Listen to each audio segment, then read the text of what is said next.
Good afternoon. I can say that because it's 12:01.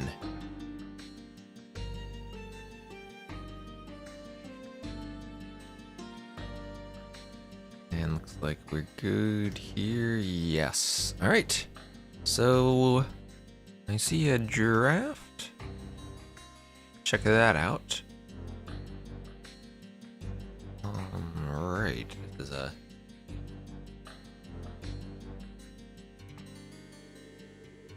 big draft we have. We also look for a logo for this.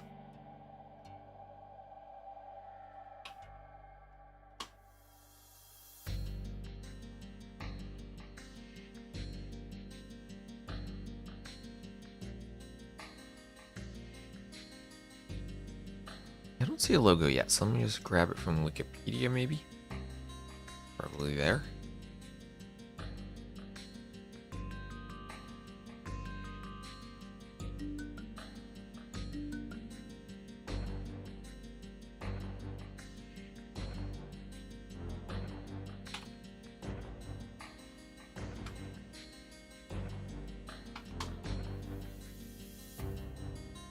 Five, six.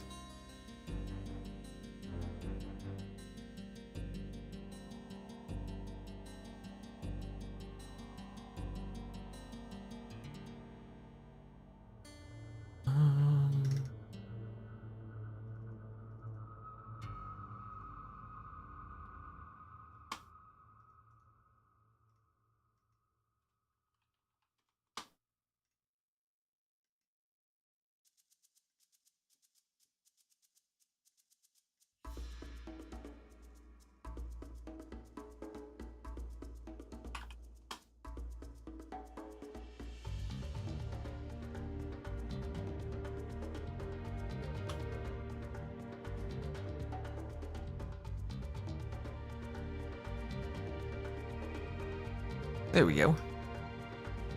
Lovely, lovely. Wonderful King of the Desert logo. Plop that right in the middle there.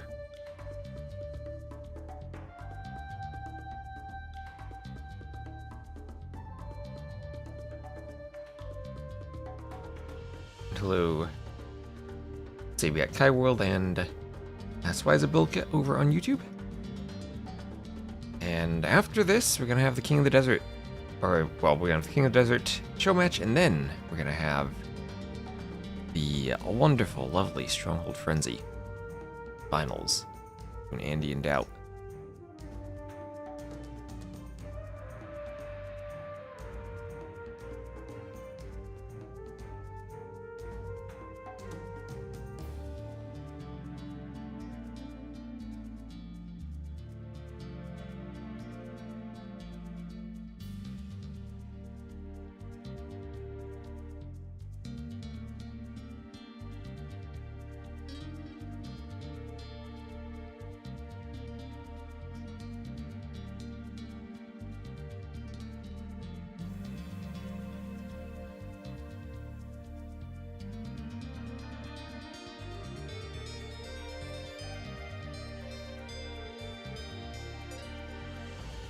Right, let me put the draft up. I'm gonna be right back, so I'm gonna get some coffee. And then hello, slow blinking. Yes, I'm gonna do some ads, show the draft, get coffee, and I'll be right back. And hello, Anthony.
Alright, coffee is obtained.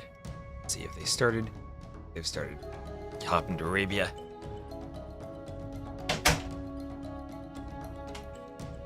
Open up capture age. And how's everyone doing? How is everyone doing on this fine day? I have a pause. And Dagul, thank you very much for the sub. Thank you so much for 13 months. Will be the next Hera by osmosis. That's how it works, I'm sure. So let me just get this set up here in Capture Age. We'll get the logo placed in bottom. Chicken version of Arabia here. Boom, big KotD logo.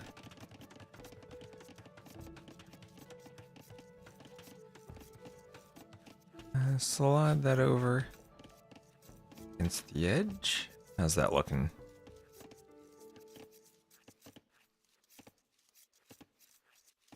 Even go slightly more to the edge. There we go. And we'll have MBL Lewis here on Arabia. Lots of King of the Desert.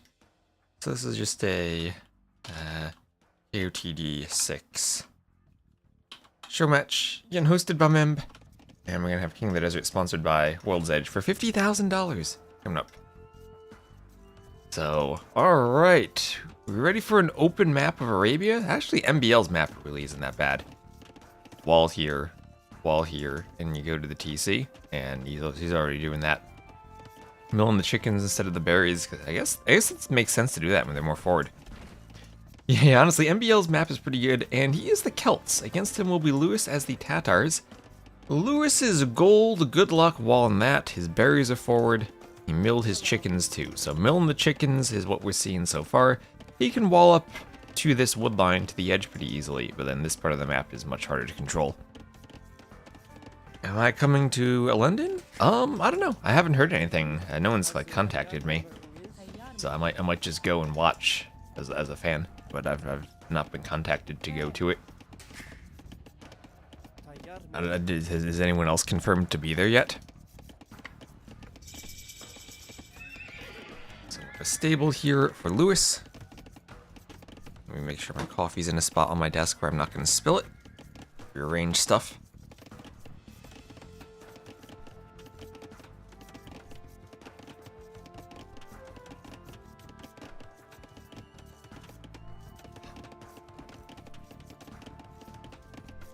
Alright, I probably don't need the bag of coffee rounds right on my desk. There we go. Alright, so here's MBL up to the feudal age, and oh, yes, that handsome Arabian wolf following the militia. He gets poked by the spear. I should take that out. And MBL gonna come forward. So the blue Celts, what could be a more iconic AoE2 civ than the blue Celts? Maybe the Red Britons. But the blue Celts will come forward.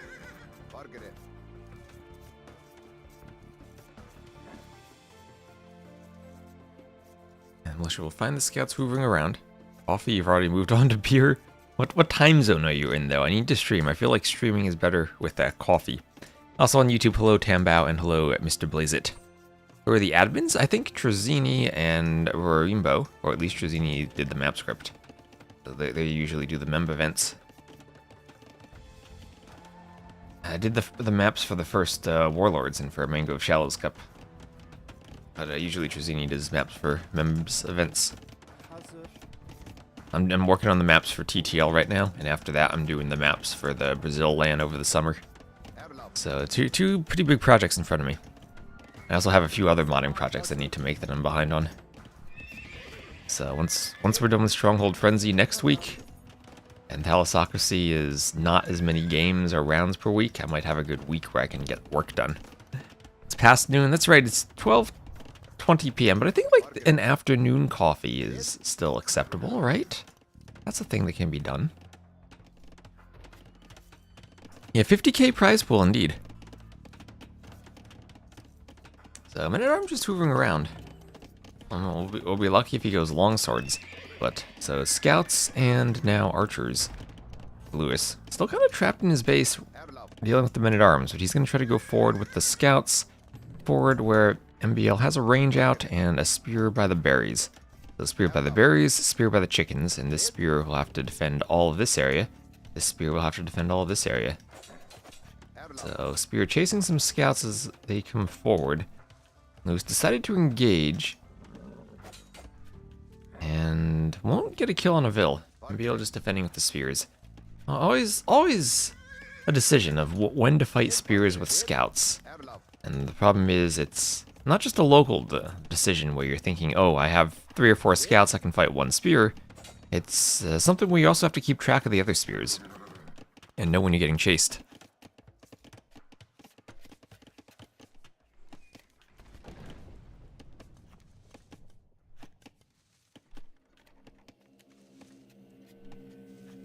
Also, in case it matters, we are on the current patch, not the new patch for this.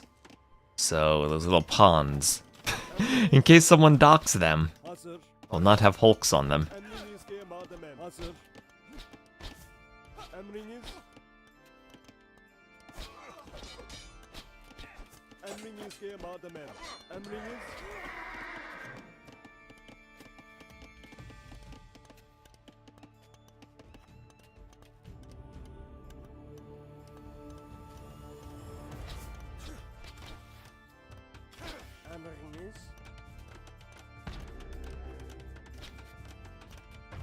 So tower going up for Lewis to defend the gold. He's trying to pump out his own archers, MBL forward with some archers. And this is where it's tricky because if he's sending reinforcements, the scouts can be active in trying to pick the reinforcements off. And he'll need a spear along with any skirms that go forward if they're in small numbers to defend against the scouts. So archers in the tower now. See how much that tower defends, goes to the outside part of the gold.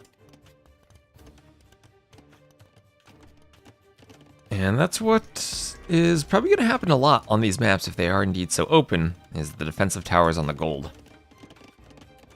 Towers, of course, cost 125 stone. So that'll preclude you either from doing a town center once you're up without mining stone, or from selling stone to go up. I feel like it's more damaging these days to force a tower than it has been in the past because of how much people aggressively sell the stone. And will the scouts get in? MBO with 2 walling Vils, but don't finish the wall in time. Moose there, and will he get a Vil here? The scouts don't have any upgrades on them. And he will get 1 Vil. Will he get a second?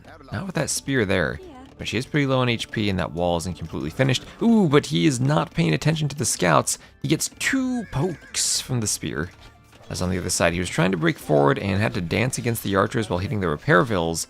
Won't quite get a repair Vil. It's only 1 Vil kill so far, that one that just died in MBL's base.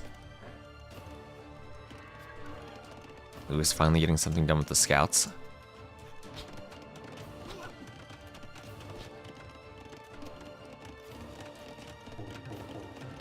And houses going up here as a wall, but Castle Age first for MBL, and didn't need to use the market, didn't have to sell anything. He's just able to go up.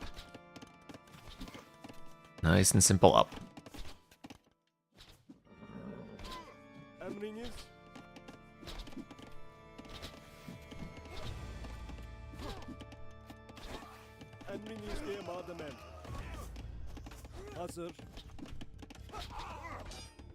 Oh, spear goes down. Nice job picking off the spear. That'll let the scouts be much more useful. Also picking off the next man-at-arms. And there's that 1 low HP scout that doesn't get killed. And keeping the low HP ones alive lets you do some extra damage. And then Castle Age comes in for Lewis, but that's a minute slower than MBL. A minute slower. And we'll have double ranges. Double range crossbows from the Celts. Usually what you'd expect from them. No bloodlines, so they don't really like going into knights. Also, he has to be careful that he doesn't have the double bit axe upgrade. You can kind of get away with that by the fact you're Celts, but it also helps you to have it as the Celts.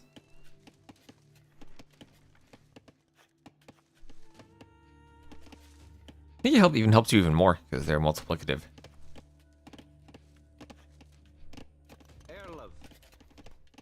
And he's going to go up, you might click Bowsaw and then realize, oh no, I don't have double bit axe. And has a res lead, so I might not be too hurt by it. At the front, he's moving forward with his archers. I wanted to be forward at a good time to do the crossbow and bodykin upgrades and do damage. We'll pick a spear, and maybe we'll achieve just that if Lewis isn't forcing the engagement. Ooh, I mean, one option for Lewis would have been you have the advantage in scout numbers, force the fight before the upgrades come in. But this army will be here, and yeah, Lewis will have to run from one wood line to another. I have an advantage over the Tatars and Imp. I think that's a very big it depends situation. If you're on arena, I'd say yes in a closed situation, where your heavy siege is really hard for the Tatars to counter there. On an open map like Arabia, then I'd probably say Tatars, where they're a lot more mobile. So forward workshop here from MBL, sending his second Vil back. Not gonna leave two Vils forward. And he'll poke and prod with the crossbows while doing the workshop. Lewis hasn't seen the workshop yet, but if you're against Celts, I don't think forward workshop's gonna be that surprising, and he already has a defensive workshop of his own up. Hoping to see the Woad Raider. I love the Woad Raiders. That's on the cosplay list for sure.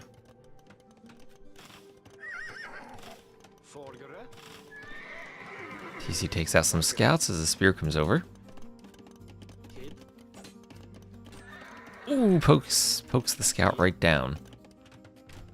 Yeah, that one moment in the base when Lewis's scouts were poked by the spear, that's something that, as much as I've seen Hera play, and the couple times I've played against him, that never happens to Hera. He's always, you think you're gonna get the poke, and then he runs the scouts away at just the right moment.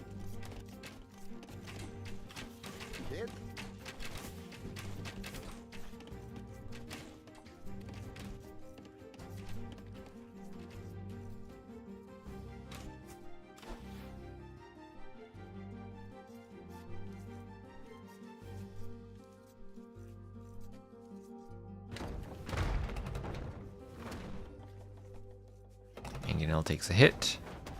But Celts, you do shoot faster. Jab from Lewis to dodge. And Mangonel goes down. Alright, so nice job. Nice defense so far from Lewis. There's a micro freak. I'm never gonna forget that game where Ornu and I played, where we had a 2-minute delay. We were playing 2v1 against him. He was Georgians and had an 8-minute uptime, which basically means he's with a feudal age scout in my base at 6 minutes.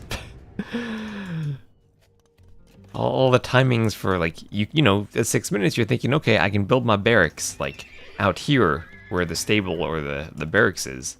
But nope, the scout can pick you off there, you're not inside the TC range. Oh, that was so silly.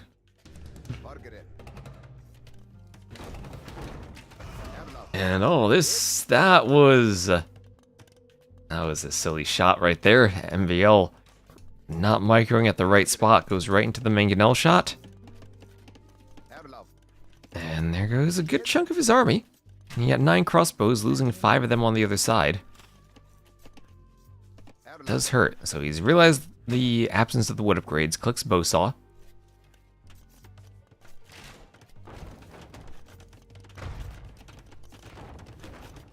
Put on his Mangonels in defense. Hey, don't be short on Lewis's Mangonel micro.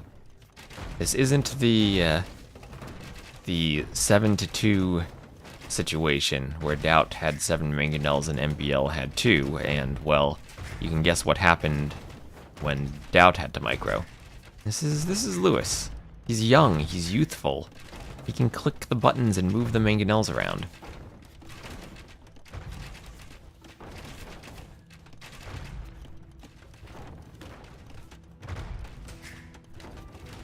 Ooh, Nilly can path the Mangonels, help out Lewis a bit. Hinder Lewis, whichever that was.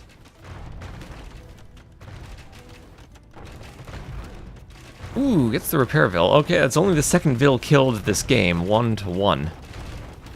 And that always impresses me at this skill level of how players manage not to lose villagers. But I guess you get used to the timings of when you need to run them. Scout refused to die and lingered around the base. Yep.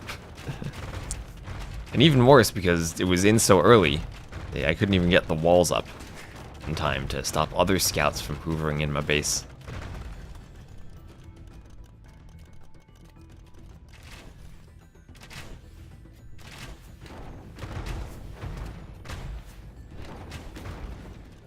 And at the front, a few crossbows coming forward for Lewis. They probably will get in. MBL thinking of trying... Oh, actually, without Micro, they won't. MBL able to defend, bring his own crossbows over. Alright, was thinking they might get to the gold, but not there. Ooh, a T90 farm placed by MBL due to that lumber camp. Must have been auto-farming a bit there. Or maybe not. I mean, the farms did end up back here and not over here.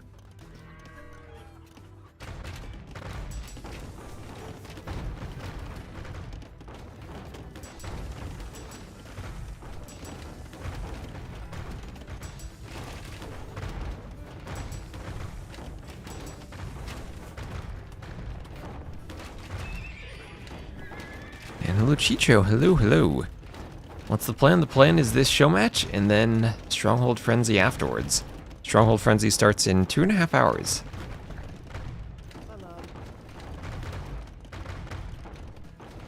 And at some point during all this, I need to make a social media post. Okay, one-shot the castle, one-shot the castle. Okay, has enough HP on it. That's a risky castle from Lewis, a risky castle. Oh, at the same time, though, he has some cav archers. Oh gosh, that is a lot of dead vills in that TC. I was looking at the pressure here, and that's why MBL didn't see the castle going up. He was way too worried about this. Way too worried about the cav archers getting on the vills in that TC. And now it's a defensive workshop from MBL. Lewis actually has the vill lead, and also the KD lead so far. MBL ahead in resources. Actually, it's a really big score lead for MBL. I guess he has more army left alive. Those mangonels providing a lot of value to him. It's a whole set. We get 7 dots on the scoreboard. It's a best of 7.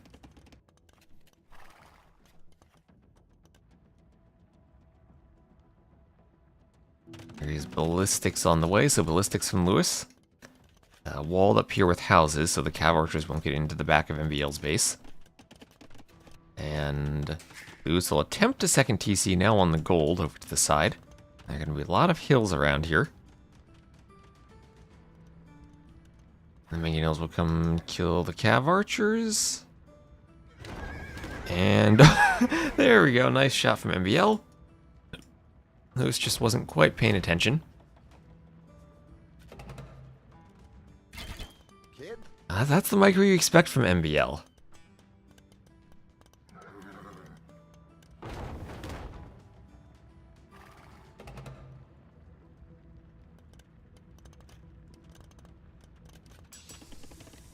And scale barding armor on the way at the blacksmith.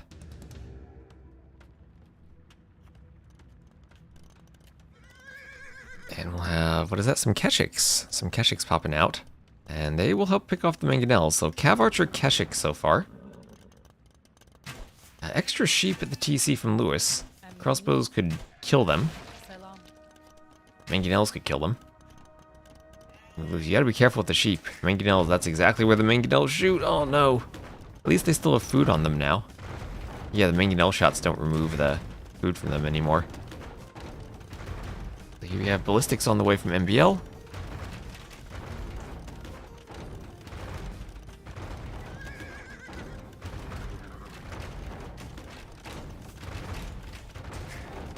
As the Vills desperately try to repair the TC.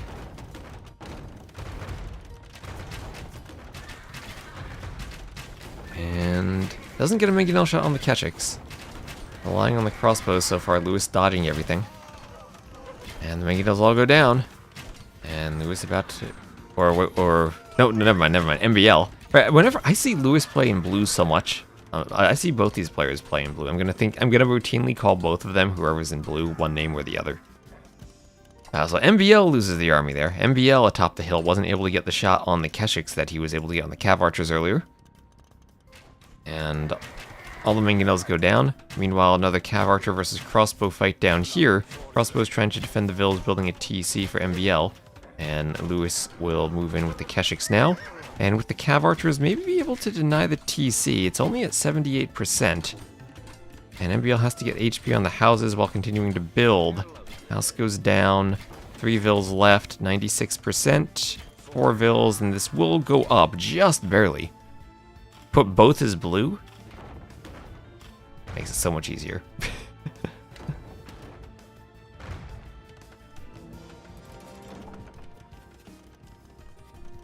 Military killing hunt food still remain. Yes, it does still remain. That was a change they made recently.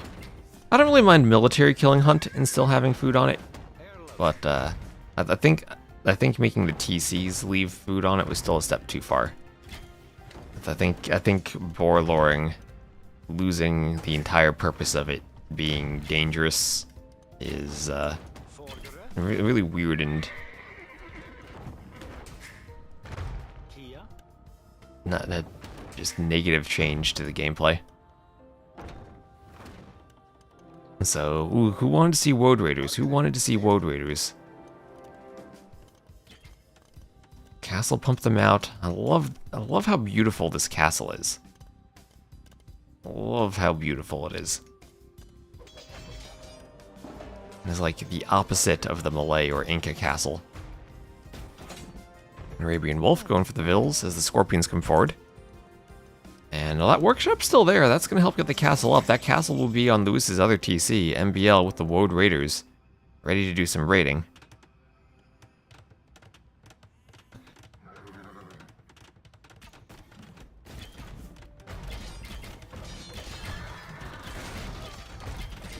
Here come the pikemen, here come the Woads. Can the Keshiks clean this up? Are there enough Woad Raiders here? Can they clean this in time to stop the castle? There aren't too many vills there. The castle's only at 60%. More Woads coming forward. There's a Scorpion here, but again, that'll be picked off. The vills doing the castle are going down. There are only 4 vills left. They're all low on HP. There's a converted Woad Raider there. And just barely, the castle will go up. 3 vills left. Lewis retreats. And Lewis is up to Imp, and he's ready to go for a Trebor. He has his castle up already. He'll move off the stone. Not going to bring his sheep away.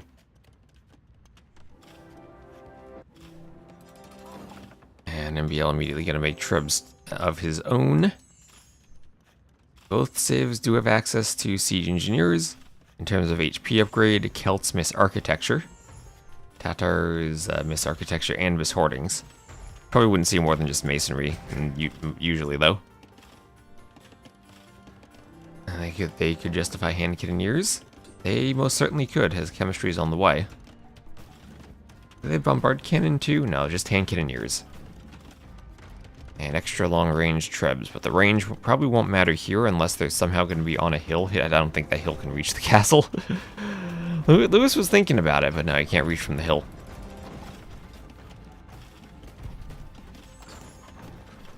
And Woad Raiders will be hoovering around the back of the economy now. They do get in between the woodline and the house. And very quickly, Lewis will wall this up to try to keep the vills in the back safe. That's a lot of vills going down now. It's 147 to 100 vills for MBL.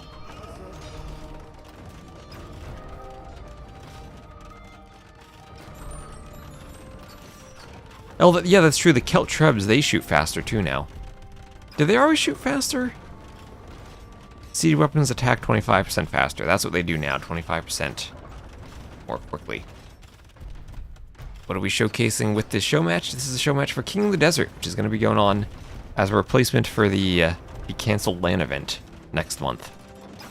Lewis trying to do a Cav Archer raid. Castle killing a few from behind. A few more defensive Scorpions for MBL. They've always been faster? Okay. Was there a bonus that didn't used to apply to Trebs that recently now applies to them? Or was it the HP for the Celt Trebs that they've always shot faster, but now for Celtica applies to them? That might be it.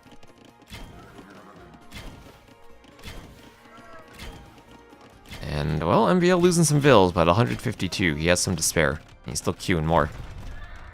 So the castle goes down, and now these Celt Trebs. When you have 4 Trebs, you can think about picking off enemy Trebs. Still tough with repair vills, though.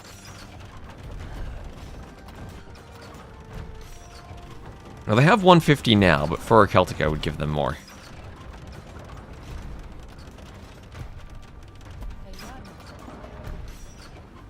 Scorpions maybe can come forward as the Trebs go down. And, oh, UP, thank you very much for the raid. Thank you. Welcome in. Getting ready for the Stronghold Frenzy finals later today.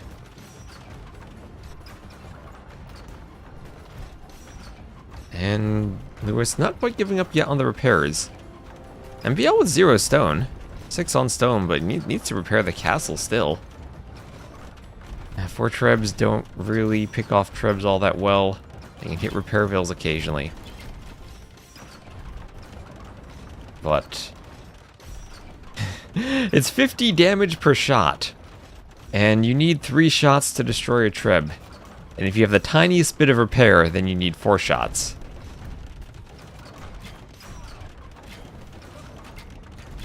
Oh, actually, with chemistry, you can still do it with 3 even with a tiny bit of repair. 4 is like a good number because you don't even need, for the repair, you can repair, and you don't even need to look back to your treb and retask the repairs constantly. With treb and accuracy, it's really hard to pick this off. This is a great example of why in the castle fight, you almost always want to go for the castle rather than the treb. If you're repairing, there we go. Finally, he was out of res to repair. If you're repairing, your trebs stay alive for a long time. Must be fuming. Well, you know, I think fuming is more, you know, you miss micro or something doesn't go according to plan. That's just how treb wars usually go. Well, that might have cost a lot of gold, but remember, it's cheaper to repair than it is to build anew. So all those repairs are not as expensive as it might first appear. Okay, over here. Remember when there was a forest here, and when MBL was walled over here? I remember that. I'm sure these vills will remember that.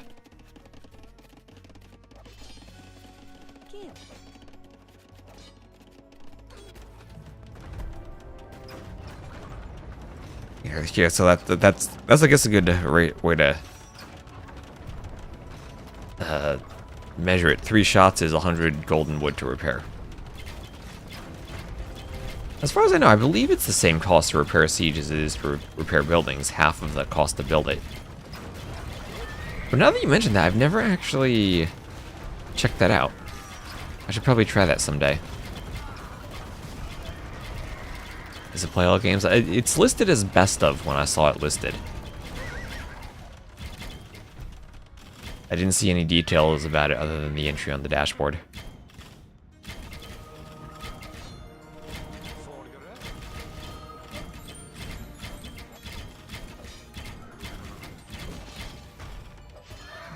And, oh, okay, that's a lot of forward vills for MBL. That's risky.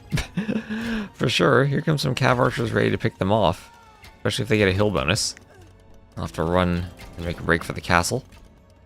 And Lewis not noticing he's under the castle. There he goes. Now he's going back. Costs gold to repair trebuchets? Yes. It costs wood and gold to train them. Then it costs wood and gold to repair them. Same with boats. Same with all your siege units.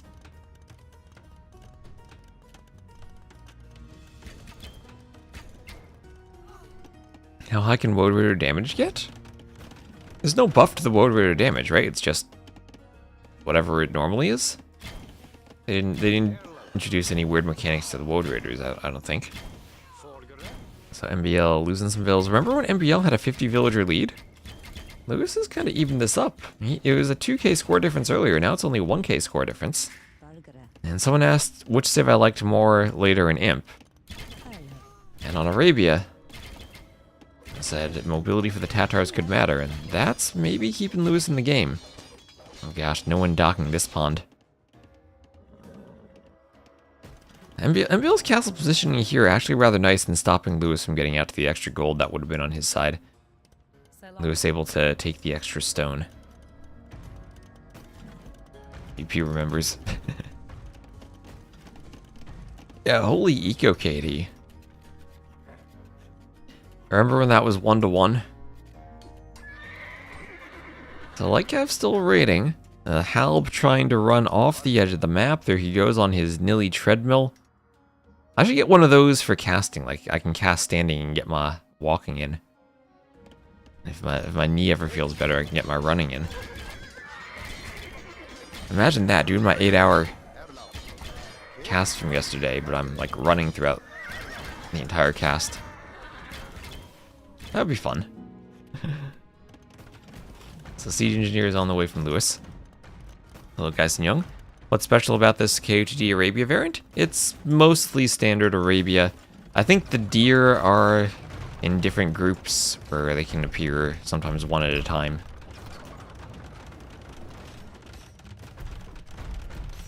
I don't know. Whenever my experiences with deer, IRL, maybe the deer around here are different than other places, but they always travel in groups. Even when people put Christmas decorations in their front lawn of reindeer, real deer congregate around them. I've never seen a singleton deer like this map would have.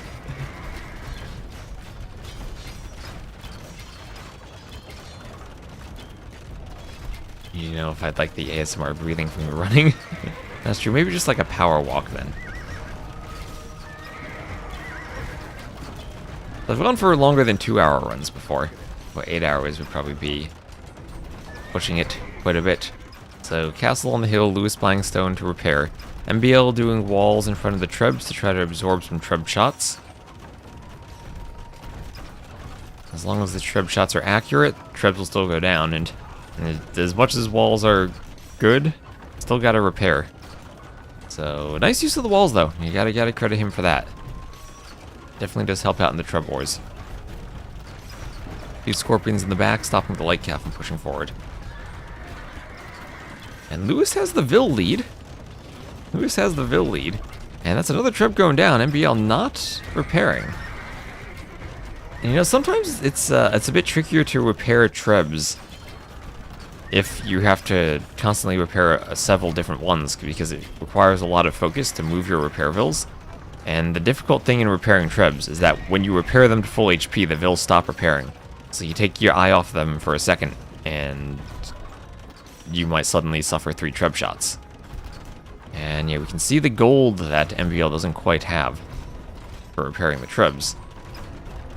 And Lewis continuing to buy to repair the castle, but here comes a ram push. The Trebs all going down. Trebs all going down. And it'll be Scorpions to stop Vils from destroying the rams. A couple of light cav here. And MBL's push. I'll let Treb stay up. MBL's push work. Ram's going down. Treb goes down. 10 HP left on this ram. Vils could go huff and destroy it. Okay, ram goes down. MBL's starting to overwhelm the castle foundation with numbers as he's retaking the score lead, and Lewis will call it they are not able to win that fight. And the rest of the map control in MBL's hands. Oh, look at all the blue on that wood line. I was an actual track athlete.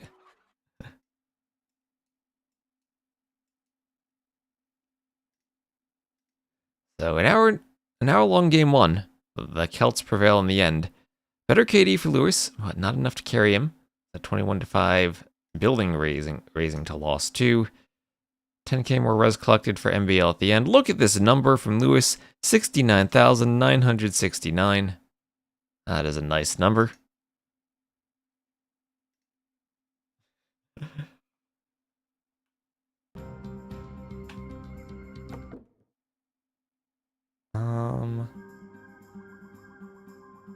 Why is that my display capture? There we go.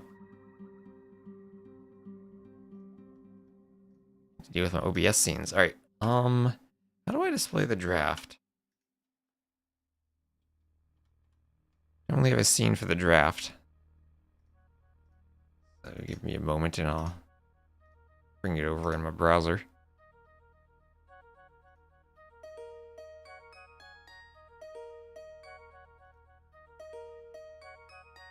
It is very similar to Casual Arabia.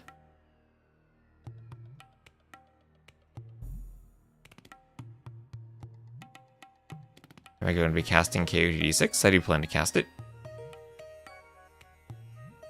I am definitely looking forward to it more than all the water maps we've been seeing. Alright, so what was that? That was Celts. Highly picked Celts. Against Tatars. MBL's on the left. Yeah, as UP says, it's the Trezini version of Arabia. And that's so very similar to one that's in D's ranked map pool right now.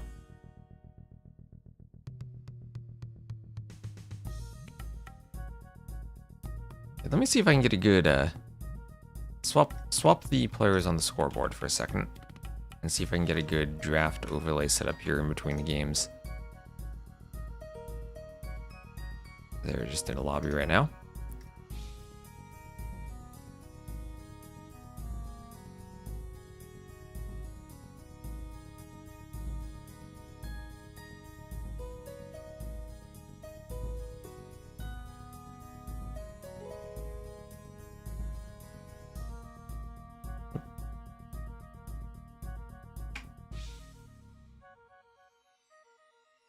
Try to get the... There we go. That.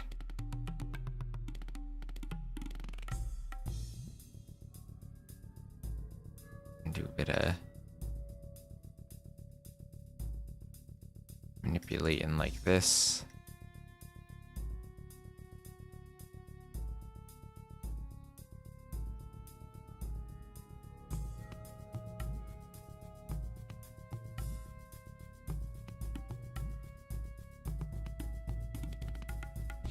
There we go.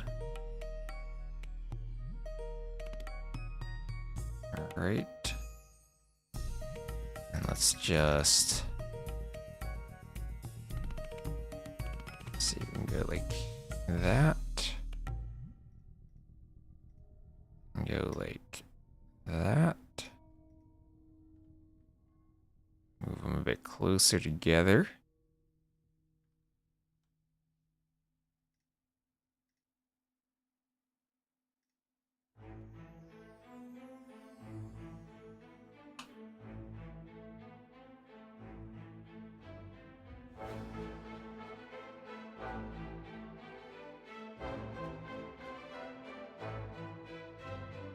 There we go.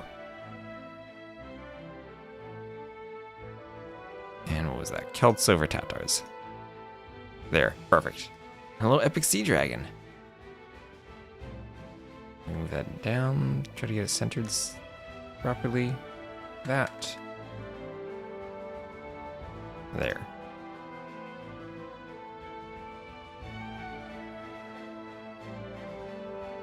Alright. Anyway.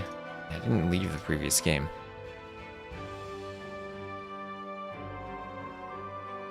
Think it'd be better with other maps? Honestly, I don't think so. I think personally, I always feel like, why would you play an Arabia-like map when you could just play Arabia?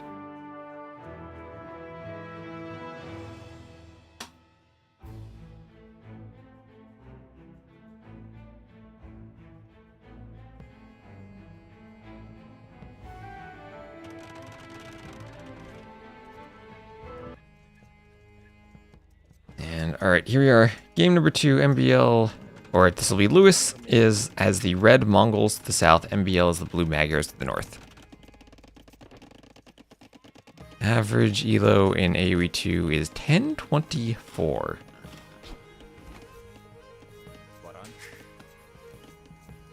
Oh, it's a nice power 2.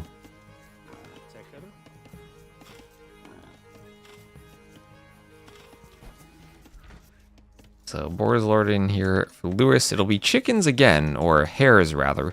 Would hares live in this environment instead of chickens? Pretty far forward, and Lewis will ignore them to go for the berries, despite being Mongols. Yeah, interesting you're Mongols and not going for them. It's like playing King of the Four Lakes on Cross.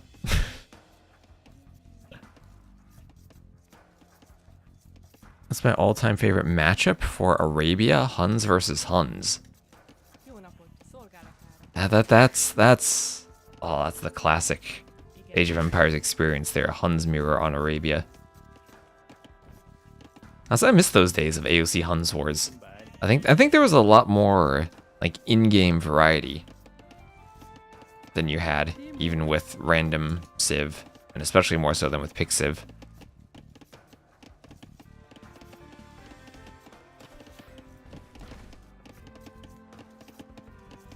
As you saw all the different openings, you saw scouts, drushes, straight archers, even men-at-arms, kind of in the later stages of it. You saw fast castles, you saw cav archers, you saw knights, you had mangonels, you had crossbows, kind of everything was used. And you went into the game and you weren't thinking, oh, this is the Civ matchup. I'm going to do this strategy based on the Civ matchup. It was constantly reading the map, figuring out what the map gave you for advantages and disadvantages, and playing off of that. So, whereas, like, maybe as a whole, we see more different things because of all the Civs and new units that have been added, but I think, like, game to game, there was a lot more variety, inside the game itself. From the Huns Wars than you get from the different Civ matchups. Because the Civ matchups, they kind of they force you to do certain things, whether your Civ has or doesn't have something as an option. The Huns kind of had it all, so you were trying to figure out what to do with all of the choices and picking among them. That's kind of why they were played, even though Aztecs and Maya were better. They were a lot more locked in to how those Civs were played. Hunville Rush. Okay, you didn't really see Hunville Rush. They weren't the Inca with the blacksmiths and feudal. Isn't there a Four-Hardy T90 song? I think there are two Four-Hardy T90 songs about Hun mirrors. Oh, look at this, the gold. The gold is H for Huns, now that we're talking about it. I mean, Mongols and Magyars kind of are similar to the Huns, right? Civs that probably want to go scouts into cav archers. As, you know, the kind of the standard way of playing them. But also, you could do a lot of different things. Magyars, their +1 attack from the free forging will apply to men-at-arms, will apply to their spears. Mongols' hunt bonus lets you go up fast enough that you can do pretty much anything you want. You can do some really fast men-at-arms with them. So farm all ready for MBL. Has a couple of scouts from Lewis start hoovering around, but the spear will come back. I mean, we could see skirms here, as UP asks. We could see some hamster skirms.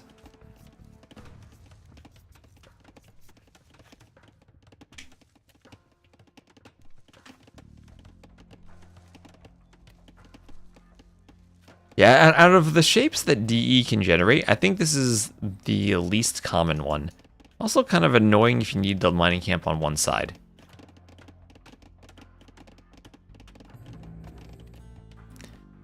Yeah, this is an interesting late game matchup, but I think I prefer Magyar slightly late game.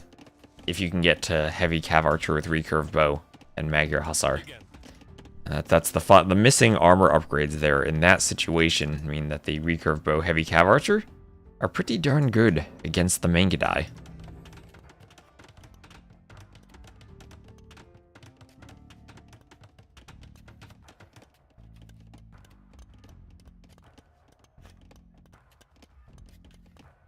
For hero. You see that Magyars also had a very small advantage opening archers with their extra line of sight. Yeah, that's true, right? Magyars kind of had an advantage for everything, but then also no eco bonus. Does anyone remember when the Magyars needed the blacksmith to get the free forging? I remember those days.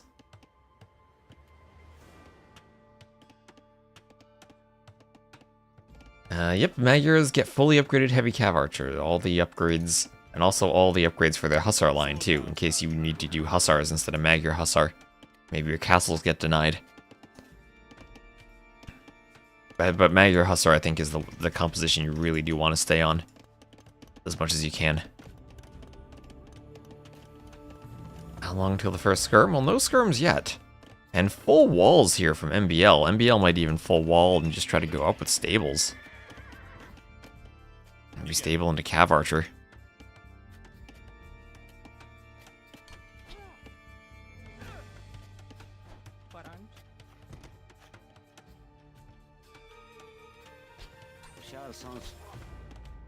Okay, that's a lot of scouts from MBL.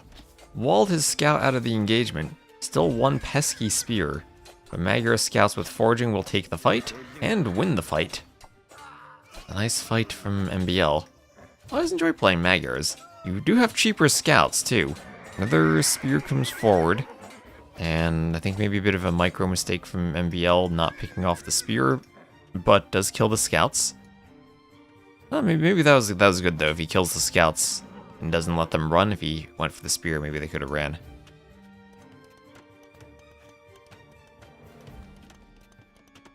So Lewis going archer, and while he sees MBL's going so heavily into scouts, probably will not be making skirms. So it might be a while until we see a skirm. House wall up on the gold. MBL himself moving out to gold and swapping to a range. So this might be our skirmisher play.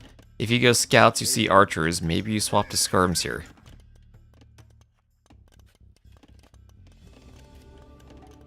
Yeah, Magyar Hussars do not have the monk resistance that normal scouts have. Isn't it too predictable because of their bonus that they go scouts? Not necessarily, they could use free forging to open men-at-arms. And these days, a lot of the times, players open with a range anyway, and then swap to scouts later on in feudal. That's a thing you can do too.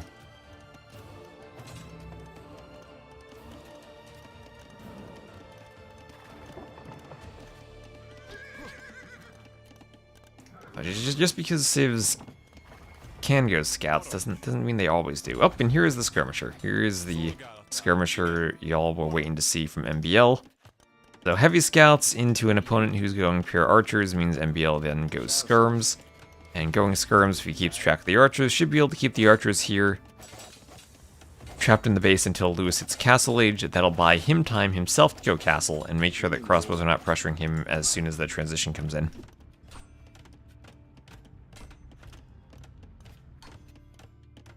They are very normal. Yeah, I guess the cost change for the Magyar Hussar is one thing. But you're correct about that, right? They feel like a fun Age of Empires civ, and not a gimmicky civ.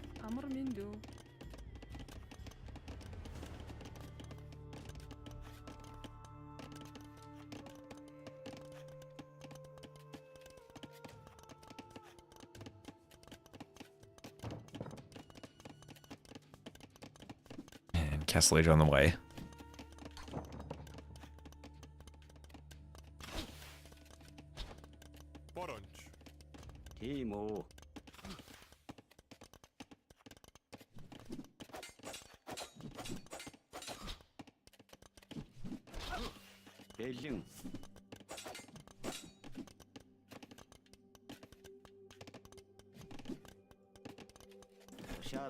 And Archer is just pinned against the gold right here. And Lewis kind of has to keep fighting with the archers to make sure the skirms don't hit the vills. And if you're going archers, you are forcing yourself to keep getting in the gold. There's crossbow. And Lewis will try to go forward, ignore the skirms, and go forward with the crossbows. Doesn't quite have the gold he needs to afford Bodkin, and that's due to the skirm pressure on the gold. And he'll be doing a TC in the back on the stone.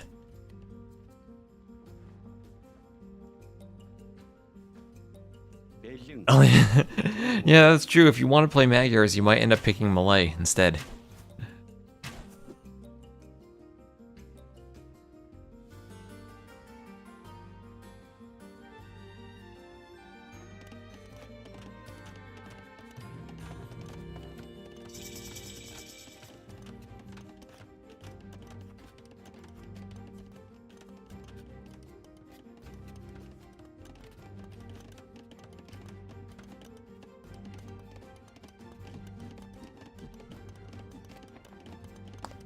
Elite Skirm on the way. And Bodkin on the way also from MBL. So immediately MBL gonna make skirms. And if Lewis is in this position for MBL to fight as Elite Skirm comes in, that could be rough for him. He's got one knight. Even the Bodkin Skirm is making short work of the crossbows. Oh, this is so well microed from MBL. Using the scouts as a bit of a distraction. The knight here doesn't have any armor on it, so the Elite Skirms even can deal damage to it. Oh, this is the engagement MBL wanted for sure. Everything according to plan there. Gets a double kill on the crossbows and everything cleaned up. Remember kids, if you're gonna fight skirms, you need armor on your knights. The difference between 3 damage, 2 damage, and 1 damage.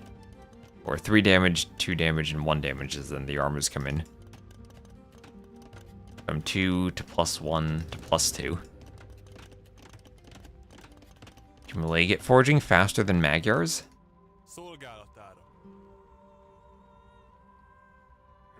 Can they... I guess Khmer would be the other option for rushing feudal, building a blacksmith and researching forging. I don't think so. I think Magyars just get feudal and get it for free. I mean, you would like be grabbing all of your vills, building a blacksmith, and then spam clicking forging as soon as you get there. Need some Z and R civs. We have the Romans at least for R. Can get like Zimbabwe for Z.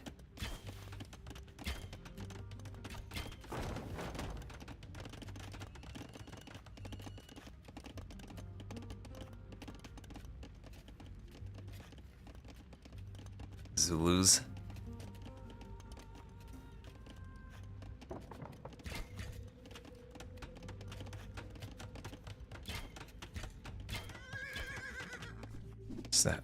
Steppies worse against skirms than scouts? I don't know, whenever I see Steppies versus skirms, I see Steppies massacring skirms. I think just the pathing of being able to take fights and actually hit them instead of the skirms just running away still is good for the Steppies.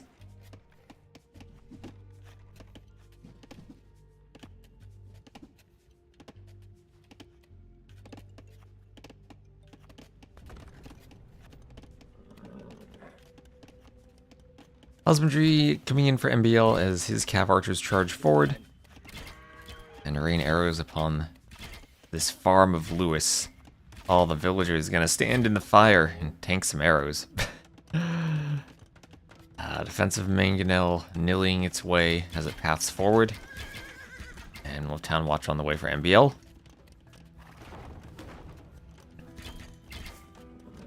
Mangonel trying to fend off the cav archers, but MBL has lots of forward pressure, and behind this pressure he's adding in a couple of town centers.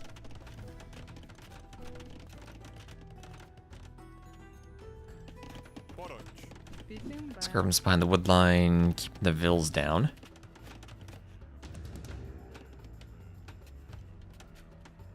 What if we took a skirm but on a horse? That's a genitor.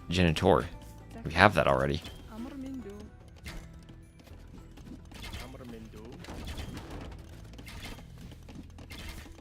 Okay, cav archers forcing the vills away. Mangonel not going to get a shot on the skirms. MBL pulls back in time.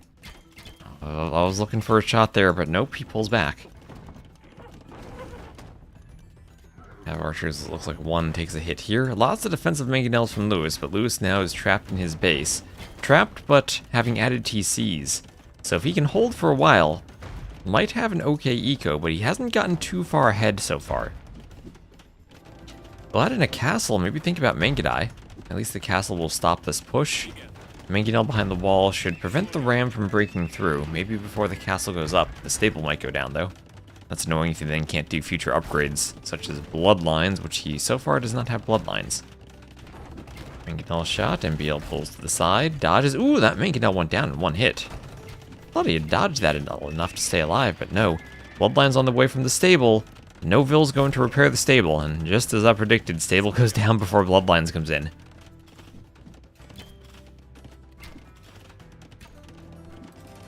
Oh, there are quotations around that. You see subtle grammatical nuances in moving walls of text can easily be lost. Hello, Sashman.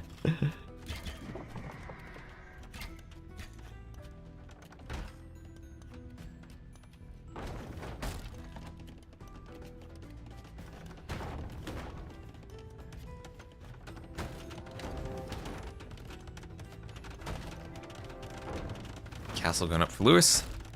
Yeah, add more quotations. Hello, Eric. Evening from, or afternoon from outside of former New Amsterdam.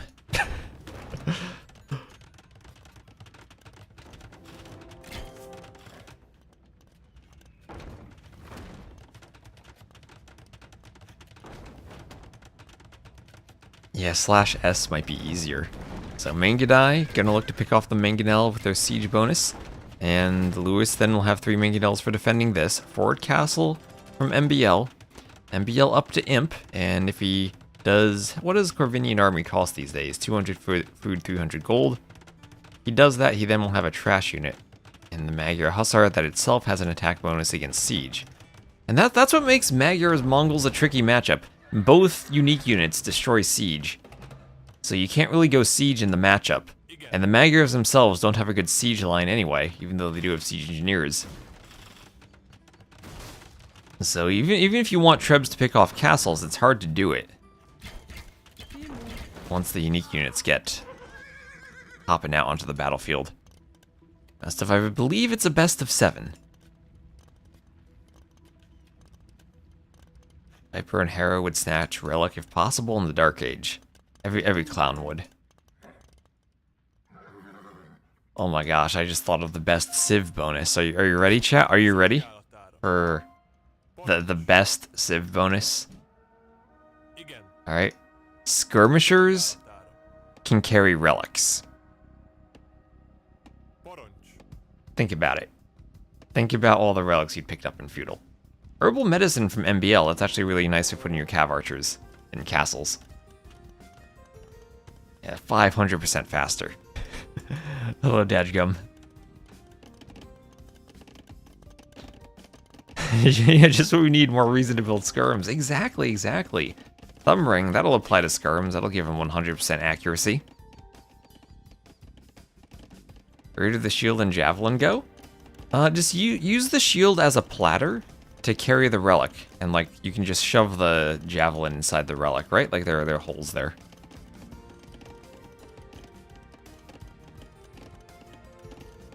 Skirms attack 4% faster per relic collected. Well, speaking of relics and monks, here is Lewis going to pick up a relic with a monk.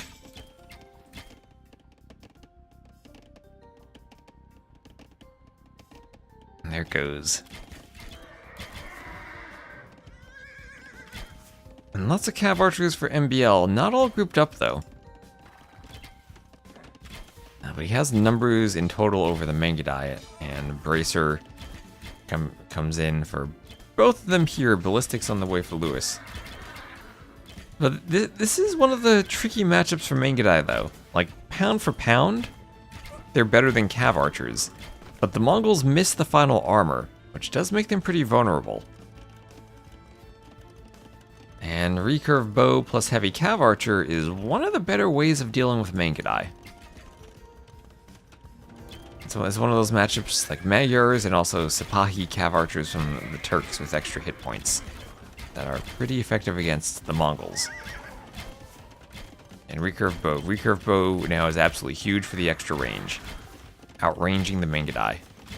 And still not heavy cav archer, so a bit more HP that can come in the future. Still not elite Mangadai though. So same thing here, but elite Mangadai maybe a bit harder to get to when you're going to be in the Treb War.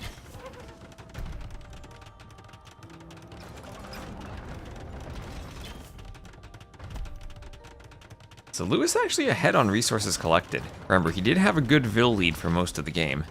And Rams will not be useful against the Mangadai. Not at all. Do the Mongols have herbal medicine? Ooh, they do have herbal medicine. I really do like that MBL added it in. I think it's great to be able to heal the cav archers. I've seen herbal medicine pay off all the time for Magyars. So what are these dots? Lewis is outposts everywhere. Like, Lewis outpost rushes and it isn't even a joke. He just gets vision the entire map. Monks out on the sides, outposts on the sides. I love his usage of the outposts. Almost any civ has herbal medicine. Byzantines don't. That is the one hole in their monk tech tree. No herbal medicine. And monks heal I think their monk bonus is more than makes up for it, but... Alright, so Mangudai going to try to dodge Castle Fire and pick off Trebs. And... oh, that is a tanky Treb. It was on a hill. And Castle goes down. Alright, if that Treb had gone down earlier, the Castle probably would stand, but... no luck for Lewis. And losing castles as Mongols really hurts because it eats into your Mangudai production.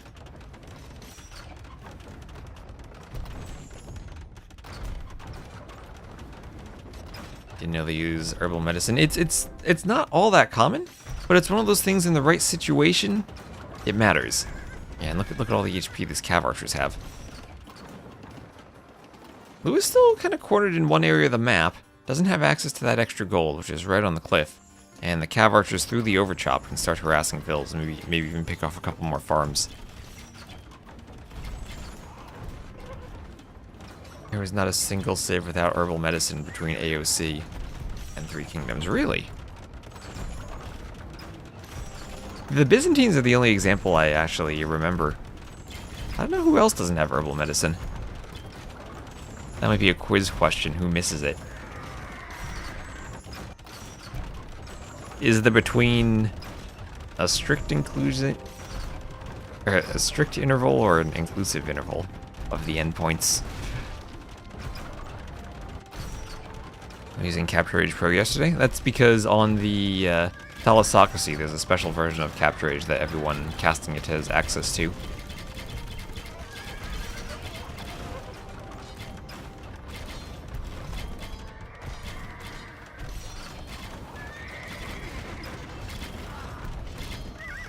Maybe I should make a bot command to answer that question, because I'll probably be asked it quite a bit.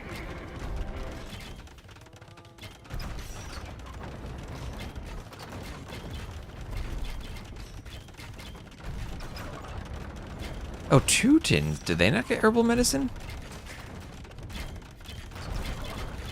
So this castle still holding for MBL, who right now doesn't have a great way to pick off the Trebs. Doesn't have that many Magyar Hussars out. Third Treb for Lewis. It's trying to go into Light Cav, but Light Cav not Hussars. And of course the Mongols don't get that final armor upgrade. They do get a bit more HP, and extra HP is nice, but usually not as nice as armor against ranged units. Oh, that's true, they get it for free. That's why I was thinking it never appears in their tech tree or in their monastery, but that's because they get it for free, you're right. Yeah, free murder holes and herbal medicine.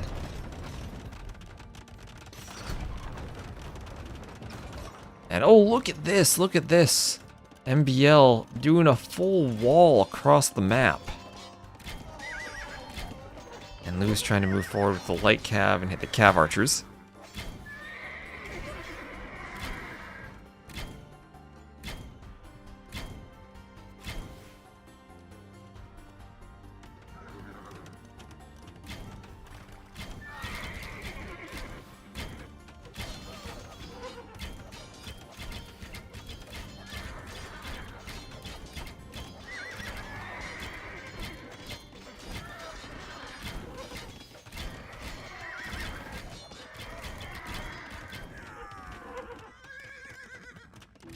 Masonry on the way here. Masonry with treadmill crane behind it.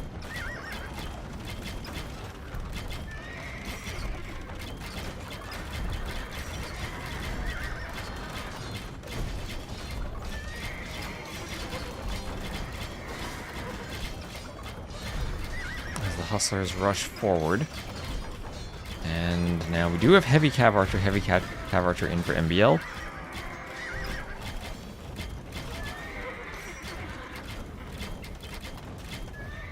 Off some Hussars.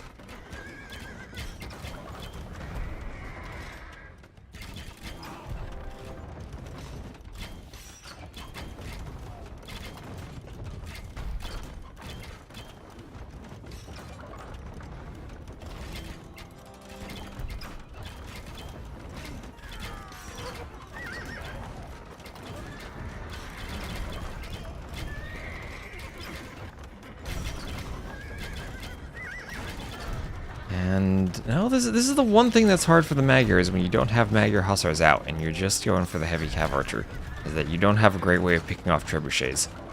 That's where you need your unique unit. And MBL trying to wall. Oh gosh, he's walling everything. Hussar is gonna bounce right off of that wall as the heavy cav archers will go through the deleted wall to try to pick them off. And Lewis is gonna call the GG there. MBL too much map control. He's gonna be destroying castles and cav archers pick off everything else. So 2-0 for MBL. I think the key was that early Castle Age transition fight where Lewis tried to go forward with the crossbows, got no damage and lost all of them, and he was on the back foot ever since. And even though he had a much bigger eco, could never really break out of his base, MBL was constantly forcing him to spend resources defending, and Lewis never really got a big res collected lead, even though he invested into the extra vills faster. So Baron, hello Baron. This is best, I believe it's best of 7. That's what I saw on the dashboard, but if it is play all 7, I won't complain about that.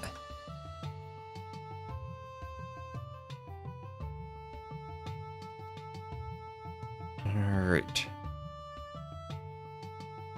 Yeah, so the CA Pro, that's a Tambauer, intentionally something I don't sub to, because I'm not a fan of the subscription model. I think I have like some VIP thing where I actually would get it for free, but I prefer, I don't want to use something on my channel that other people have to pay for. I use, as much as possible, free software in everything I do. So KotD is back. Yes, it is, Baron. We'll be back. Let me double check if it's play all or best of. It says best of 7 on the dashboard, so I'm still going with best of 7.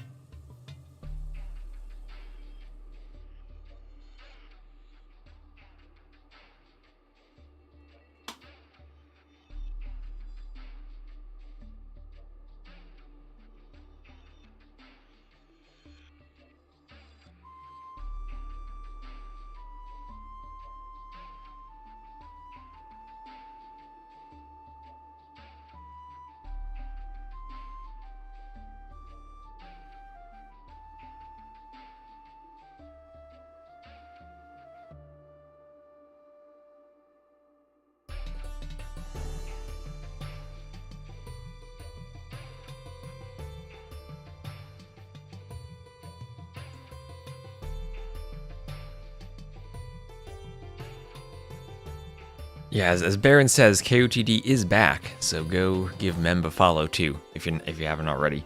This will be happening after Thalassocracy, and running throughout December as a replacement for the LAN event that got cancelled. When you have different units under your TC, is it possible to quickly garrison only villagers without garrisoning spearmen? If you hold down, if you have nothing selected, then you hold down one of the modifier keys, I think it's Alt, and drag a selection box, then you should be able to select only villagers. If you look through the options, I do this from muscle memory now, and it's not, my mind can't figure out what the hotkey is. I think it's Alt. Or Control and Select. It was one of those. One is select only military, and one is select only vills. But you can select them, and then when you right-click the TC, you'll have only them in your selection. Yeah, looking Alt is the default. I think it's Alt for vills. But yeah, it's like you would hold Alt while drag clicking to select only the vills. You can check in the options menu. I don't think you can edit that, or at least you couldn't in the past. Maybe you can now. But it's if you check through the hotkeys menu and the options menu, you'll see an option for that. Yeah, that's one of those things that was added in DE. So Lewis will be the Red Georgians, MBL the Blue Vikings. Ooh, so Vikings. Really smooth eco with the free wheelbarrow and handcart. Lewis, though, as the Georgians, will have probably a much better late game eco with fortified churches. Fortified churches are crazy. And, well, I think as long as you don't get killed early on by the Vikings, Georgians probably prevail in the end.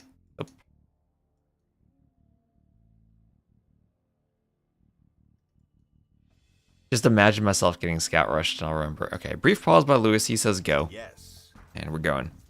Wasn't the church boost 15%? No, it's always been 10%. And maybe it feels like 15%, but it's 10%.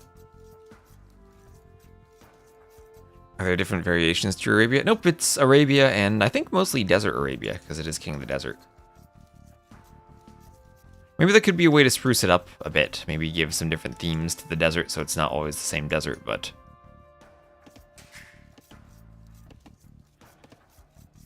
It is Desert Arabia, and there should be rugs. There should be 6 rugs. Maybe a house is on top of a rug? Oh yeah, a house is on top of a rug. The map has 1 rug for every version of King of the Desert that we've had. So yeah, 1, 2, 3, 4, 5, 6. So you can judge who's gonna win the game based on who has the better rugs. I think maybe, I wonder if maybe you should get a bonus, like the house gets 1 extra pop space if you build it atop a rug. Like that's like an extra sleeping space for the house, right? Oh, hello, Exorcept. Tried holding Alt. It should work. Let me just check in game for me. Yeah, it is Alt for me. Hold on, I'll show this off since you're asking in game. Next deer that gets pushed, I'll transition to the game and show it. And as that's happening, MBL isn't pushing a deer. Or does it work with the sheep too? Yeah, okay, this is definitely... Maybe there's a setting to turn it on or off. There might in the options menu, so look for that. But like here, I select everything and you see the goat gets selected. If I'm holding Alt, then the goat there, notice, isn't selected and it's only the vills. And Control also ignores the goats. Alt's only the vills. Or actually, Alt selects goats if there are no vills in the selection.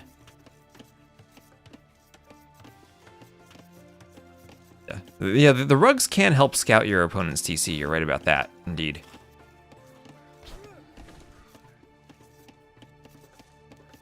There you go, back to capturage.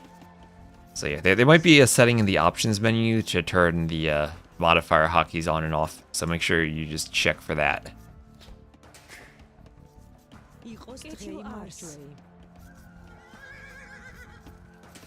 But it definitely is Alt.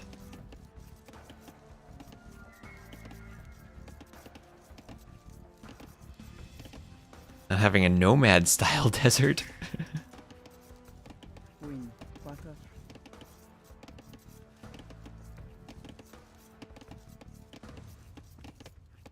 Yeah, well, what we really need is to bring back Masters of Arena. Give that a huge prize pool.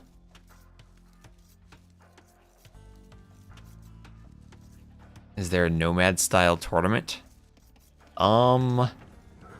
There is Wandering Warriors Cup. We had one of those earlier. Was it this year we had that? I think so.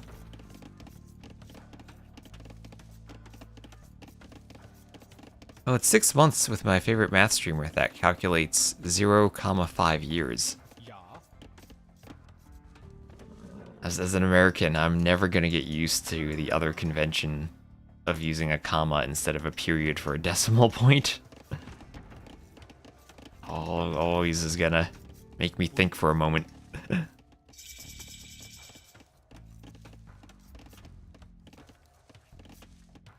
Yeah, as Wise Turtle says, look in the options menu for there should be a setting for it under the game tab. Hyper random Empire Wars 3v3. I'd settle for Red Bull just with a 9-vil start instead of Empire Wars. So feudal here for both of them. Georgians, Vikings. Georgians gonna open scouts, go for their healing scouts. Vikings will go for a stable too. Okay, Vikings opening scouts. Well, I mean, with Wheelbarrow, if you're gonna add farms, scouts are a pretty smooth opening if you're able to get a bunch of farms added in. The downside is you won't have bloodlines, so you don't want to engage in a long-term scout battle. But as a way to get a farming eco established and make the most out of your Wheelbarrow, Viking scouts are good in your economy. Yeah, there you go, selection modifier hockey. I knew it was in there somewhere. Is there a comma versus period convention? I don't know. As far as I'm aware, the notation of using a decimal point, like a comma or a period, started in, would have been, I think, early 1600s. There was a Scottish guy by the name of John Napier. He was a necromancer. Yes, that's what people did back in those days. He had the first main publication on logarithms, and also was responsible for that notation. You could see other notation, like people drawing circles above numbers to indicate where decimal points started, so that wasn't that like the beginning of that concept of decimals, but before that, a lot of the times you'd use a big number of digits, and it would just be understood. You could move the representation around. He was a what now? A necromancer, as in a magician who raises the dead? It's the early 1600s. That's what people did. Literally, you go to his Wikipedia page, and there's a story about he had a black rooster as his summoning familiar, and he wanted to figure out which of his servants had stolen something, so he put them all in a room with the rooster and turned the lights off. And he told them that the rooster would crow if whenever the person who stole something touched it. So he had all of them touch it, and then he turned the lights on, and oh no, it was covered in black soot.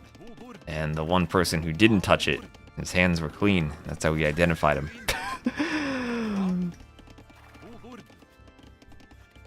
Yeah, necromancer, he was like some type of like Scottish lower nobility. There's a university built around the small tower / castle thing in Edinburgh, where he lived. Yeah, weird stuff happened at that time.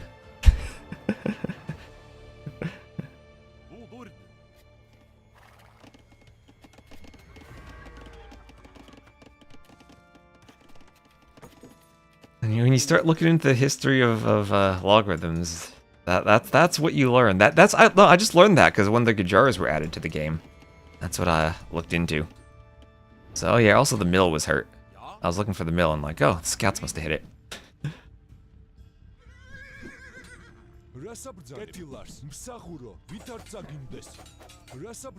And spear goes down, and now with the remaining spear, MBL will try to take the scout fight, but the spear gets killed by the skirms. So here are the skirms y'all are looking for. A few more scouts for MBL, going pretty heavily into the scout line, despite the lack of bloodlines, and just doing a blacksmith now, not making a transition to a range. And maybe happy to keep pumping out scouts as he sees these skirms being added in from Lewis. And again, that's taking as much advantage as he can over the free wheelbarrow that the Vikings get, knowing that they're going to have a great farming economy, and trying to add in as many farms as possible. Now, usually you think, hey, the Vikings, they're probably going to go archers, but really nice of them to go scouts, and even a better use of their eco bonus to be going scouts.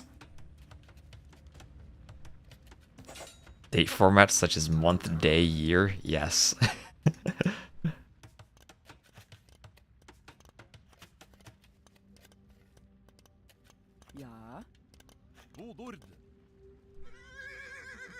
Massive Arena should have 5 bans per player so we can skip all the Turks Bohemians and jump straight into fun matchups.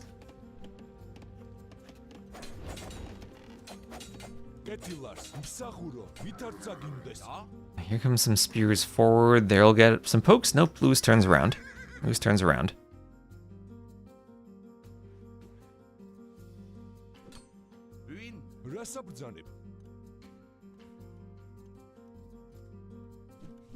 Advocate using Grass of DauT as a separator. DauT doesn't separate things, though. DauT brings us all together.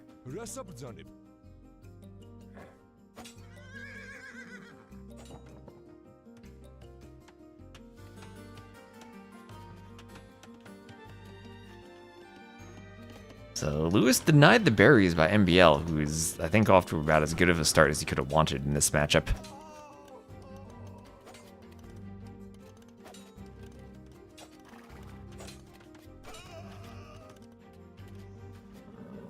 Well, that Vil, he's like, okay, maybe if I stand still, they won't see me, and it worked.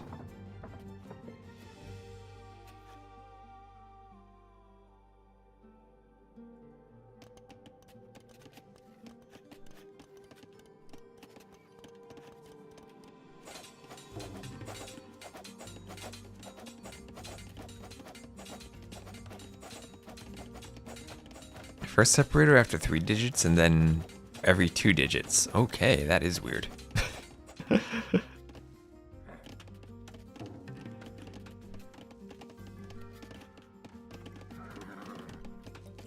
Oh, there's a hole. There's always a hole. And finally, some damage to the eco here as the Castle Age transition comes in. Scouts on the hill are going to fight. No upgrades on them, though. Bloodline's on the way. Ooh, if only Lewis had Bloodlines here, he might still take a win killing some scouts, but will be forced out.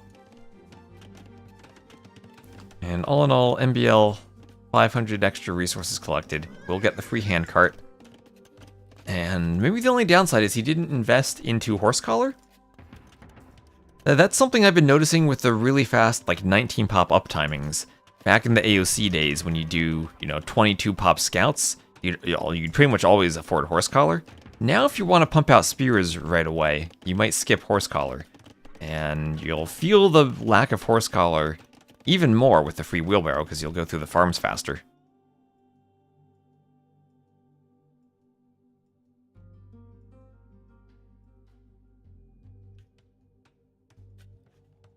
Oh, hello, Garlic Witch. And this is where we come for the nerdy math discussions. And so there's Lewis up to the Castle Age.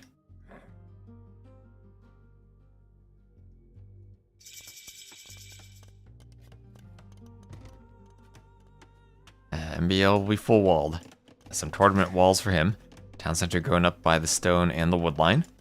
That forward gold of his will be pretty annoying, but he does have a nice, pleasant back goal that you can chop a straggler and have a TC on it. Lewis still doesn't have access to his berries. Out here could be a nice TC spot. Down here somewhere, where the hill isn't, could be a nice TC spot too.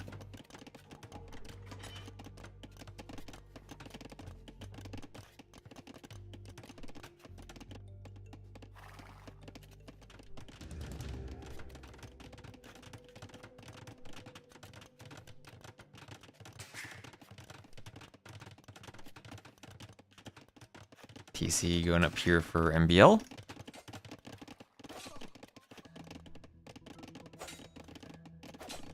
Spear gets hit by the scout.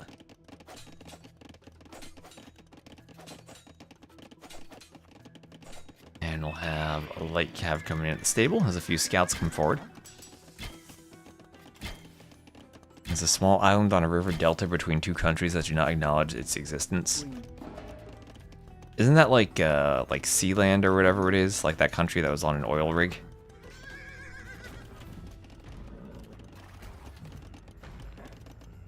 Some people just set up shop on an oil rig.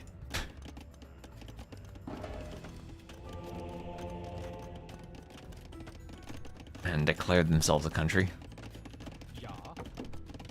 Now, this wood line almost overchopped for MBL. Has got to maybe be careful about that. Would probably be better for him just to wall up over here at some point, then he'd have another back wood line.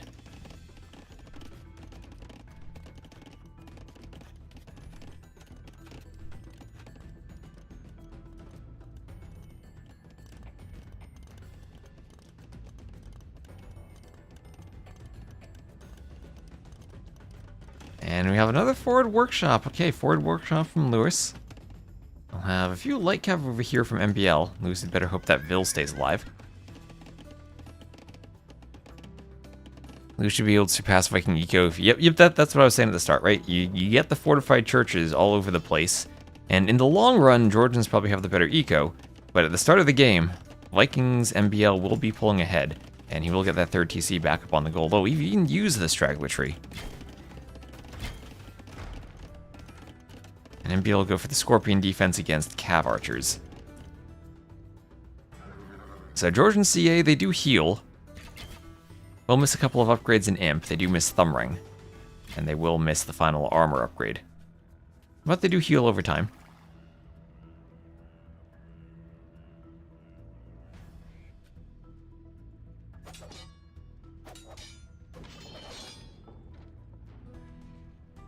Krepos better to see. Krepos cost stone though. Fortified churches only cost wood.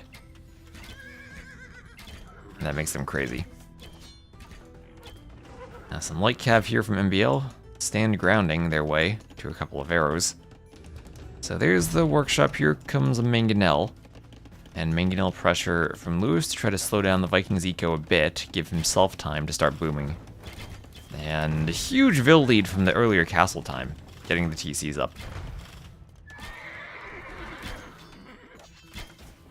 Investment for the workshop and the Mangonels did slow down the TC for Lewis, and now he lost the Mangonel, and that's going to affect the pressure.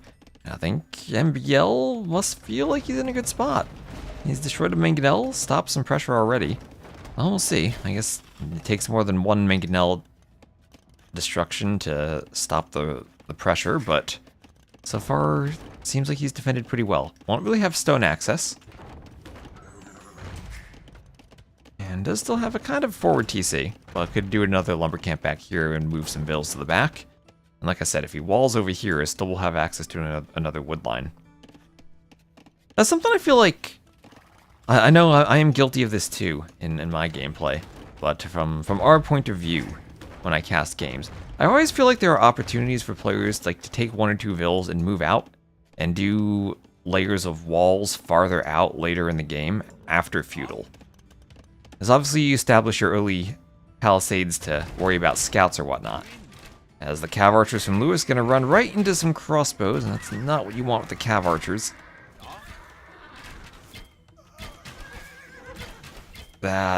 Oh my gosh, that was an awful fight for Lewis, not patrolling with cav archers, runs into the crossbows, and yeah, the crossbows get cleaned, but cav archers are more expensive than crossbows, you don't want to be losing them like that. Couldn't he convert the Mangonel and hop back into the TC?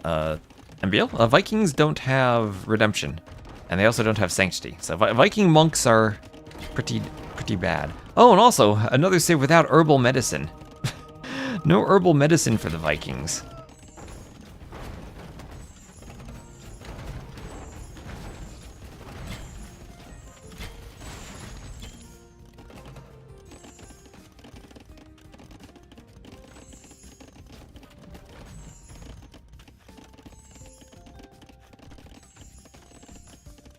There we have Gold Shaft Mining and Heavy Plow coming in for MBL.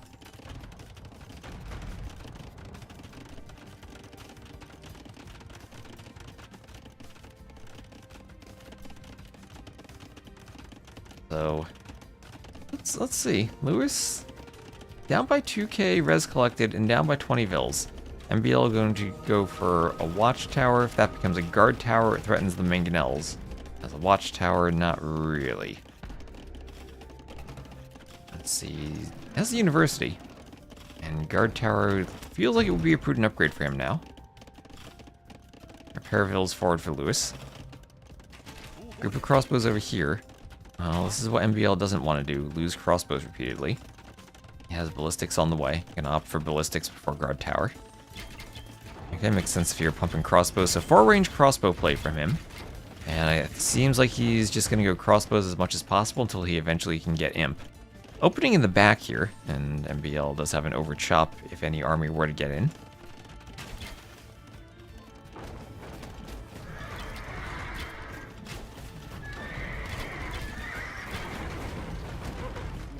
And Mangonels go down, but a few cav archers go down to scorpions too. That's a lot of scorpions.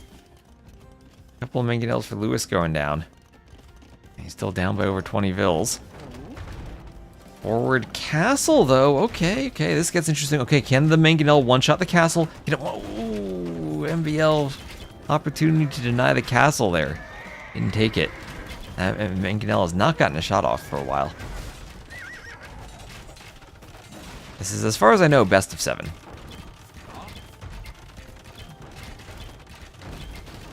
Ooh, Lewis goes right into that shot. Tanks a hit.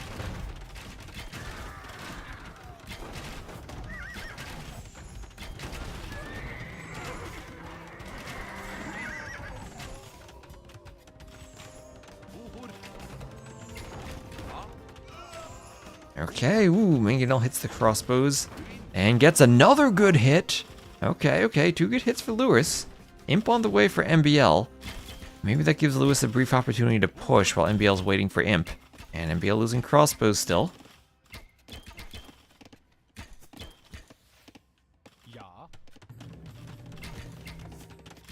Our ranges here going up for MBL. Georgians have the best late game eco. I agree, as long as you have churches all over the place.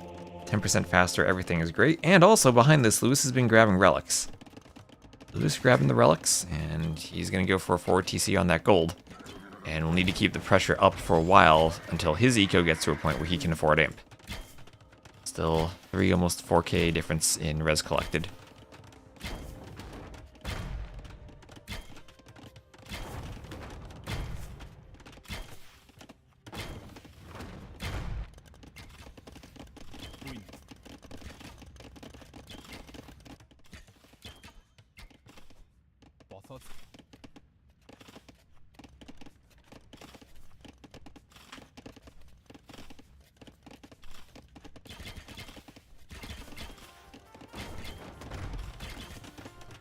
So 84 to 54 KD. That's a pretty big difference. But remember, the 54 will be crossbows versus cav archers for the most part. And maybe it's finally time for MBL to lose some villagers. One watchtower. Does that monk have redemption? No. If that monk had redemption and could have converted the tower, that would have been amazing. But finally the cav archers getting some raids on the vills. MBL needs to run and find more wood. And MBL kind of trapped now thanks to that forward castle. Lewis up to imp. He'll be 2.5 minutes slower. And MBL going to go for a second tower. So Lewis is just going to try to dodge arrows and kill as many vills as he can. MBL coming forward. And okay, Woodline Massacre here. And Lewis now pulling ahead in villager kills. Okay, Woodline Massacre, all the vills going down.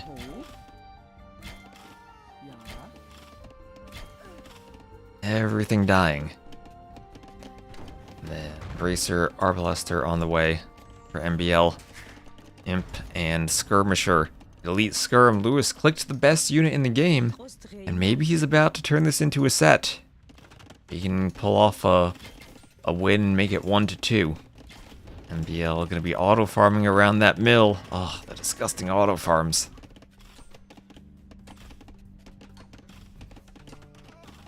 Against Cav the Viking pikes. That's the thing, the Vikings only have pikemen. They don't have halb. So yeah, they have more HP.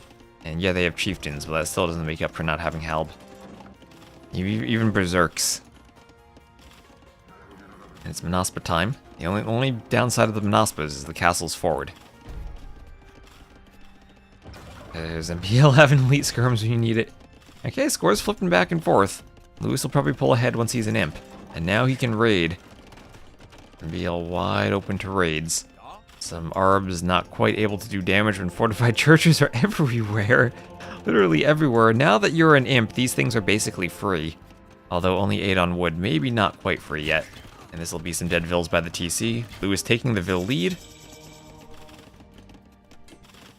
MBL trying to wall so the cav archers get trapped by the TC, and he will successfully do it. He'll lose a couple of vills in the process. Monks need to be picked off. A couple of cav archers get converted. Nice defense from MBL around the TC, but Lewis continues gaining in score. He'll repair that castle. He is the Georgians, so he will get that building repair discount and be able to repair forever. What does Chieftains do? That's a good question. What does it do these days? Chieftains is infantry, +5 attack versus cav, +4 versus camels. You get 5 gold when killing a villager, a trade cart, or a monk. What the heck is that? Defeating? What does it mean to defeat a vill? God, it's like you kill a villager. It's like those YouTube videos where you have to say you unalive a villager for the search results. Like there's no algorithm that's gonna stop search results if you write killing villagers in your tech tree description. It's like those events they had where it told you to defeat a boar. How the heck do you defeat a boar? Oh gosh, yeah, you have to hug them to death? What, if I get a wonder victory, do I defeat all of the villagers? So there's the Man-at-Arms upgrade from MBL. Looks like he's going to try to go for the champion line. And Humble Jelly, thank you for the sub. Thank you for placing some wonderful flowers in the chat.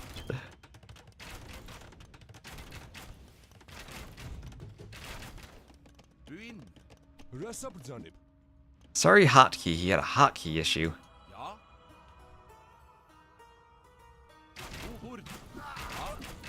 We don't want to say Catans in the chat. They're too scary. Also the wonderful Titanic Knight emote. Yeah, I need to make some more emotes. If y'all have emote ideas, let me know.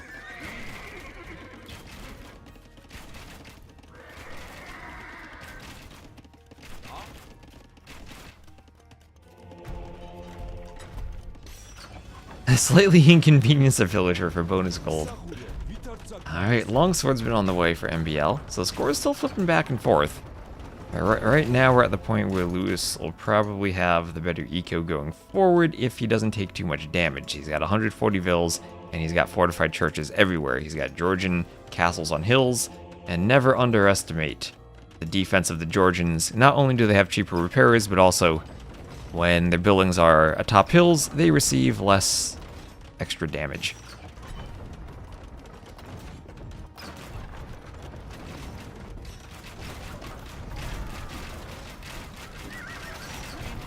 And also, Lewis is the best unit in the game, the Skirmisher.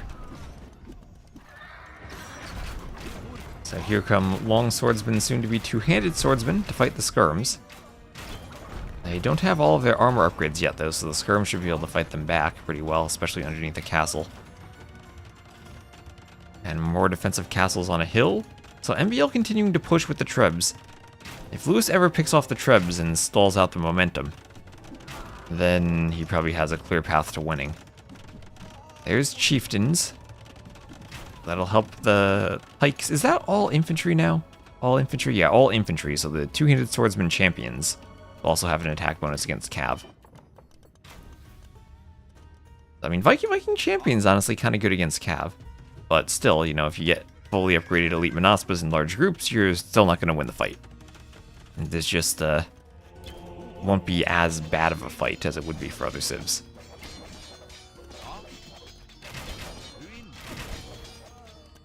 Kind of a weird development of the Vikings, because in the in Age of Kings, before Halb was added, they had one of the best lines of pikemen in the game with the extra HP. But now without Halb, ever since AOC, they really do struggle against Cav civs, and Chieftains helps, but doesn't really change that. Chieftain Berserk versus Monospas? Monospas, I think, still win that fight. And yeah, Lewis getting pushed. But at the same time, he still is raiding. Now he has some Elite Monospas. Yes, Elite Monospas raiding MBL. 130 vills to 108. And MBL gonna lose vills under that TC. Swan Towers. Swan Towers being added in for Lewis with the Guard Tower upgrade there. Trebs for MBL. So Guard Towers actually are a great way of slowing down Treb. Oh my gosh, look at that freaking tower. Oh, that is scary. As I was saying, Swan Towers, Guard Tower is a great way of slowing down Trebs, because you're spacing your stone out on so many buildings that if Trebs constantly have to pack and unpack to go for them, it's awkward to deploy the Trebs, pack them, move them, deploy them again, and it really just takes more time to push. And that's what Lewis is trying to do, buy himself time, and he's finally able to take a fight and get the Treb. Can he get one more Treb? No, he can't. All those Treb shots miss. But here we're seeing Chieftain's two-handed swordsman cannot win the fight against the elite Monospas. Down they go. Let's see, I think the swordsmen, yeah, they have their upgrades now. 1+5. Yeah, they were 1+2 earlier, now they're 1+5.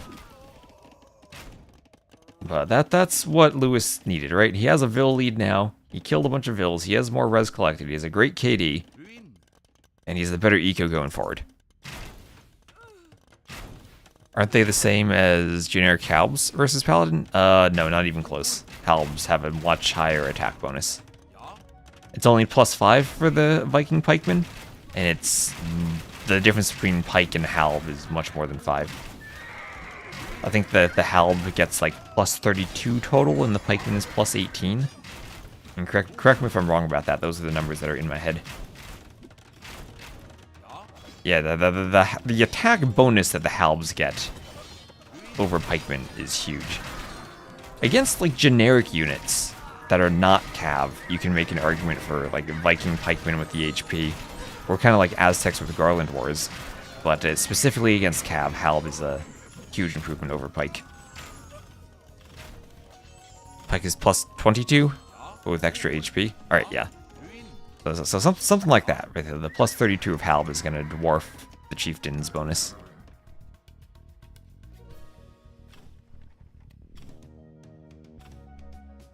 Oh, hello, D-Longer. How you doing? Hope you're having a good weekend. So in comes some Elite Menaspas. We'll have a TC going up over here on the wood line. A couple of castles on the side. We're going for the TC. Hope you are too. I am. I have my coffee and I'm ready to do some Stronghold Frenzy later.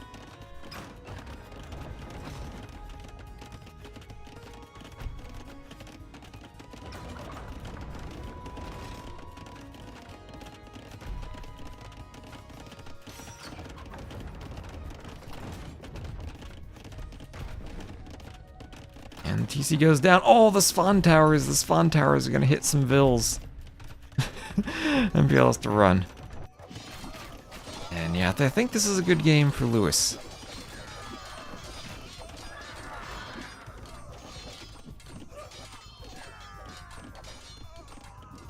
Just finished your coffee? Nice.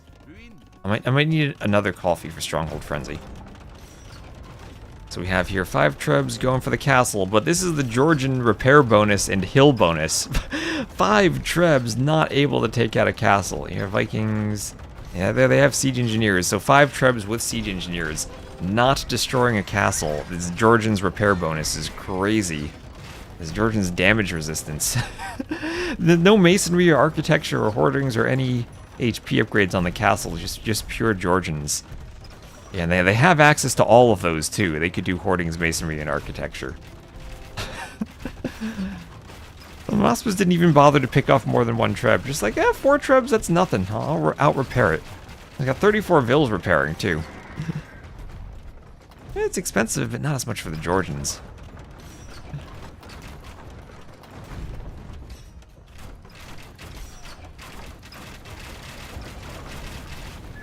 Oh, he's trying to do walls in front of the trebs again. I mean, it does help, it does help.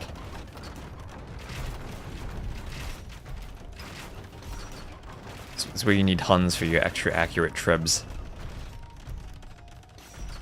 Menaspas thinking of moving forward again. On the side, Lewis still pushing with more Menaspas. MBL down to 70 vills, and Lewis now has twice the vill count of MBL.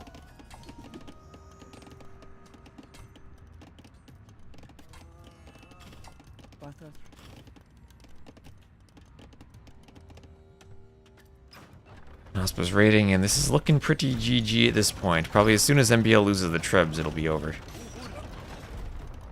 And if MBL needs all of this population of Arbalest army to defend the trebs, then he doesn't have anything to defend against the raids. And he's down to 120 pop anyway.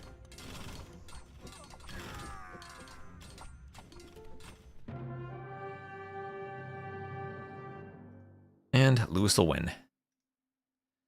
There we go. So I think that the timeline shows exactly what we thought was going to happen. MBL, nice job using the scouts opening to take as much advantage of the Vikings' ego bonus as he could. But in the long run, Georgians are OP, especially when Lewis had 4 relics. Oop, wrong menu there. There we go.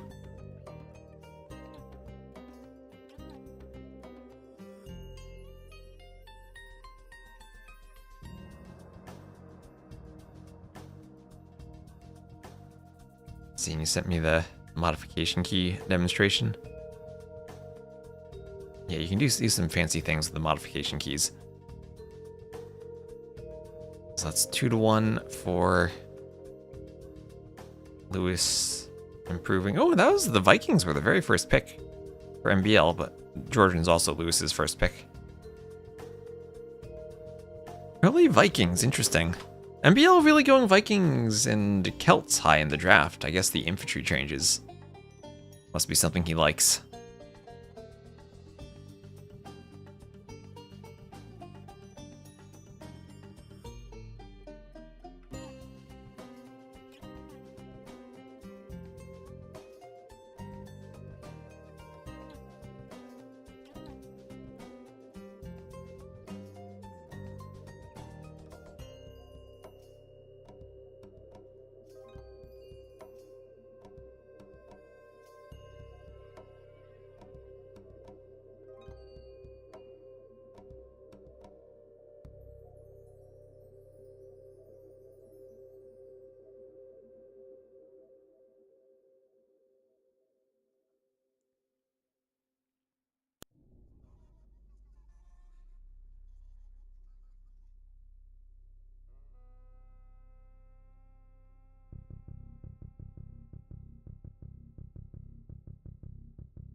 MBL not walling.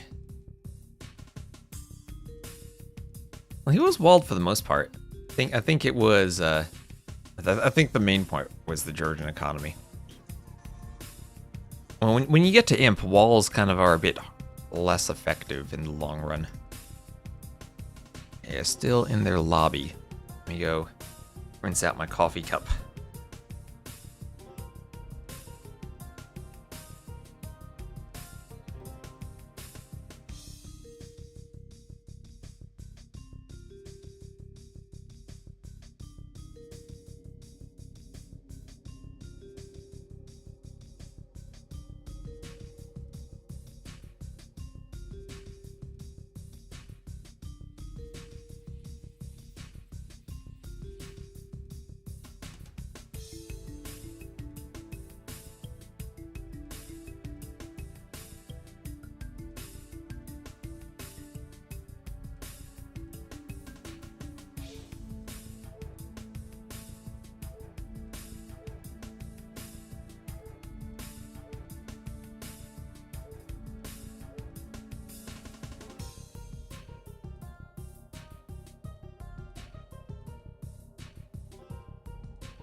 Am I a light or dark roast coffee guy? Right now, I have right next to me medium roast.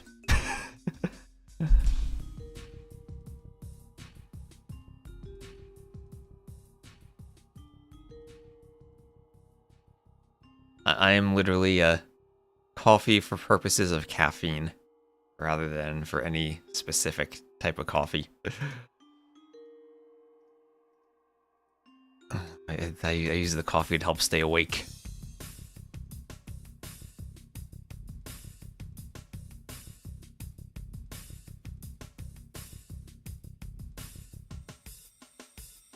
Does it have more caffeine?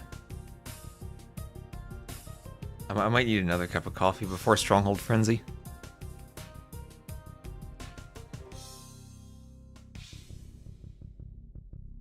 And see, I thought 3 hours would be more than enough time for a show match, but maybe actually bleeds into the Stronghold Frenzy time. We'll see. Well, I mean, the way Andy has been playing Stronghold Frenzy, he's been speedrunning it. See if DauT can finally give him some competition in the finals. So here we'll have MBL as the blue Huns. Yes. Oh, Huns. Let's go Huns. And he'll be against Lewis as the red Lithuanians. So Lithuanians versus Hun-like civs. Oh, even H for Huns. Let's go MBL. The H for Huns gold. Lithuanians are interesting because they have faster moving skirms.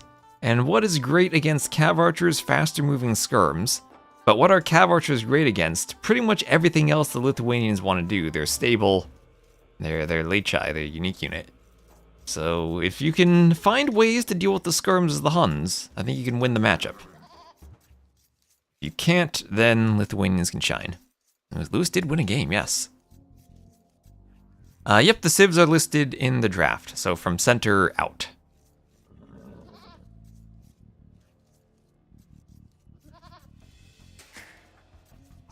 And again, chickens. Or hares. Okay, all you animal experts in the chat. Do hares exist in this type of climate on a desert? There are, like, bunnies around here in the temperate New Jersey area, but out here in the harsh desert, I'm not so sure. Yes, they do? Okay. That's good. I need to learn, like, where all the animals properly belong, so when I make my own maps, I get the biome set up properly.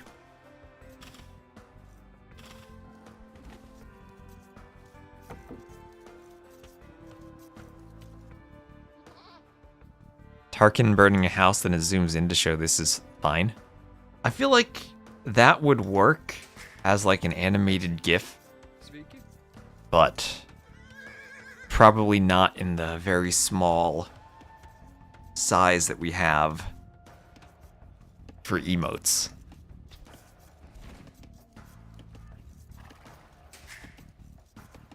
So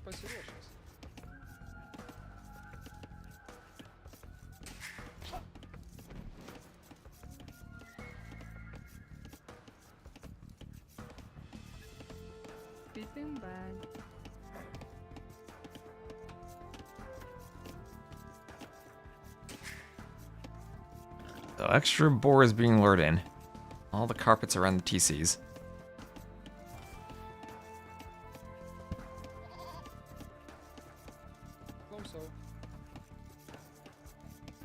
And how does Lewis hunt his boar these days? Is he a TC shooter or a Vil shooter? So he's once, twice. Oh, he's just a kill it with the TC person. Oh, the shame. How does MVL do it? Once, twice, thrice. Yeah, and he ungarrisons to get it in a better spot. Yeah, MVL is a positioner. Gets it in the right position. Yep, some Vils going idle slightly. I'll send some Vils over to the berries. Bears have such big ears partially because it helps with heat regulation, so they can survive better in hotter climates than rabbits.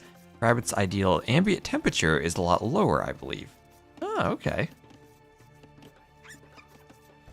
Big ears to help regulate the heat.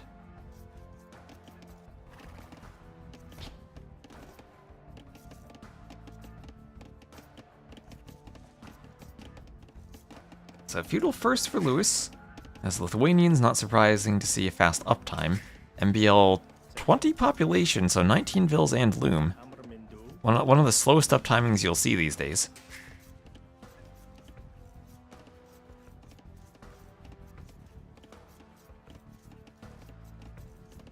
And there he goes up.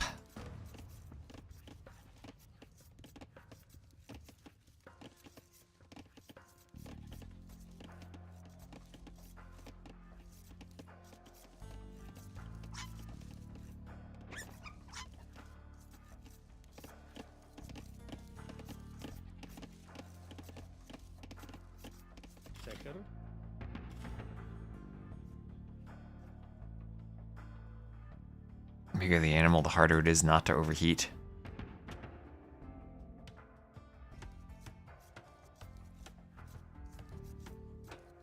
Thought the big ears were for flying.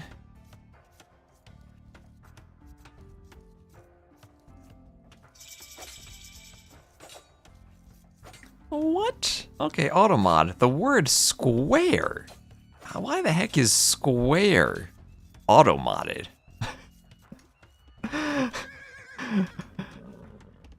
Automod has managed to surprise me there.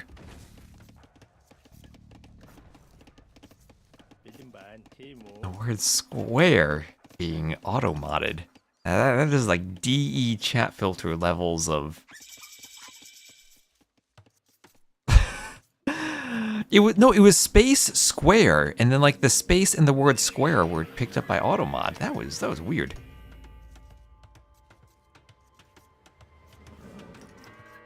That was a mild insult if you say someone to be there or be square. Which is not like, no one would... God, aren't we on Gen Alpha now? Oh, look at that Vil farming directly on top of the rug. That's not a word anyone would use as an insult.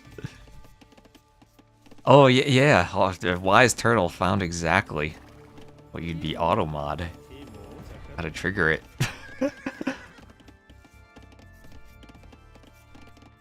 Did I start with a space? There's a space after you tagged wise turtle.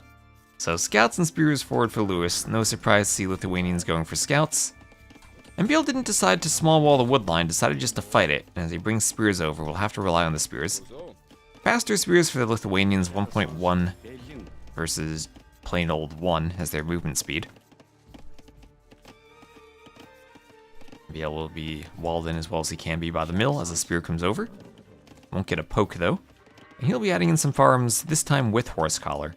So scouts for both, but MBO with a much more eco-centered approach.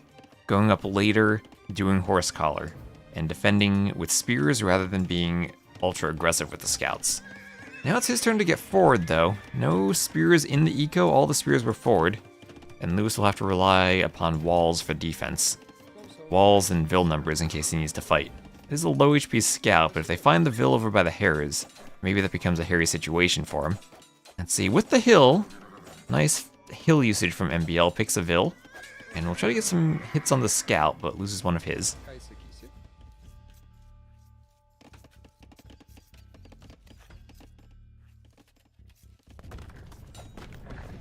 Square-headed is someone who has to do things their way, but not an insult. I don't even know what that would mean. Square-headed is like SpongeBob.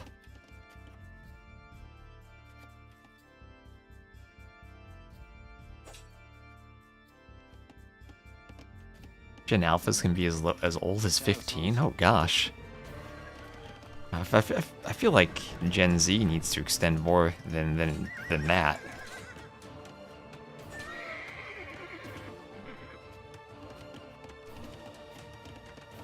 God, everyone keeps triggering the word square in the auto mod. No. I don't have any mods. I can't keep alt tabbing. Oh my gosh, look at these walls from MBL. Look at this walling. Making it like a very tight oval around his base. We'll have 3 wood lines and a gold inside the walls. Honestly, this works. It works pretty well. And he's Huns, so has to rely upon the walls. No houses for him.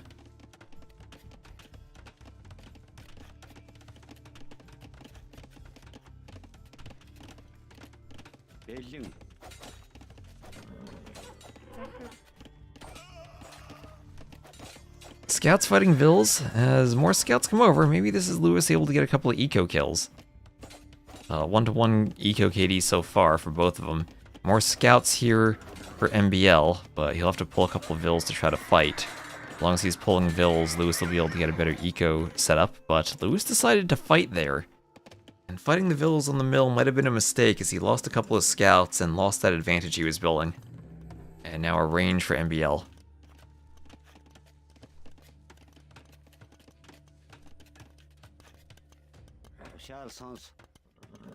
Gen Z 96 to 2010? It feels weird that, like, I would be at the tail end of millennials. I feel like millennials should extend more into the 90s.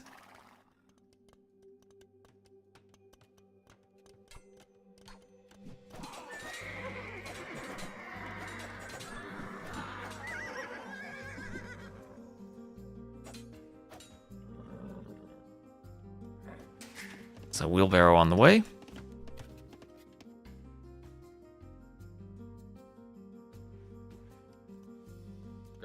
And that handsome Arabian wolf. Going to try to munch on that skirmisher, take a bite out of him. And wheelbarrow here for MBL. MBL still up in res collected. And all things equal in the KD department. Eco and overall.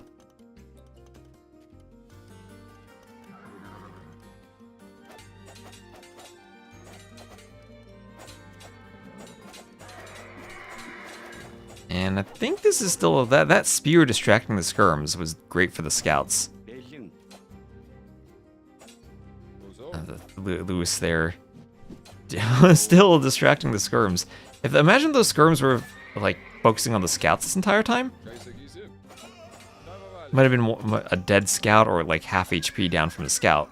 Instead, they missed every single javelin on that spear, and Lewis just kind of lost his scouts because of that.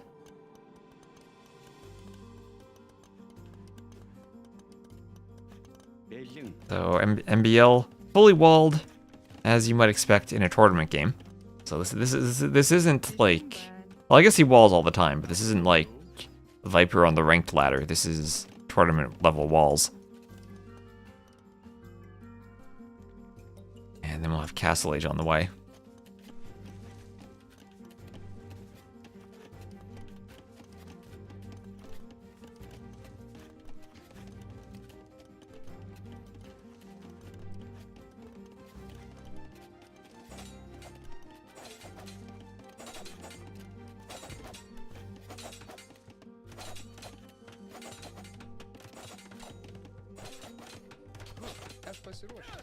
Yeah, egg base.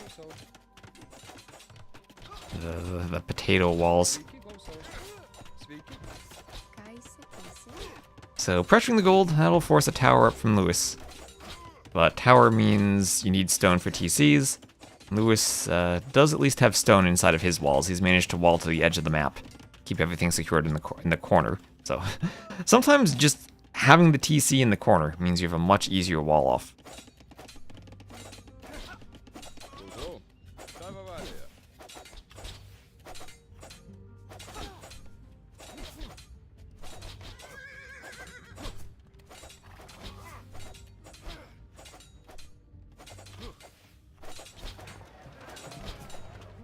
Marker coming forward for Lewis.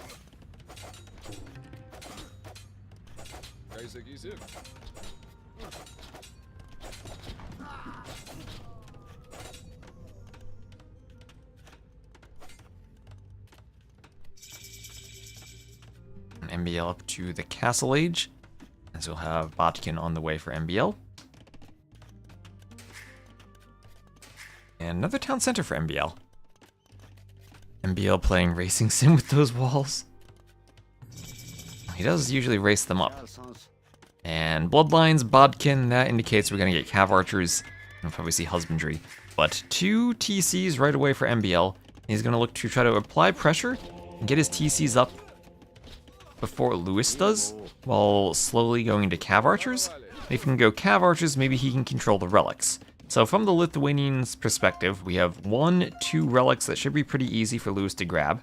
1 that's definitely on MBL's side, and then another 2 relics that are closer to MBL. So as far as relic positioning goes, much better map for MBL. And Lewis even going to focus on the monastery before TCs, which will slow down his eco compared to MBL's. MBL's getting the TCs up right away. And then going for a workshop after the TCs.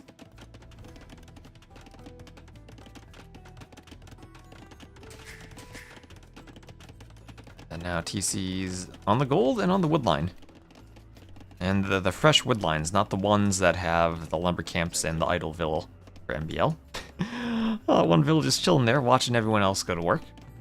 We'll have elite skirm for Lewis. As this TC is going up for Lewis.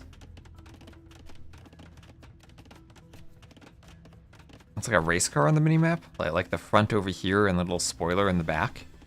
I can kind of see that. Zoom, a race car. That was that one guy from management. So Bosaw on the way. Bosaw for MBL. And we'll have Elite Skirm Town Watch. As the scout comes forward, might find the monk.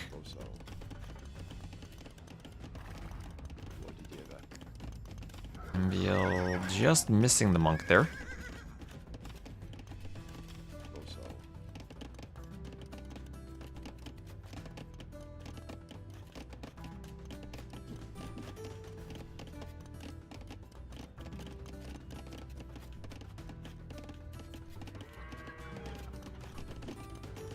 I would have refreshed it 3 times and not done an eco upgrade. He'd have a lumber camp here, but he wouldn't even have double bit axe. Okay, Knight picks off the scout. And MBL up in Vills and looking to pressure, getting Cav Archers and oh my gosh, what is this pathing? The Mangonel trying to go forward? Where's the Mangonel going? Crossbows are patrolling, there it goes. And looking at the relics now, a couple of scouts spread out is Lewis. But, ooh, this could be an interesting scout fight there. Bloodlines here for MBL, so he actually has much more HP. I looked at the HP bars, but there we go. Oh, a 1-hit kill. Okay, crossbows harassing Vills, and this is looking like a good spot for MBL, I think. 1 relic in for Lewis, but it was the close relic, right? The one we just saw there. He's trying to go knights. If he could grab this relic, that'd be good. It's a situation that Scout should be able to prevent. And he has scouted it, so it's just a question of whether or not he's paying attention. If he is paying attention, he'll see it disappear on the minimap. Or just by in the fog of war.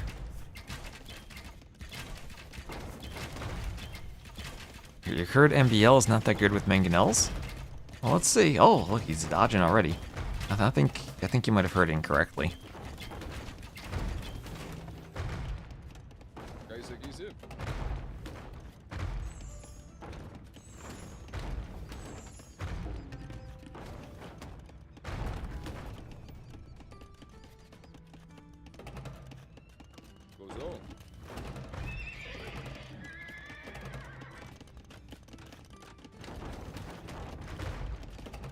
I don't know, somehow that mangonel even survives. Okay, second relic now for Lewis. We got the 2 close ones. And did he grab him to the one over there? Oh, he's gonna grab the third. Okay, he's gonna grab the third. Scout for MBL was not in the right position. So Lewis does manage to get a third relic. There's a couple of knights hoovering around in the back of MBL's base. And Scout for Lewis does see the relic. So Lewis, at least, is grabbing relics so far. And part of the positioning I liked from MBL was that he was denying relics, but all of a sudden, Lewis manages to sneak a couple in.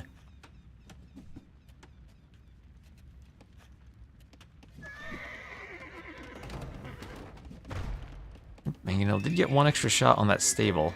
That maybe would have been better spent on the skirms. Ballistics on the way for Lewis.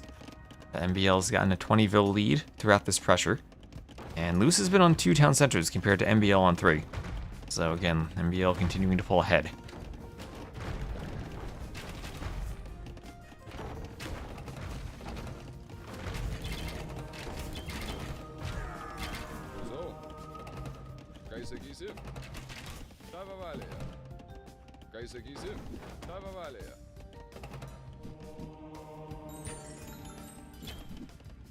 Let him collect the relics and destroy the monastery.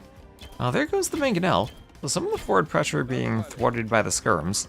Remember, Lithuanian skirms are good. Cav archers clearing the knights in the back. MBL's still not bothering with the hares. I mean, maybe that's why he went up so slowly on the 20 pop. And 20 pop with Loom because he didn't want to deal with the hares. And MBL will go for a castle to control the middle of the map. Will be atop the hill there.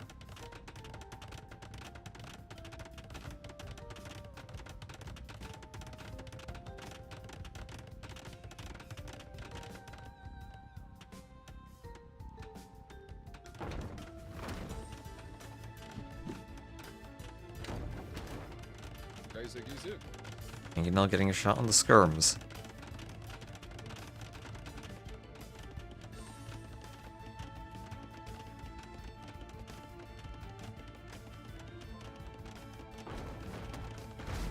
And Mangonel goes down. Ooh, look at that. Wait, how did that Mangonel not get hit there? It's just kind of like nearly pathfinded its way to not getting hit.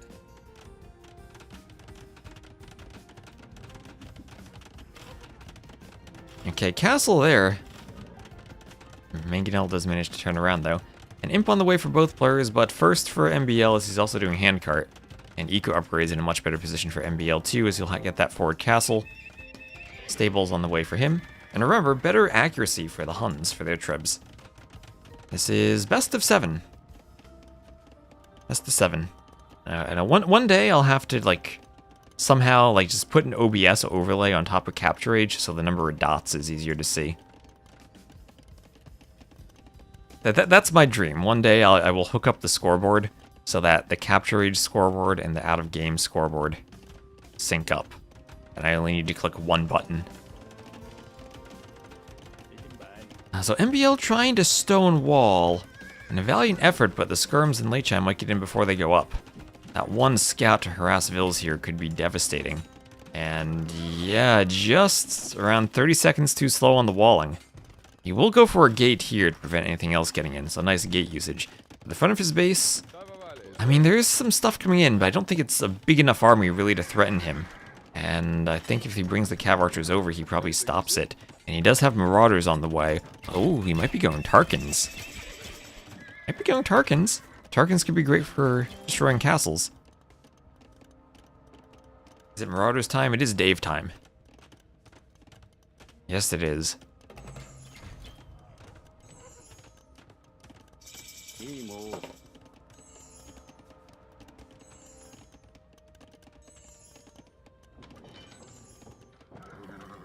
Yeah, a vicious plan to research Dave and go Tarkans from the stable.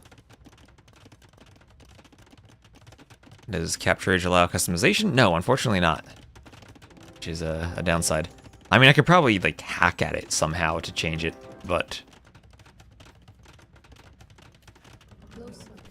that would take some effort probably. So Leichai coming over from the side. Can the Mangonels maybe defend the Trib? Crossbows there. But Cav archers will deny the castle. 92.29%. A palindromic DauT castle percentage. And that will be, for the moment at least, denied. Lewis can YOLO some builds towards it. But enough Cav archers there that he'll call the GG, and MBL goes up 3-1. So that's 60 to 42 KD. Eco much better for MBL. And slightly better imp time, but the eco will more than make up for that with about 30 vils more at the end. Huns are Huns. Huns are Huns indeed. Can't recode. Anything is possible, but possible have to modulo by the amount of effort I want to spend just to update something simple.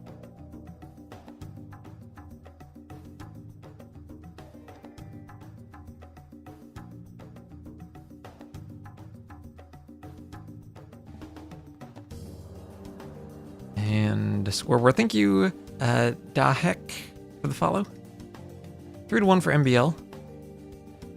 And that was Huns. Huns are Huns over the Lithuanians.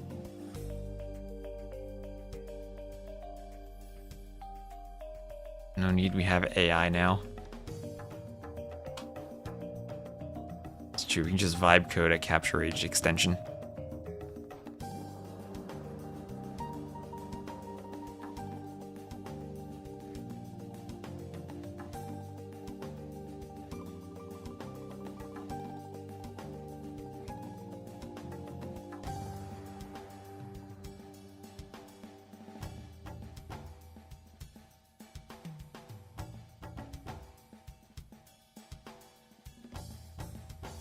So what civ do you go for now if you're MBL? Do you want to use Berbers now, your top pick? Potentially you want to match them up, I think, against Romans maybe.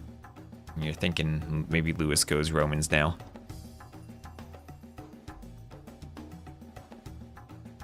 So 30 minutes until Stronghold Frenzy is scheduled to start. If the admins are around, just if Lewis wins, I'll probably just have to abandon the rest of this set and go cast Stronghold Frenzy. But preferably they don't start if I'm in the middle of the game. They'd wait for that. So if my admins are around and can make sure that's good, then that'd be great.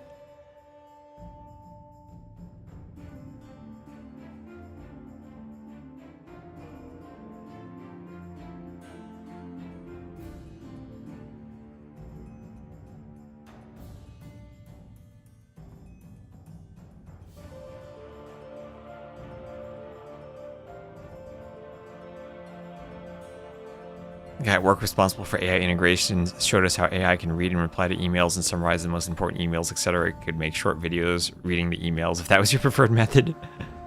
How about just send fewer emails? That'd be nice, wouldn't it? Fewer emails.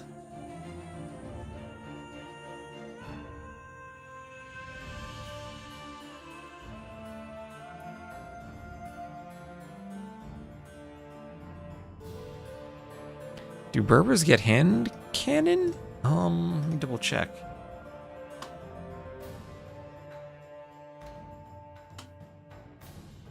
They do get hand cannoneer, yes. Usually you think of them going camel archers, but they do get hand cannoneers, you're right.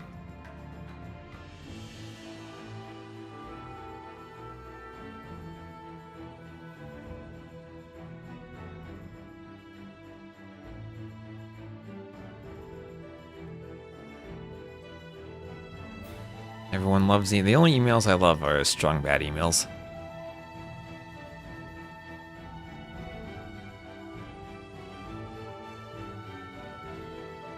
What's Smart You though? Last time I played 1v1s I was around like 1900. I haven't really played 1v1s in I think well over a year now. Maybe one day if we're ever able to play Arena properly with 1800 HP stone walls as ranked games, then I'll grind 1v1s again.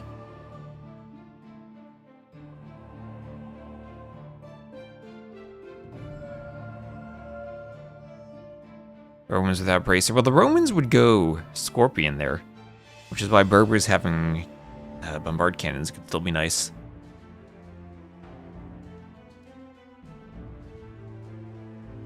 Did this game start? Yes, it did. There we go.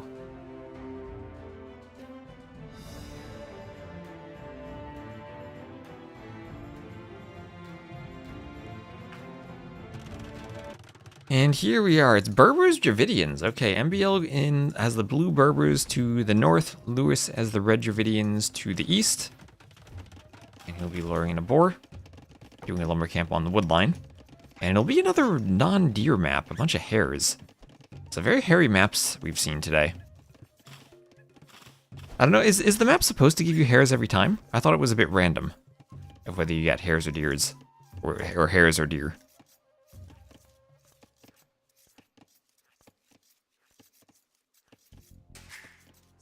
Yeah, people where you work think AR will replace almost everyone the next 5 years using co-pilot agents. I don't think that'll happen.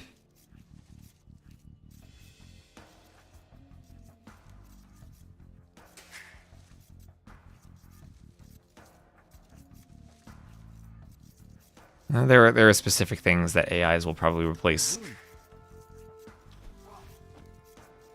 but I don't think LLMs are anywhere near that level.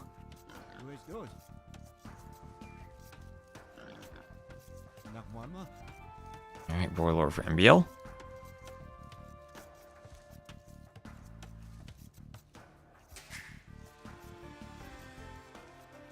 Shovel operator.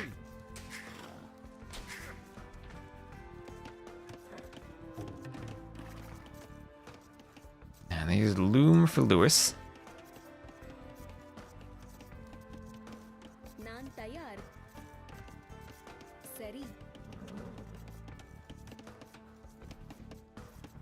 We probably replace CEOs with AI.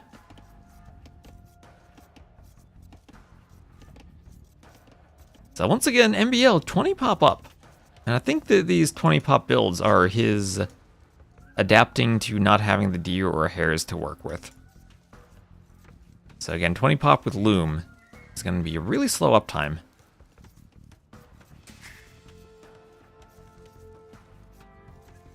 I think that'll be around 9:15 when he gets up with 0 idle time. And see, Lewis, 8 seconds of idle time for a fast 18 pop-up. And see, MBL is just going out for gold and hares now. Some militias coming forward.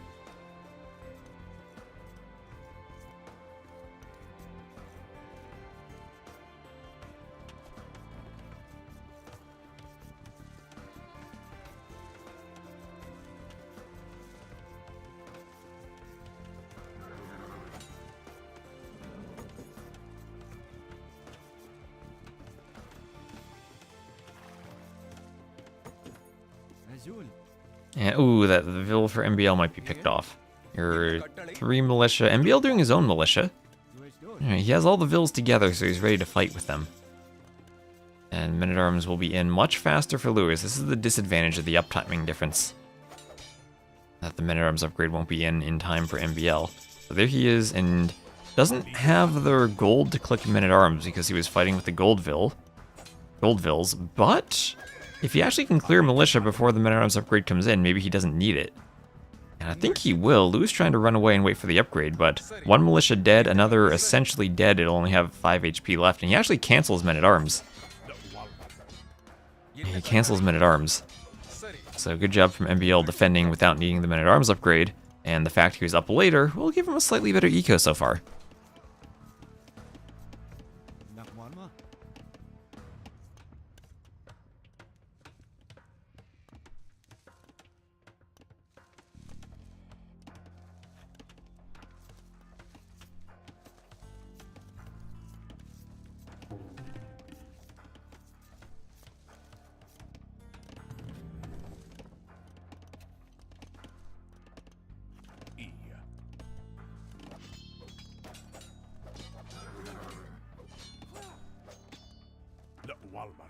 நான் தயார். என்ன கட்டளை?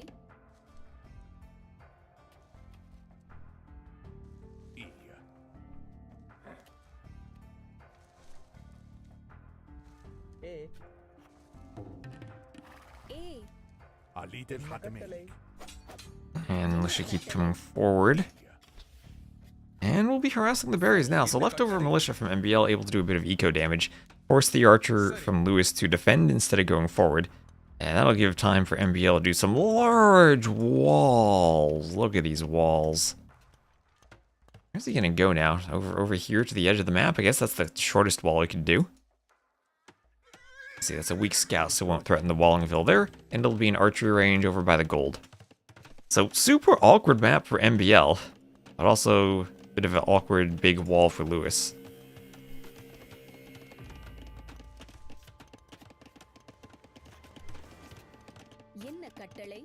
And though the militias and the scout, at least the scout has 2 HP, so it can't really contribute here.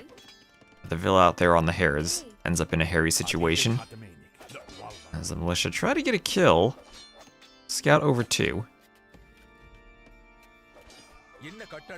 But the archers are there in time.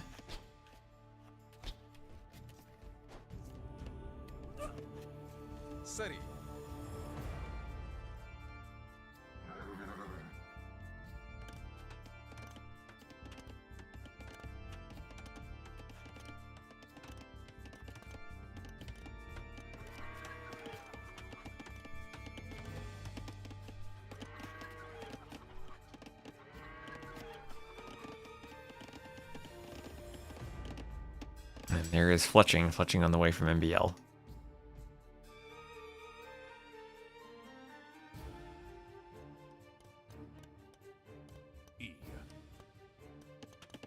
Yeah, AIs can do some very simple code generation.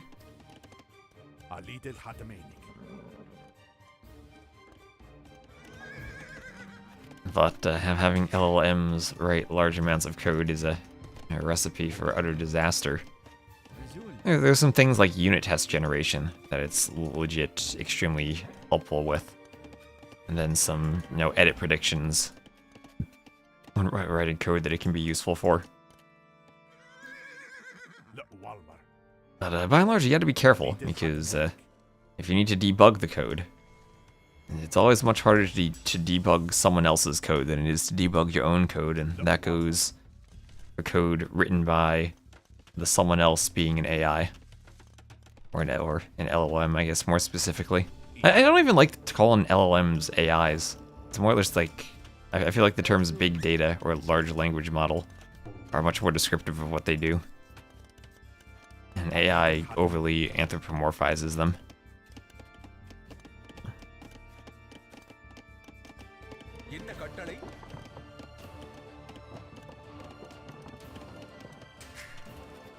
Wheelbarrow here for MBL. And market going up for MBL too. So what is this wall shape from MBL? It works though, it works. MBL, yeah, this is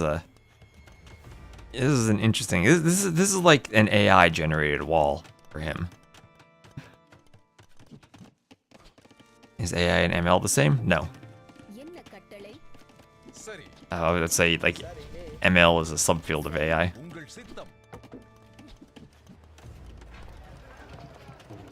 But I think clearly the most successful area we've had since like 2012, and the proliferation of neural networks and reinforcement learning.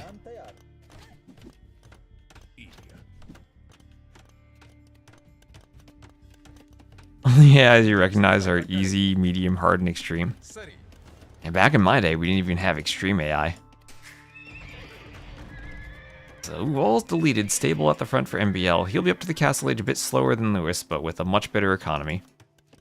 Dravidians will get some free wood, but Lewis still kind of trapped in his base and in a tricky situation by the wood line. Imagine MBL keeps pumping out skirms and then can go knights from the stable. And remember, Dravidians do not really have a good stable themselves. Adding in scouts to deal with the skirms, but there'll be a couple of scouts to try to give him crossbow position as he goes forward. And MBL continues the walls. You can get some genitors. Oh my gosh, maybe we'll get genitors. Skirms pick off the scouts. Scouts don't have armor, and again won't have bloodlines as the Dravidians. And the skirms here will ignore the scout and try to dive the archers. Archers then will dive back on the skirms. But either that is an army going down for Lewis. MBL buying himself as much time as he can in this transition period so that he can get up to the castle age and then get army out enough to fight the archers. And he has stayed forward, so this is not just killing archers, it's also buying himself time to get up, do bloodlines, and then pump out knights and a few more skirms. Even the spear forward. And there, so crossbow in, but how much time did MPL just buy there? He's up to the castle age now. And with bloodlines on the way, who wanted Genitoras? We're getting Genitoras. Let's go. Bloodlines, Bodkin, and Genitoras are great because you don't need elite skirm, right? You can just go Genitor. Yes. And hello to the IQ.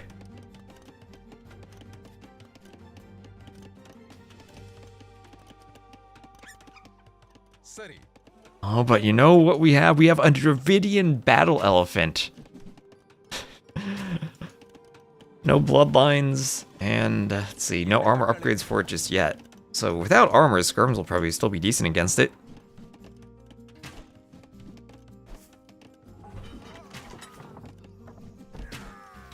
And MBL already with the second TC up.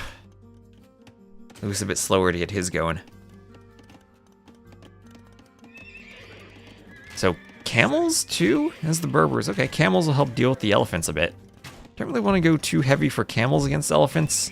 They don't really have that much of an attack bonus compared to cav. But can be useful.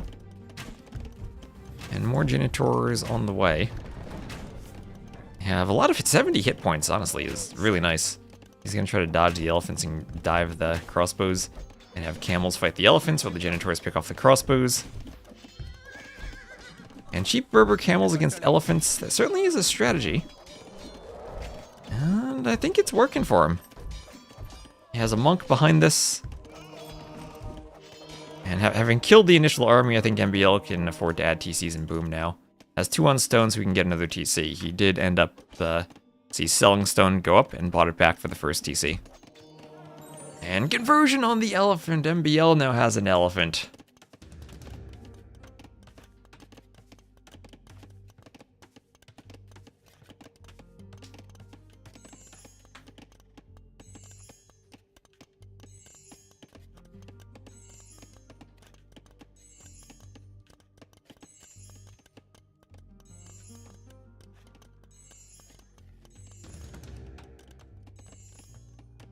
Alright, workshop going up, monk will be healing, and a bowsaw on the way for MBL.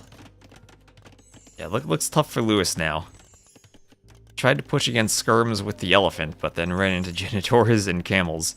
Yeah, I mean, 70 hit points for a mobile skirmisher. That sounds like it's a ridiculously good unit. And if you think they're underused, maybe they are. Yeah, now third TC for MBL out protecting his gold. MBL needs to run away with the elephant, not let it be killed. If you can bring the monk forward, that'd be nice. So 2 relics, though, for Lewis behind this. Well, that will be a nice boost having the relics.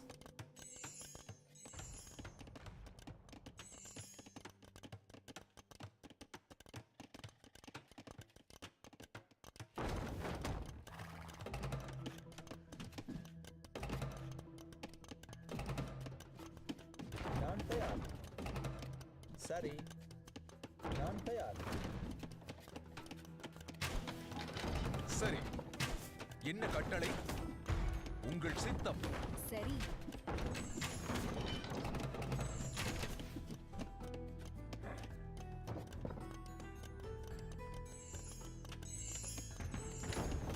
And Phil was bearing the mangonel.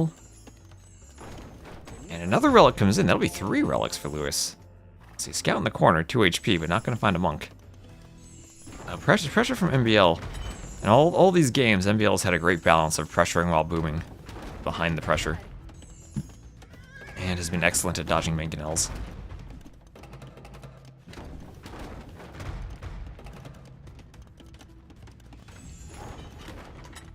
And, ooh, that mangonel dodge.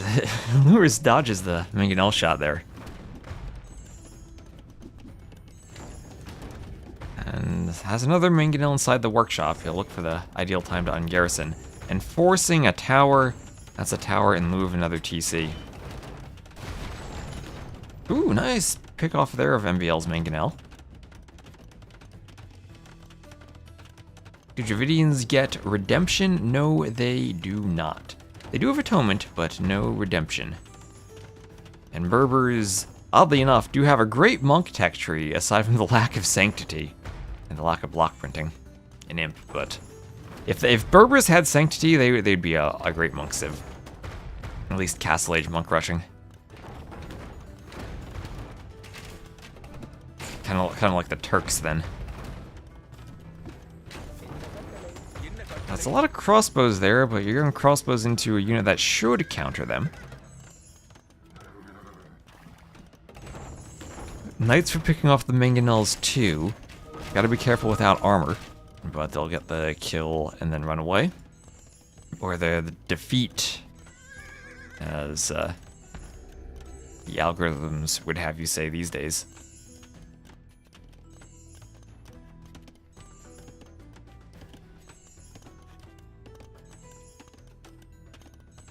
Is a second armor needed for Genitors? Yes, it is. Because then you're taking 2 damage now, second armor, and then you take only 1 damage. Because of the 7 attack of the crossbows. 4 base Pierce armor is crazy. Skirms don't even have that much, it's 3 plus 2 for them, right? Yeah, so there's Imp on the way. It seems like MBL is going to win this in time for us to get to Stronghold Frenzy. Imp on the way for Lewis, so both up to Imp. And MBL will add in a 4th TC during the Imp transition. I remember this being DauT's advice on Regicide Fortress, when everyone would pick Maya back in the day. Get the 4th TC on your way up to Imp, and you have a bigger eco. And that's 4 TCs compared to Lewis stuck still on 2. Oh, the elephant, the converted elephant's gonna get a kill. Let's go. Oh, that Vil. The elephant gets the kill, yes. 0.9 speed against 0.88. No handcart. If the Vil had handcart, she'd have outrun the elephant. MBL, as he always does, gets another castle on the hill in the middle of the map. That's the first defeated villager.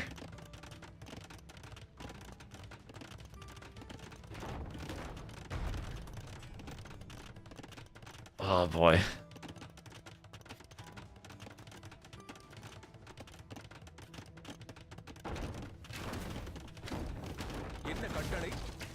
Mangonel goes down.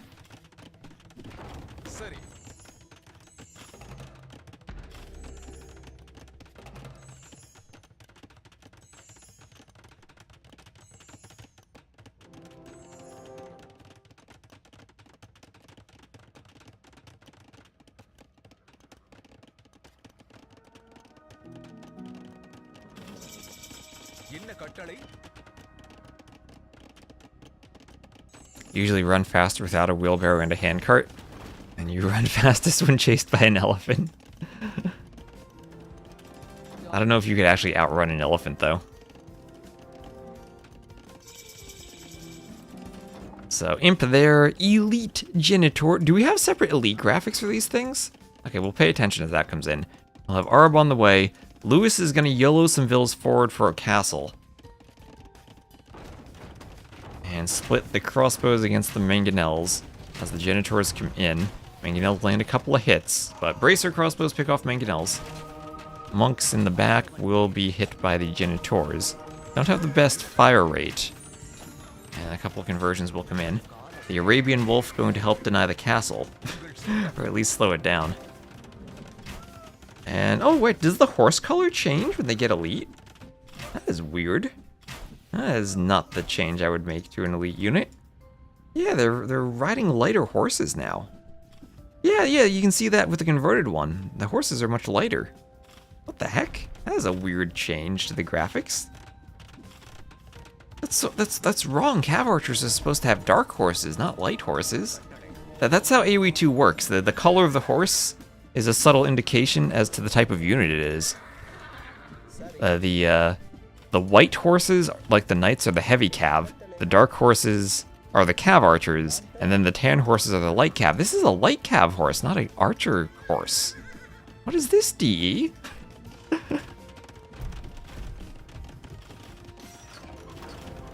So Trebor now, only one repair vill for MBL. It might need more vills repairing. Well, at least one vill. Means you don't need to keep microing back and forth on the Treb. But, ooh, yeah, it keeps getting hit. Needs to make sure the Treb's over. Actually, that Treb's on a hill. If that hits, it goes down. Oh, it auto-targets the workshop somehow there. And, okay, cannon out. Bombard cannon for the Dravidians. As long as you have a lot of repairs, you can out-repair the cannon. But it does take a lot of repairs. The cannon does hit every single shot. Those now upgraded Genitors can force the cannon back. And the castle will go down. And things looking better and better for MBL.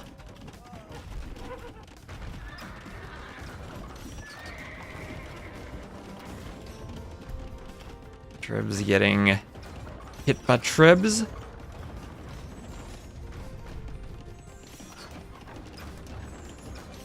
And Ring Archer armor's on the way. We'll have a Bombard Cannon going for a Treb over here. And it does look difficult for Lewis. It's 118 vills to 94. And looking at the res collected, 6,000 more for MBL. And he even has a tower rush going on one of Lewis's wood lines. So what does Lewis not have? Access to wood. Has to do a desperation tower just to get wood access. And MBL has this. MBL has this in the bag. The one game Lewis won was a really good civ matchup, I think, Georgians against Vikings, for him to kind of hold on and win it late game. Other than that, MBL looking really strong in this set.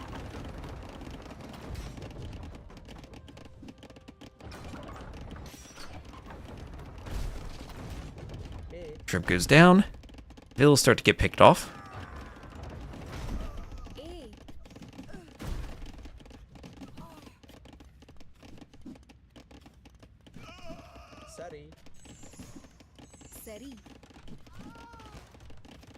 And okay, this is a good Genitor raid. Don't know what Lewis is paying attention to. Maybe the Bombard Cannon. Maybe the fact that he's being raided over here.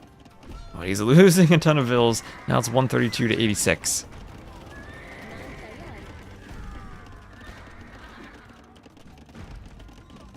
Skirms slowly but surely taking out the Genitors.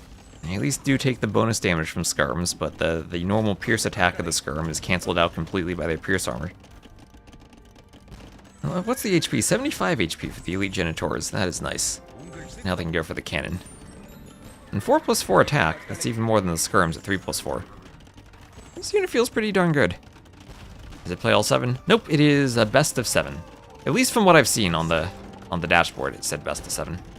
So I think this will be it. So Siege Engineer is on the way for MBL.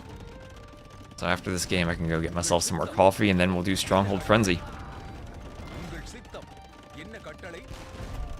Oh, cannon picked off.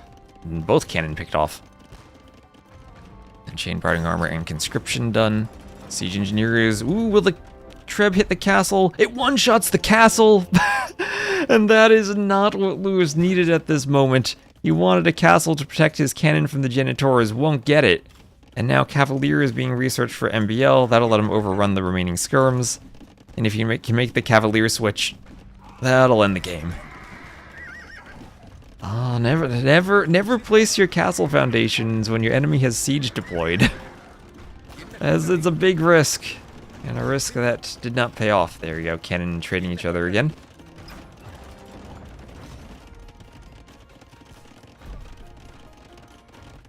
The worst kind of castle. And there's the GG from Lewis, and MBL will win 4-1. So congrats to MBL. And I enjoyed those games. That was much more looking forward to King of the Desert after all the water maps we're seeing. So let me set the scoreboard there. 4-1 for MBL. And that'll be a win for the Berbers and a loss for the Dravidians. Rugs are more than water. Alright, so once again, let's just give a shout out to Memb for posting that. And we're gonna head over and I'm gonna get my scoreboard set up. We'll be ready for the remaining Stronghold Frenzy set. This is going to be FreakinAndy against DauT. Best of 7, and it is the finals, so stay tuned to get ready for this. I'm going to grab myself one more cup of coffee, and then we are going to get started. So thank you all for tuning in. Hope you enjoyed King of the Desert. And I'm going to swap over to Stronghold Frenzy. Let me just update my Twitch title. DauT versus FreakinAndy Stronghold Frenzy Finals. Let me update my YouTube title too.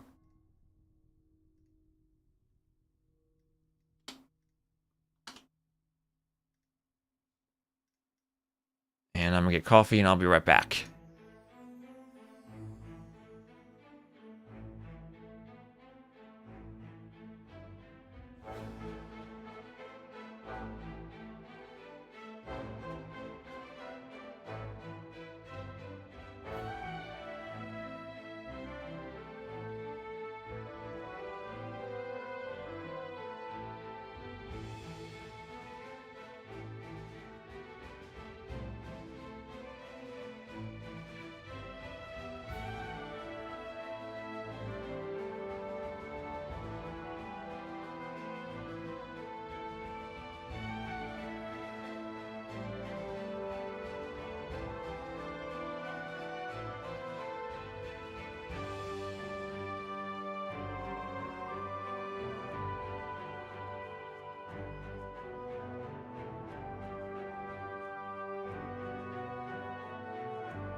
All right, I got my coffee and we're all ready to go.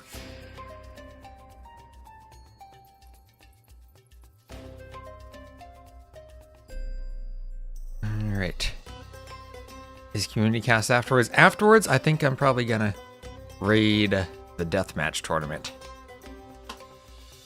So here we go. I'll get the draft right after. I think they launched the game. I launched the game without waiting for me to get my coffee.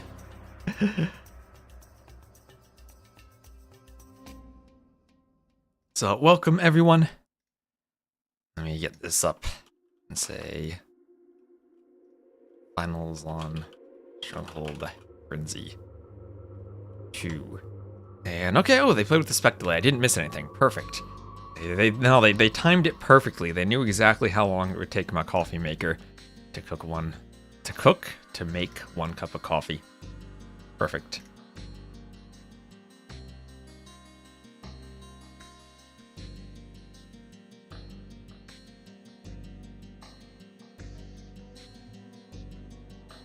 And okay, I'll get the draft up. And bam, you like the draft. The first map is Colo. And let's go right into Colo.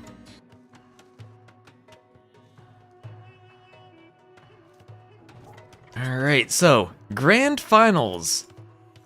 DauT will be playing as the Blue Kitans to the northwest, and FreakinAndy as the Orange Armadians to the southeast. And, well, they're playing on Colo, which has been one of the least played maps. I think out of all the maps, the big randomness of how this one can spawn has made it a bit tricky to figure out. And so how this tournament has worked is every map is free pick of any civ, but once you use a civ, you can't use it again. So they've gone through all the rounds to end up in the finals, and they have all the civs that they've saved for the finals. I don't have a great way to display that in the overlay. If we're going to use the system again, I need to figure out a way to display all of the civ possibilities. But I'll go down the list when we're in between the games once again and let you know what they have left. So here we have Catan Armenians. So fortified churches have been insanely strong on the clown maps, be able to take a ton of map control with the fortified church rush, and Armenians will excel with the warrior priests too at picking up relics.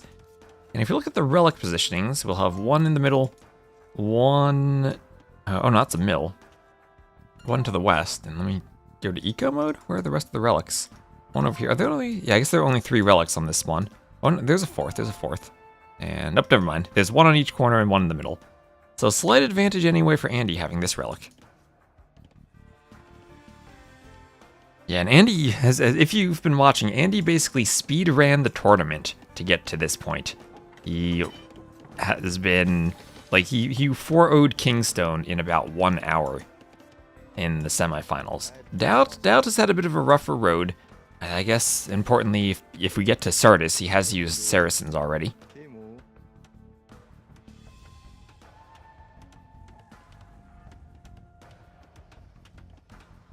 Heating died in your car, so you need to see conquistadors to make your blood boil.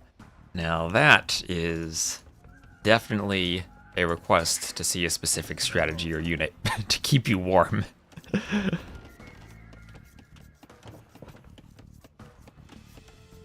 And you know, the merchant is just a scout on this map, a thematic scout. Although what the theme is for this map, with a mountain protected by walls, I honestly don't know. This is like what clowns dream about at night. Mountains protected by walls.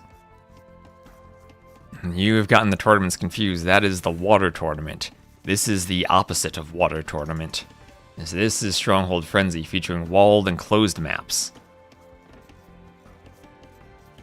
There's a tiny bit of water on the outside of this map, but there are only oysters there. There are no fish at all. So I have seen players sometimes docking, sometimes not docking. Don't know which is better or worse, but here we have DauT not going for the dock, and Andy just adding the dock as we speak. The rest of the map is protected from the mountain? Ah, okay. It's like Mount Pain from TNT then. Scary mountain.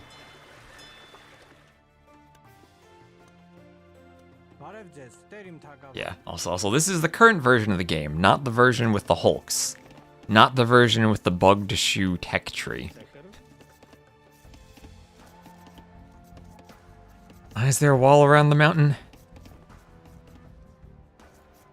I think the correct question from the perspective of an arena player when you look at a mountain is to ask, why wouldn't there be a wall around the mountain?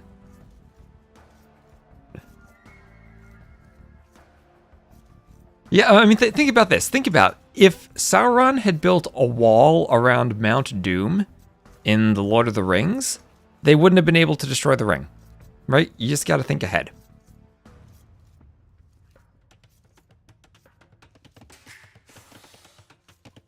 He would have won.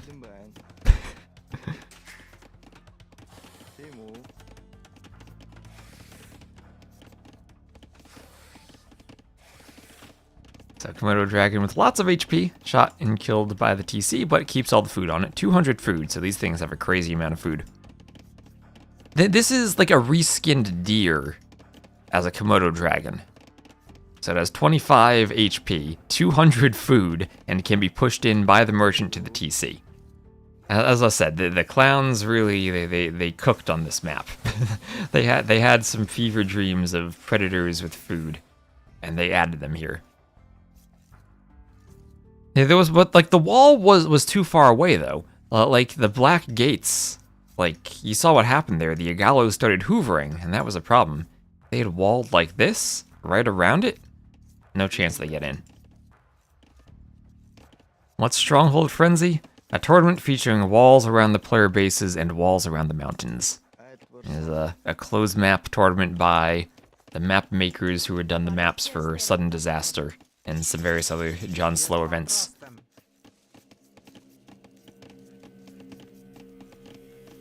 You know, Sam did bring rope with him. Maybe he could have climbed over the wall. Presumably the wall would have been guarded, though.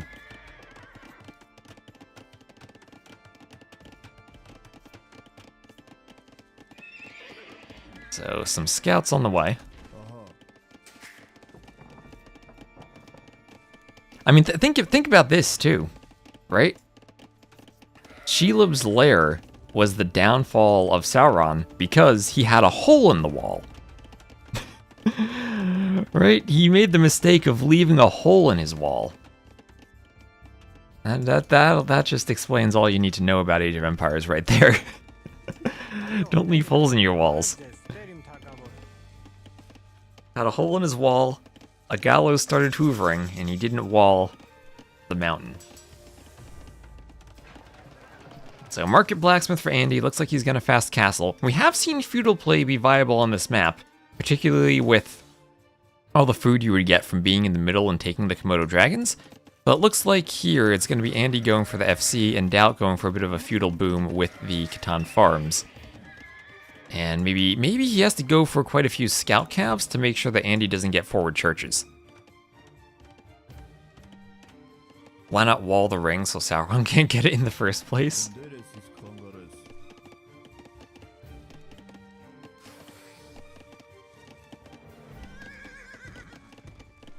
I mean, maybe that's true. If you wall not just Sauron out, but everyone else away from the ring, then they wouldn't be able to use it.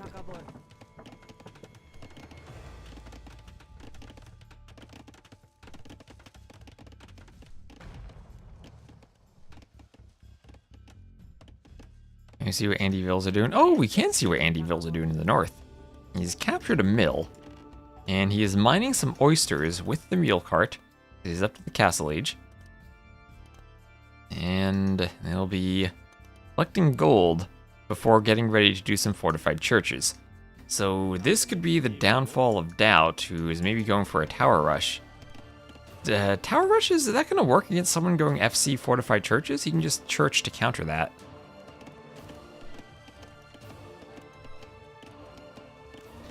Andy did sell stone to go up, so won't be able to build a counter tower here.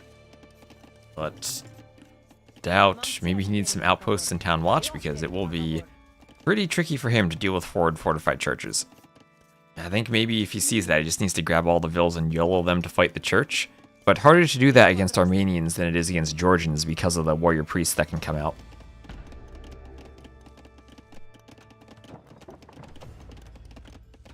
There's a bug in the tech tree, or there was a bug in the tech tree for the beta version of the new water balance. Where in the current patch, the Shu have fast fire. In the beta patch, they don't, but the tech tree still said that they did. So DauT went to go fast fires, assuming that they had them, but then the tech tree lied to him. So tower from DauT, but fortified church from Andy. I feel like Andy's in a much better position to be going for fortified church rushes, and at a point where DauT can just see it. And I'm sure we get the forward relic and the warrior priests. So maybe DauT will get lucky, and this will just be Andy gifting him a relic. But now that it's up, DauT doesn't seem to be reacting to it yet. And this seems like it might be hard for him to stop. He's trying to break in with scouts.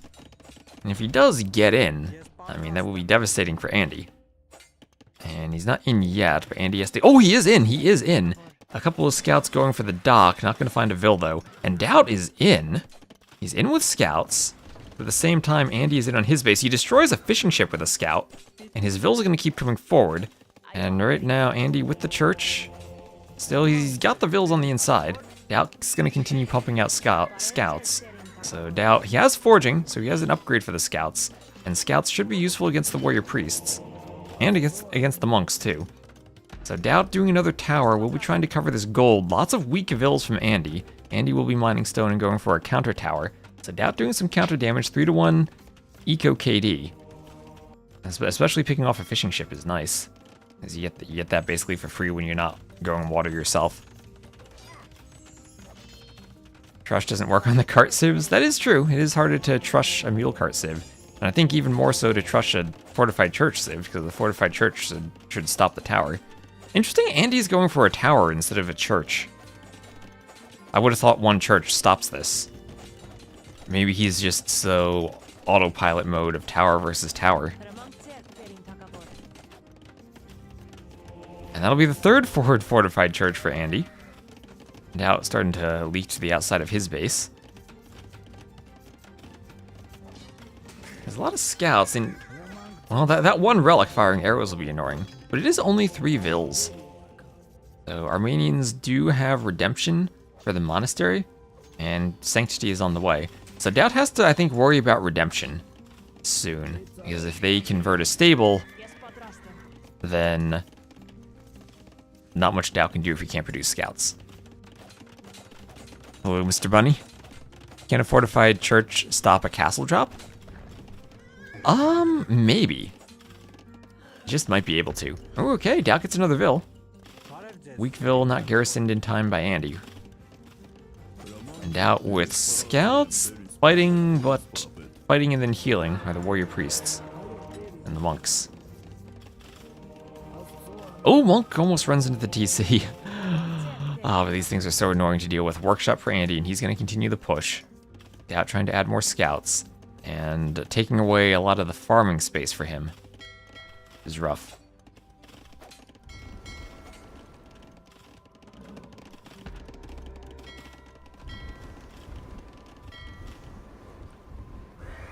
All the scouts just can't quite reach. Now, at this point, DauT's done some damage. What if he brought all of his scouts back and then had, like, 20 scouts at home? He could probably jump a fortified church with that. Because remember, they're like TCs. They only shoot arrows when they're garrisoned. So there's the one annoying arrow from the relic. But if you surround this fully and bring the scouts back, I think he'd actually take a great fight. He's going to try to go for it just with the scouts from home. No Scorpion, no Mangonel from Andy. And these things do have a minimum range from murder holes. So actually out here, this church doesn't cover this one. The downside of them is their short range. So more warrior priests for Andy, but at least scouts have an attack bonus against them. And DauT continuing to do his feudal boom with eco upgrades. Has some scouts still hoovering around on the front. He'll use his forward Vils on a lumber camp so they have something to do.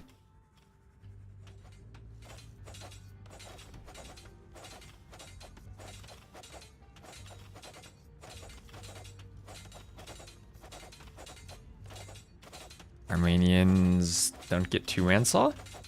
Maybe that changed at some point? I guess that's maybe to counteract the extra effectiveness of the technologies.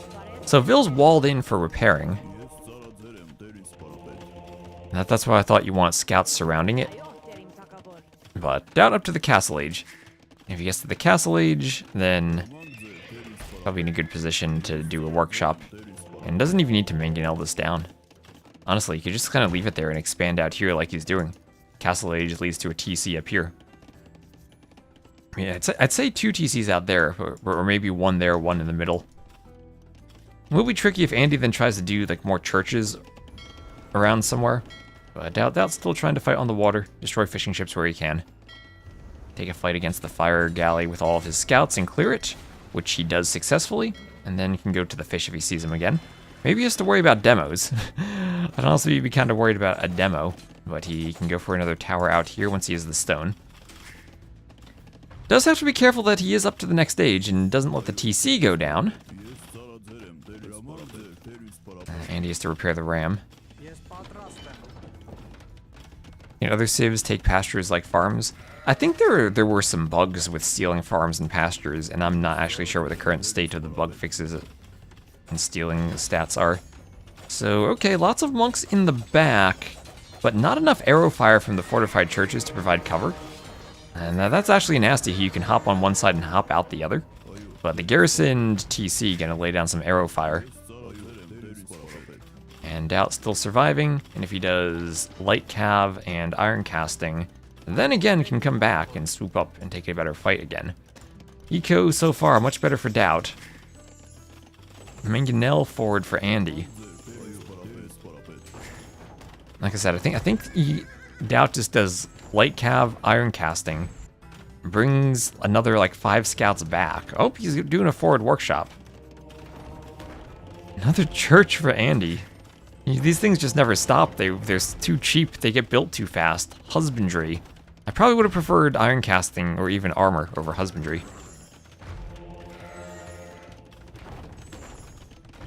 I think DauT's handling it really well.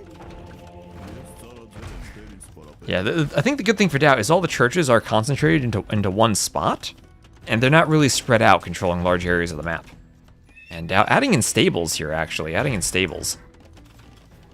Yeah, now he's bringing the scouts back. And he will get in through the wall, and the monks are surrounded by scouts. No iron casting, but everything's surrounded, starting to go down. The monks will be killed. Again, this is another clear. DauT had cleared some stuff earlier. And monks popping out from everywhere, but it feels like they're going down to the light cav. No room for them. And that one pesky relic is shooting arrows. Other than that, these churches are cleared. I guess the one Vil there is still shooting arrows. But just 2 arrows for all of this, and he should be able to clean this church. A monk pops out, but pops back in. And he's not going to get a conversion, but he will be very annoying. DauT deleting all the walls. Causing a frenzy in his stronghold. Very good by DauT. That's high praise, getting approval from turds. And DauT has a forward ram. And there is the iron casting upgrade. So we'll to take even better fights against everything these monasteries produce, these churches produce. Up, Andy trying to run to the backside here. It's so hard when you need to be literally everywhere with your scouts against the ungarrisoning.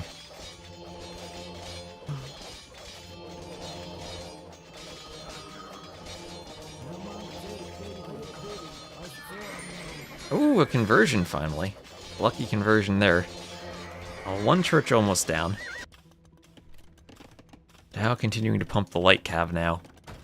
His iron casting has a good Vil lead over Andy. Now, yeah, Andy, now he has a demo. Now he's ready to defend the fish. But double ram forward for DauT. The only downside is that he doesn't have cav there to run in. He's still cleaning the churches. Doesn't quite get the Vil. But he will split off some light cav to go forward now. This church is almost, but not quite down. 100 HP left.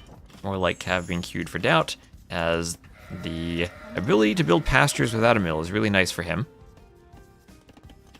And And as he's ramming, here comes some vills to fight this off. He's trying to ram the blacksmith there. Will the scouts get there in time? They will. And Andy calls the GG. Finally, he's facing some pressure in Stronghold Frenzy as DauT takes the win. That's 46 to 21 KD in favor of DauT, and the fortified church rush does not work for Andy. Well defended. Stop clicking on the church. Oh no, I'm sorry. It probably just makes an annoying sound over and over.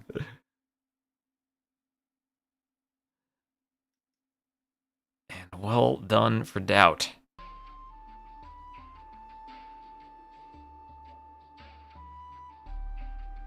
Does a demo going off damage the fish? There's no friendly fire from demos. If that's what you're asking. So let's get this set up here. That'll be a win for DauT.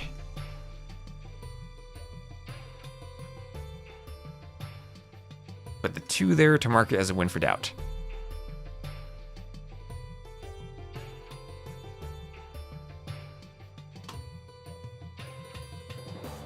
You're joking, it's part of the game. Maybe you should just tell Andy to stop building churches and I won't have to click on him.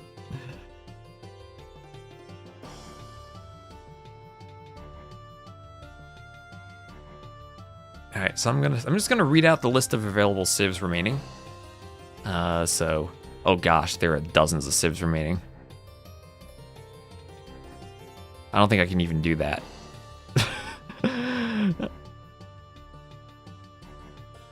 Most importantly, Andy has Saracens remaining for Sardis.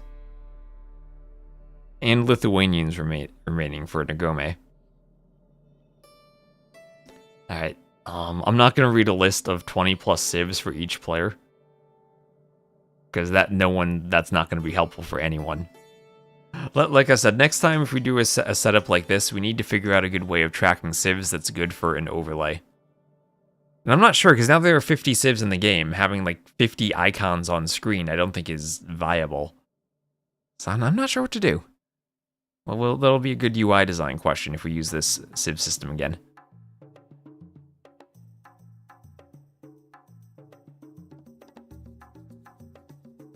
Yeah, unknown player, you can post them in the chat. Andy having lost fewer games is more civs available? Yes. And having won the games more easily means he didn't have to use the top civs like Saracens and Lithuanians for Sardis and Nagome. And it will be Sardis as the next map picked by Andy. Who are the way? They are a new civ added by the Three Kingdoms DLC earlier this year. And welcome to Sardis. So DauT, having won game number 1, finds himself with a lead, and we'll be going Aztecs now. Aztecs for DauT in the south in the blue, against Saracens for Andy to the north in the orange. Now, why have Saracens been the best civ on this map? Because of their archer bonus. Foot archers and skirmisher line, +2 attack versus buildings. And what can you do on this map? Bazi, our Capture Age friend, who worked on the Battle for Greece Chronicles DLCs, added this mercenary camp where you could train various units from that DLC, starting right from the start of the game in the Dark Age. And now the Peltasts here, they will benefit from that Saracen's attack bonus against buildings. And you start with a fortified wall. Each player has a fortified wall separating them from the middle. There's a trade workshop in the middle where you get a good trickle of resources if you control it. So the goal is usually to break out and capture that as quickly as you can. And the Saracen's bonus has made them the fastest civ at breaking out. Not only do they get the bonus, but also the Peltasts are not limited by space. You can, with a ranged unit, you're not going to be affected by stacking. Here we see DauT already trying to find ways to stack all these hoplites against one tile of wall. And you can get 4 attacking one tile, which is pretty good. But not quite as good as the Saracens. You go Hindustanis? Well, Hindustanis only get the scout bonus against buildings. You're not going to break out in the Dark Age like the Saracens are. Before people kind of discovered the Saracens meta, we had seen Cuman Rams in the Feudal Age for breaking out. So this map is kind of like Zawal, but instead of 1080 HP, it's 3000. and 2 walls. So like 6,000 total. So it's basically like 6 times the wall. Yeah, Saracens defeat the wall the fastest. They demolish the wall the fastest. And the trade workshop, oddly enough, is not invincible. It only has 20,000 hit points. Actually, that's got me thinking. Since it is destructible, it's not like one of those 9,999 like invincible buildings. Can you actually delete it if you own it? Like could you run forward, grab it, and just as your opponent's about to push you off of it, delete it? I didn't actually think about that before. I hope you can't. But it would be hilarious if you could.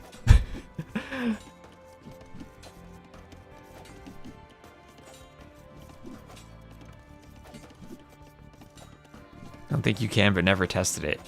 Yeah, I've casted this entire tournament and I didn't actually think about this until now. You might be able to delete it. Teuton's rebuild TC on the wall? I mean, the problem is you can't rebuild the TC right away because you need more wood. Right? And if you're gonna, like, gather wood to do that, are you gonna chop a straggler, do 1 house, and rebuild the TC and have no eco? Maybe that would break out faster, but, like, here when you break out, you at least have army to hold the middle. I'm sure you could try it, but I don't think it would be wise. I would love to be proven wrong about that, but I don't think it would be a good idea.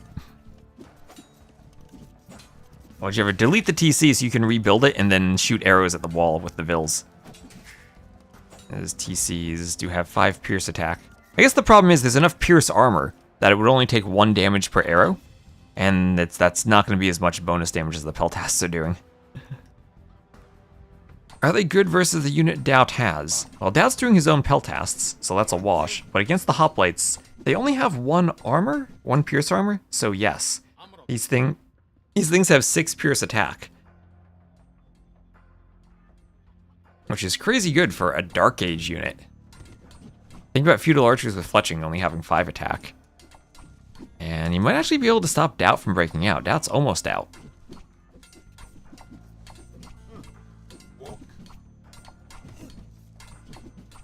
Aztecs, if you're stuck in the Dark Age, will have a good farming bonus because the Vils carry more. And also we'll have a military production bonus.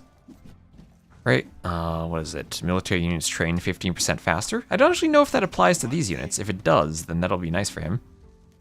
So DauT also with the hill bonus here since he's defending. And he's almost out. Starts with a bit of extra gold, and these units do cost gold. So that's 8 versus 11, and he does have some hoplites. They're kind of slow, but he is pushing out. Okay, maybe a bit risky not to keep the hill. Don't know if that's the best fight. Those hoplites are so slow. These things have 1.1 speed. That's like Lithuanian spear speed. Yeah, I think the map would probably be more interesting. I think if we maybe spread the trade workshops out, had maybe 5 of them scattered around, each one generating fewer resources. And then we got rid of the Greek units. And one way to life. Thank you for the follow.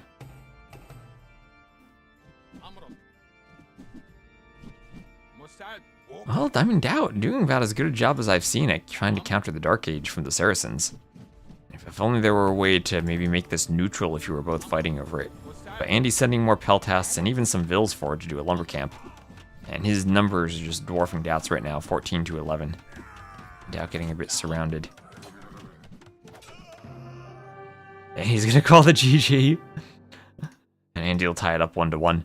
So that's the effect of the civs throughout the tournament. That Andy has the better civs available. So this is the peltast is way too strong, and you know we didn't want to. We made it slightly more expensive during the tournament, but we didn't want to completely nerf it because of the civ setup, and people had been saving Saracens. So this is the benefit of Andy not having had to use Saracens yet. Thank you, Glibsky36 for the follow. We have seen a couple of really interesting games on this map where the Saracens actually do lose, And the player we saw, I think Jordan playing poles, and Tito83A, thank you for the follow. Jordan playing poles, and I think DauT played Tatars against the Saracens and won, if I recall, in his set of games. That wasn't against Barles. Who was it? Was that DauT used Saracens and Barles used Tatars? Something like that, but we have seen Saracens get defeated. I haven't seen someone go for this approach yet, where Aztecs go for extra gold in the Dark Age to try to break out at a reasonable time and contest the middle. But good idea from DauT, but once he loses the army, then it kind of snowballs, and it's 13-6 at this point. Saracens defeated with an appropriate use of the word defeated. But Andy will tie that up 1-1. Defeated the Saracens twice. Yeah, that's also part of the interesting bit of the tournament, is sometimes people come up with counter strats to the meta.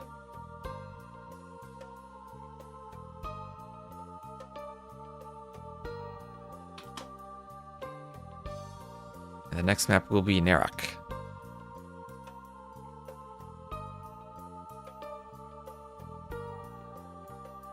Wouldn't damage from the TC have the same bonus damage as the villagers do? Nope.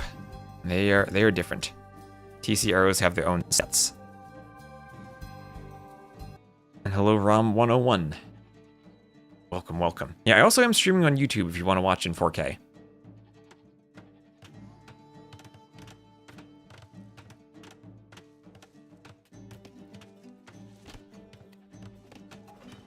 Yes, this is live, Chicken Saturation. This is live. Okay, and welcome everyone to game number 3. We'll have FreakinAndy as the orange Kumans to the north, and DauT as the blue Chinese to the south. So this map is Narak. Think of it as Regicide Fortress, but instead of starting with a castle and a barracks, you instead have a fortified tower. So the unique units are not as important as on Regicide Fortress, and gives you some different civs that can be viable.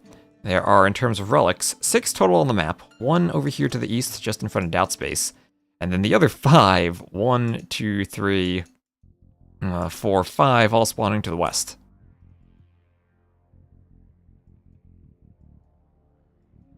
Even reflecting, they do 5 damage per arrow to units. They should do more. It should only depend on like the type of unit and what the pierce armor is, though. You can't. I need to add emotes to YouTube. I keep forgetting. I have emotes there. I don't know if I could do animated ones. You might be able to do the twist dance if I actually figure out how to do it on YouTube.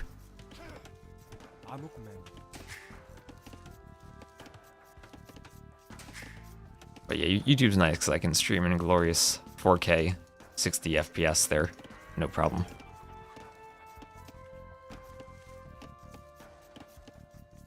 So Chinese Kumans will of course have the feudal age boom, and on Regicide you start with 500 food, 0 gold and only 150 stone.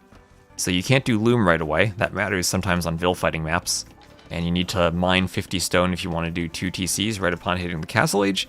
But that doesn't matter for the Kumans, who just do 1 on feudal. And with the 500 food, it's basically a race to do the lumber camp and mill and then click up. DauT as the Chinese won't be that far behind, and will himself have a crazy good eco. The Chinese on the Regicide starts, when you start with the extra food, have enough food to keep their TC running. So they were always, probably throughout the AOC days, maybe the number 2 pick on Regicide Fortress outside of the Maya. Want to see the Chinese fortified tower? You can admire the graphics as they're booming up. So if you played Lake Poyang, that scenario, you will be familiar with an extremely buffed version of the fortified tower that destroys all of your ships. But this tower here is pretty strong. It has a lot of armor, and it heals over time, so if you don't destroy it all at once, it'll heal. But most importantly, 13 range. 13 range, so it can hit bombard cannon. It'll have the same range as all cannon aside from Turks with artillery. You have nightmares about those towers. Oh, what is this TC from Andy? He's going for an outside gold with the TC. So swimming in the mud down here in the middle of the map are some box turtles. And some fruit bushes you can go to. They have reduced fire rate? That I'm not sure about. If anyone knows what the fire rate of normal tower is? you let me know. And these are only an attack reload time of 3, which doesn't sound too slow.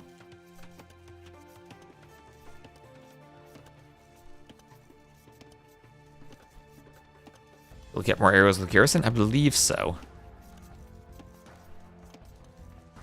So Castle Age on the way for DauT. He's just going to FC. And you will learn that Rhino. And such an efficient Dark Age didn't even have the Rhino in. And he's been scouting. Also DauT knowingly put the king in the tower. There was a match, Andy versus Siscon, where Siscon had the king out in the middle of the map, and Andy blocked it and killed it, and won a game with a scout in the feudal age.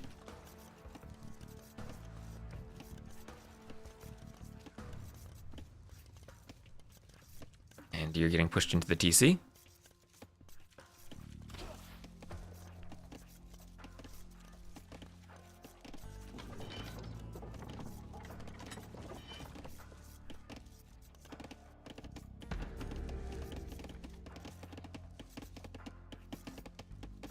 MBL Mihai was pretty interesting too. That king is the man of the people, pushing deer and stuff. The king, you know, he helps out. He helps out the peasantry. He pushes the deer. DauT's king just hiding in the tower because he's afraid of the Kuman scout. Andy's scout just saying, "Huh, I'm free to scout the back of my base."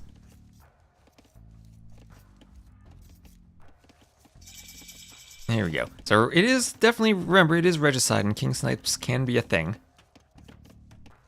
DauT up to castle, down by 10 vills, and immediately throws up another TC.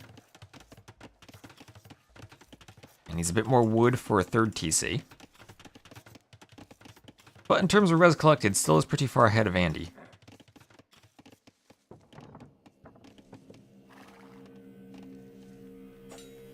And remember the Chinese now, they were changed, so they no longer have camels, but they do have fire lancers. And I say that because of how open the map is. I have seen camels be useful for the Kumans.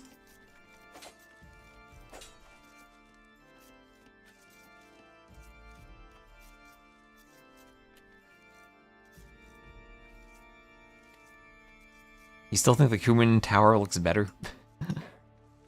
I still think my favorite fortified tower graphic is the Western architecture you'd see from Britons or Franks or Celts. The Tower of Flies from Saladin 6, or the Accursed Tower. Yeah, Kumans can struggle against Fire Lancers. Question is always, does the game make it to Imp? So it looks like DauT's winning the scout fight. Andy not immediately running away. And you can't heal the scout inside of a castle on this map when you don't have a castle. We'll lead DauT to the TC. Now, this is an opportunity, I think, for Andy actually to snipe off DauT's scout with the TC. Because, oh, DauT's paying attention. I was going to say, DauT might not be expecting the TC to be this far away outside the walls. And could have fallen into the trap, but DauT's micro is there. Oh, and Rapture, thank you for gifting some subs. Thank you for the gifties. Oh, DauT, why would you attack a Vil like that? Your scout was so low on HP. Oh, why do it?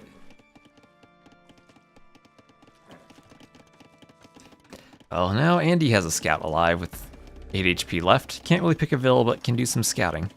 And he's up to the Castle Age. So not staying for a super long feudal boom. Gonna click up to the Castle Age as best he can. And time for Vils to go forward, it looks like. And DauT without a scout won't see that. Won't see the Vils on their way forward. He is doing heavy plow, and he is ready to boom, and he is potentially not ready for a Kuman castle drop as Andy's buying stone. If DauT's being super smart, he'll go to the market and he'll see that the stone price changed. But Andy will be forward and he'll do a castle right on DauT's face. 669 stone, more than enough. And right on cue, he will do the castle. Imagine the fortified tower one-shots the castle foundation. Actually, all the Vils are within range of the fortified tower. And yes, it does shoot more arrows when it's garrisoned. Wait, can DauT deny this with a tower? Can DauT deny this with a tower? DauT might need to YOLO all the Vils to fight this. Well, the fortified towers, he's got fletching on the way. Oh, wait just a minute. Wait just a minute here. He has a monk now. If he gets Bodkin, he might be able to really start killing Vills.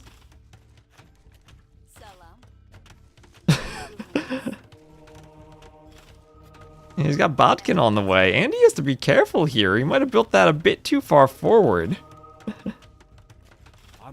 There's that low HP scout. The scout goes down to the tower.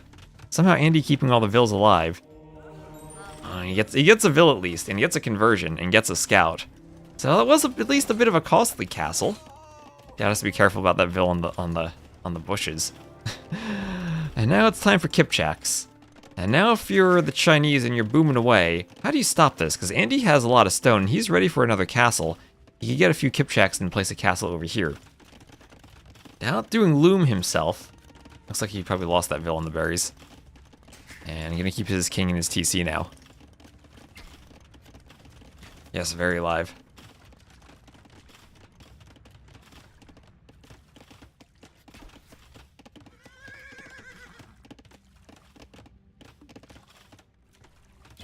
Oh, and Kipchak going down to the TC. That's exactly what DauT wants to see. Anyway, he'll limit the Kipchak numbers. And DauT now, more Vills and more res collected. So the Chinese boom on a regicide map. Compared to the Kumans, DauT's ahead. And if he can find some way to transition to a unit to fight this, that'd be great for him. And if the monk is there getting a conversion, let's say he gets a conversion, and he does, and he'll see these Vills now, he sees this. He's got an outpost there. He can do his own castle defensively if he wants to. Vills fighting Kipchaks. That's always awkward. Well, he will then lose a TC though. I think he has to go skirms. And really doesn't want to be too trapped against this, I don't think. No, he's just going to do another TC, saying when in doubt, boom it out. Here comes the next castle. Does Andy have more castles than this? He's going to need another stone mine. He's basically out of stone. And there's no more stone in his base. The stones are going to have to be forward, where a DauT could maybe raid him. Does he have bloodlines? No, he does not have bloodlines. No bloodlines for Andy. And skirms on the way for DauT, as he's booming away. And he probably knows Andy's on 2 TCs right now. So town center plus monk conversion, keeping the Kipchaks away. Yeah, bloodlines is there in the UI. Yes, it is. One of the capture age things that they show. So university here, DauT. Why does DauT have the biggest underreaction to this forward? Is it an underreaction? I mean, he hasn't really lost anything to it yet. And he has managed to get a few more Vills on the way, though. Andy with the TC in the middle. But DauT up to Imp. And soon with stone enough for a castle himself, could get Imp and then do a Trebor to push this back.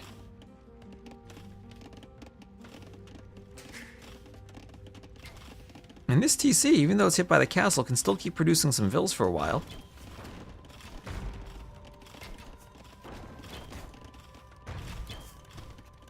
And Andy will open the walls and start going for the TC over here. Bodkin for him. Yeah, the Kipchaks didn't have upgrades there. Okay, this is a castle for DauT. Needs to make sure he gets it up. And he has to hope that Andy doesn't see it with the Kipchaks. And Andy, distracted by the gold,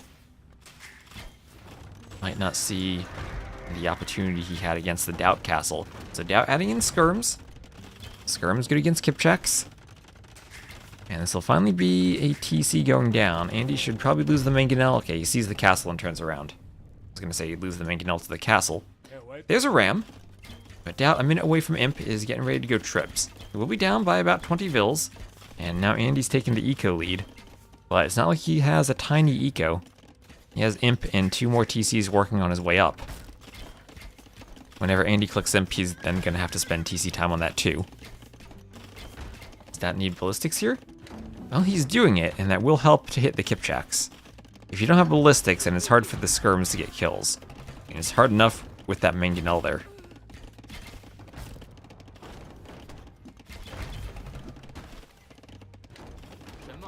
Well, you get skirms and you get bracer on them, and they will outrange the mangonels. So it'll be Trebs for DauT, a couple of Chukonus, and now Trebs. Andy applying pressure to the TC.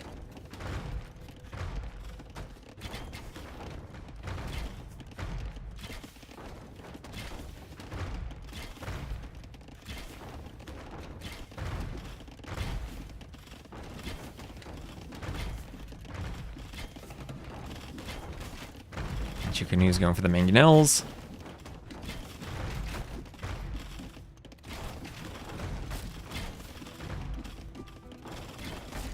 The ram? Honestly, the ram shouldn't be a problem with Chukonus, though.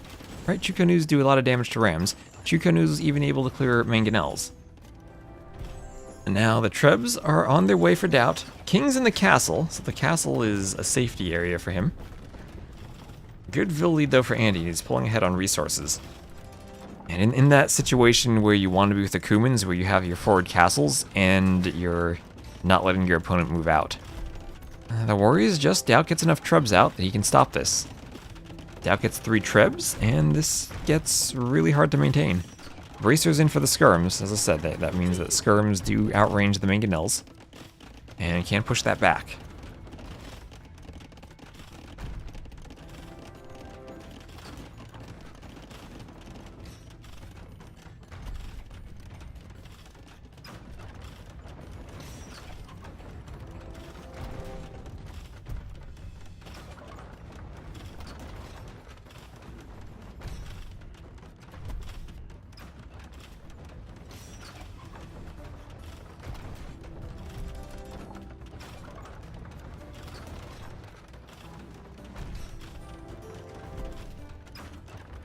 And it will be a castle down.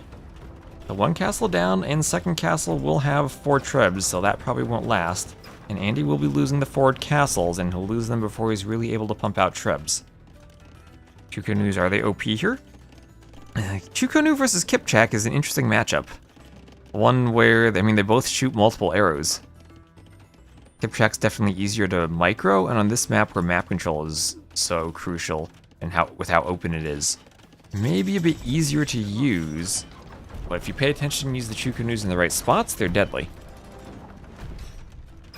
What's the comeback vector for DauT here? Destroy the castles and make sure it doesn't fall too far behind an eco. And then you're playing Imp Comp, where it's more like your army matchup and map control. Andy did a great job behind this, though, of grabbing relics, and he grabbed 5 of the 6 relics. There's only 1 left, and he's scouted it. And he has a monk. Looks like it's on the way towards it. So that's going to make things hard for DauT going forward. The fact that Andy will have 5, if not 6 relics. Wise Turtle says he's winning already and it's not a comeback. Well, he does have the score lead now from clearing the castles. Remember, that's, what, 1,300 stone and a lot of Vil time that Andy spent to get those castles forward, and now they're cleared. And now he's trying to rely on Kipchaks, which he can't do because he has no castles, and that doesn't just harm the production, it also means he can't train any more Kipchaks. And Andy spent all of the stone that was in his base on those castles, so if he wants more castles, he has to be forward on the map taking the forward stones, which makes it a lot harder for him if DauT's able to spot that. Oh, but this could be a DauT TC. Oh no, DauT. How many Vils die here? He has enough building it, maybe not that many. A few, though. What monastery are the relics stored as those skirms go down? Oh, that's the tower. 3 of them here. And there's another monastery somewhere then.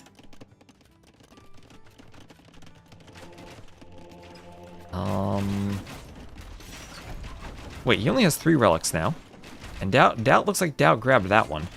Wait, did he have forward relics? Oh, there we go. He had forward relics. They were in a forward monastery. That's why I couldn't find it. The monastery was already destroyed. There we go. He lost 2. DauT has 1, so DauT will grab a second. Okay, never mind Andy having 5 relics. He needed to bring them back to his home base. It looks like it'll be 2 to 4 for DauT, and that's much better than 6. Oh, hello. There's the final relic. And he needs to get that out of the way. I think he'll be fine for that one. But 2 to 4 is a huge difference. Now he's going Cavaliers, and DauT needs to retreat those Trebs as ASAP as he possibly can. Cavaliers are going to run towards them. Chuko News think about dealing with the Kipchaks, and they will deal some damage. Bloodline's on the way for DauT. Does DauT remember that he doesn't have camels? And, oh, Andy, look at these walls. Look at the walls. DauT's going to lose 4 Trebs. Andy walls them in. That's great. That's great. Now the Trebs can't run. That's 800 wood, 800 gold for DauT. Needlessly forward without army. Well, that'll turn things around. But I don't think he was going to pressure much with the Trebs anyway. Maybe he could take this gold over here. And now it's a... Oh gosh, hopefully this isn't another DauT TC for DauT. That's okay, it goes up, it goes up.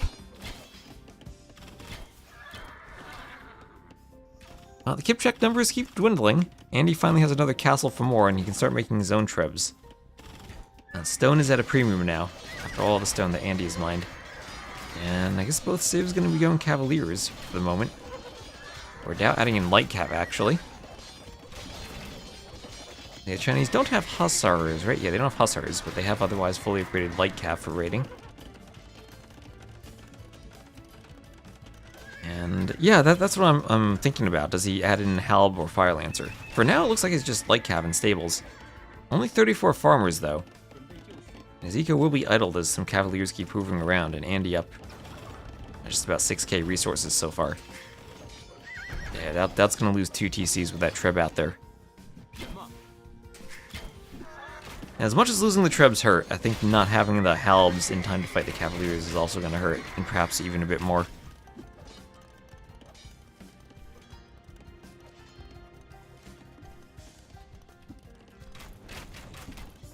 Yeah, the spray and pray showdown between the Chuko News and the Kipchaks.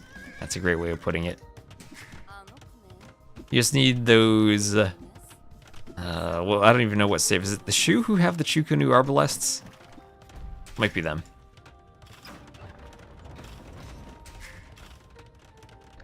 And Treb gets the TC. And the Cavaliers keep on hoovering. And DauT has to be careful of that forward gold. Still doesn't have any Halb, any infantry at all. And he's relying only on Chuko News that are not upgraded to elite. They do have Bracer, but Andy's able to push in. And need a couple of nice hits on the Chuko News. That's going to try to clump them up in a small area. Add in a barracks now, but I think that's a bit too late to be making a Fire Lancer swap. Well, there is elite Fire Lancer. Maybe it's a good enough unit that it's never too late. Now, maybe hoping he could find a King Snipe somewhere with the Light Cav forward. But they will be cleaned. Everywhere on the map now there are white dots flashing, because Andy is splitting up the Cavaliers and raiding, and hitting the barracks on the front. Fire Lancers? Well, Tur said earlier, felt that Kumans can struggle against Fire Lancers, and, well, for DauT's sake, he's going to have to hope that they really struggle. The Chinese Fire Lancers will move 10% faster, so they are speedy Fire Lancers. Click 1 to see the speed. It's 1.06 movement speed.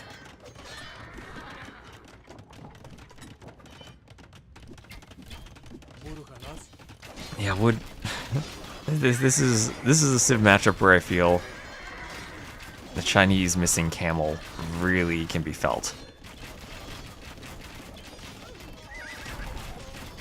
And oh no, a Treb popping out, but right by the Cavaliers and not by a Repairville. And not microed, it goes down. Treb's pushing everywhere, Cavaliers raiding. Andy 150 vills to 100. And oh, the King Refuge! Remember, it's Regicide, the King Refuge is under attack. Andy with 1, 2, 3, 4, 5 TCs all around the map.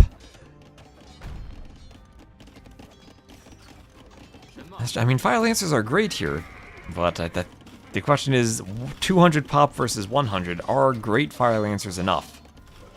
As DauT now is down to 80 villagers. And okay, Fire Lancers destroyed a Treb.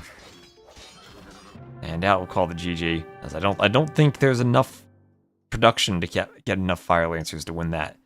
So 226 to 98 KD. Felt interesting for DauT for a while when he was able to clear the castles, but took a bit too much eco damage in the transition to Imp. He wasn't quite able to match Andy there. And GG. Andy goes up 2 to 1.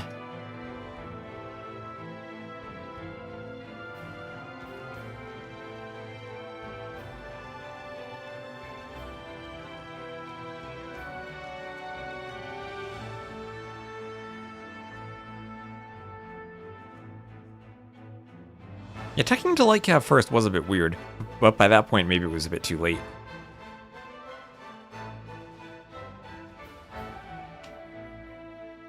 Analyze turtle, don't feed into the bait.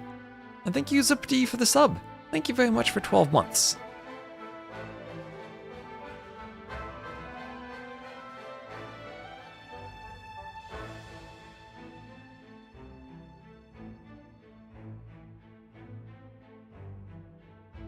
As I start sipping my wonderful coffee.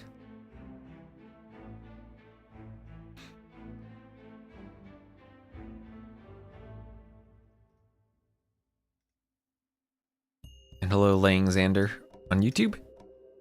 Thank you very much for the support. And looks like the next map is going to be Velchins.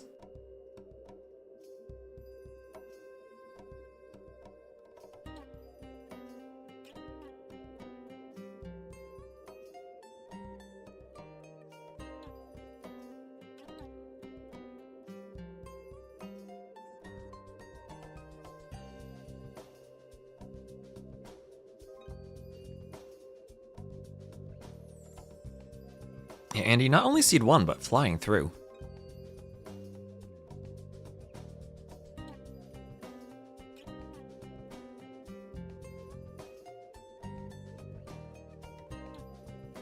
How do I brew my coffee? In a cheap coffee maker.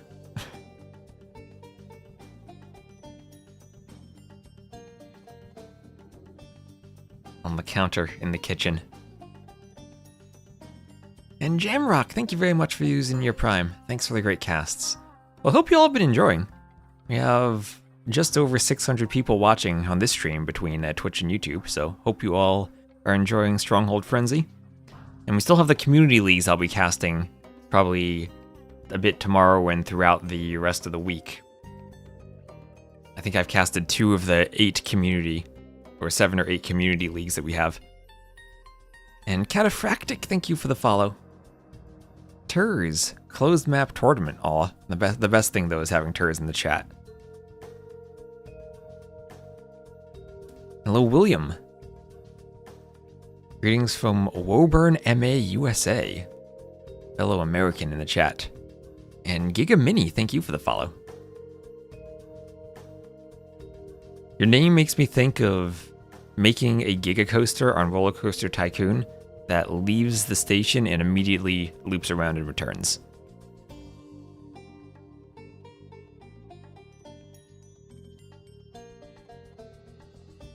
And here we go. It'll be Velchin, so we shall have FreakinAndy as the Orange Georgians against DauT as the Blue Shoe.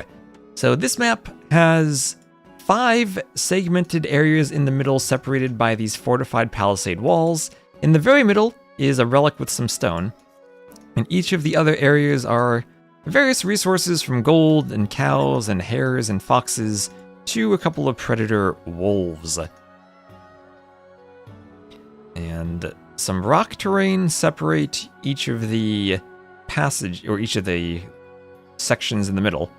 But that's a bit deceptive in you can just wall behind it. So you can't wall directly atop it, but you can wall behind it. And we've seen various strategies on this map. We've seen aggressive Feudal Age fight, or aggressive Feudal Age men-at-arms. We've seen Dark Age Vil fights trying to go for forward walls and wall on your opponent. We've seen fast castles. And don't get distracted by all the walls on the inside, because it's actually a lot of walling to keep yourself safe. Along the outside between the walls and the forests, there's a gap. Then even farther outside between the forest and the edge of the map, there's another gap. And same thing over here, so you actually have to wall off 5 lanes to stay safe.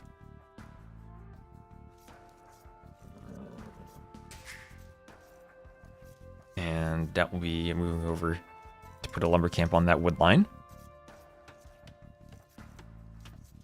What's that stuff that looks like gold but is darker? So though these are oysters. They were added in the Capture Age DLC as a source of gold that fishing ships can collect.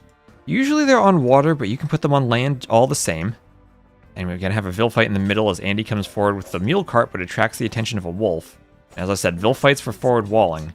If Andy gets these walls up, DauT might find himself walled out, and Andy quickly does that. Yeah, and we all know DauT, the Black Forest player, likes Vil fighting. And the fortified palisade walls are just like on the wall. Villagers cannot attack them. Villagers repair them, actually. They can't attack them. So Andy gets the forward wall. That's what I was talking about in the Dark Age, going for the forward walls. And with the Georgians and the mule cart, he'll be able to take resources in the middle. Although that wolf did a number on that villager, and should DauT's scout find that Vil, he could go in for a kill. And he sees it. Maybe hard to quick wall by the mule cart. And he's gonna have to wall it out there in the middle of nowhere. So DauT's gonna keep hoovering and keep his mind that there's a Vil there. Too much HP lost, he doesn't want to go for the loomed Vil and lose too hard against the scout. But now at least he can idle Andy's Vil a bit in the inside. And be chased by Andy's scout. He's gonna go to the hill and stand right in the corner on the hill. And I think they're level there? Oh, Andy got an extra hit in as DauT ran, so DauT's scout a bit weak there.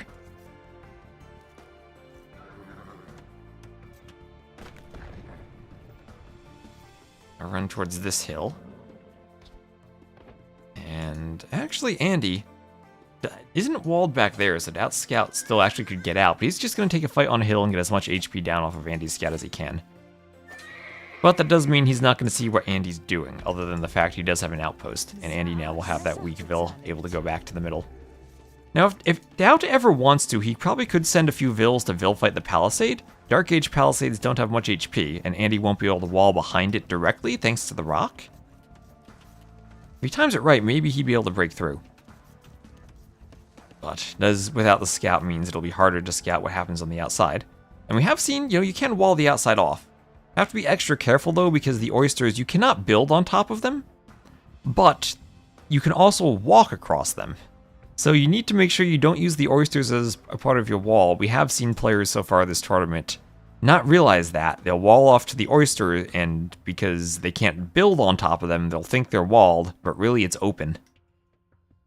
And the enemy units just go pouring on in. Ozone had a catastrophe in one of his games, where crossbows went through an area he thought he was walled.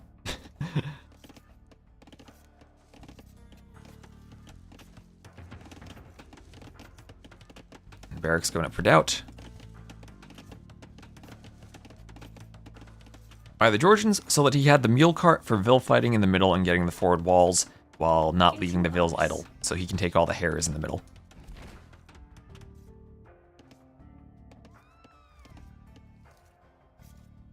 Rather walk over a gold rock, you can climb over the gold rock.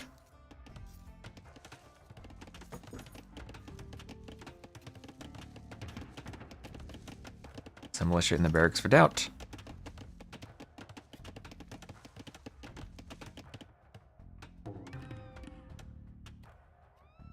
As the house goes up for Andy. A palisade wall goes up for Andy over there.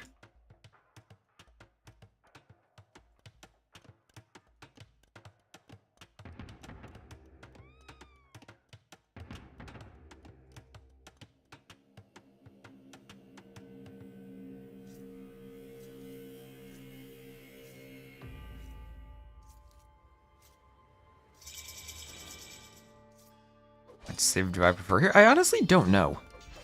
The Shu are a great archer civ, and they have traction trebs, which are extremely scary. But I don't think I've seen this civ matchup go late, so I don't really have any intuition for it, other than it being archer civ versus cav civ.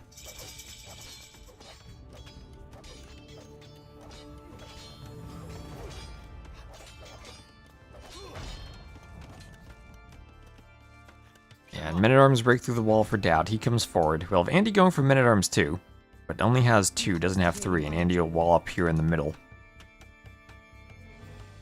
Men-at-Arms also can break through the fortified palisade wall, and you have to watch out for that because you don't get an attack notification. It's a neutral wall, and you only get attack notifications for your own walls. This looks like DauT is content to go and attack the barracks, maybe attack houses.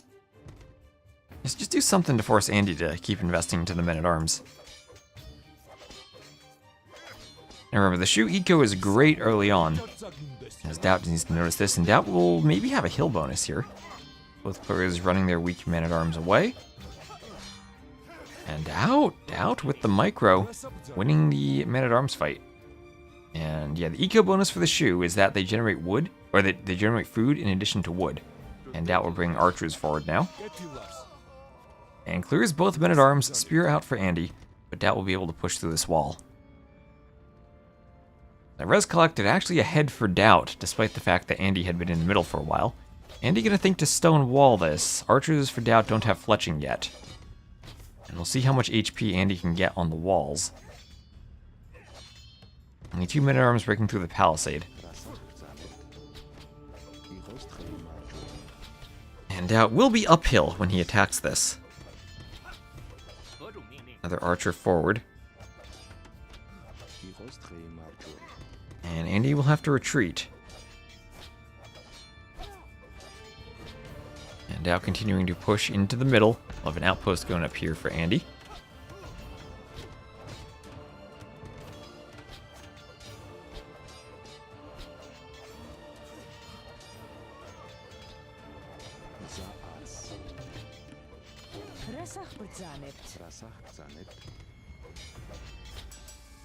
Fletching here for DauT in the back.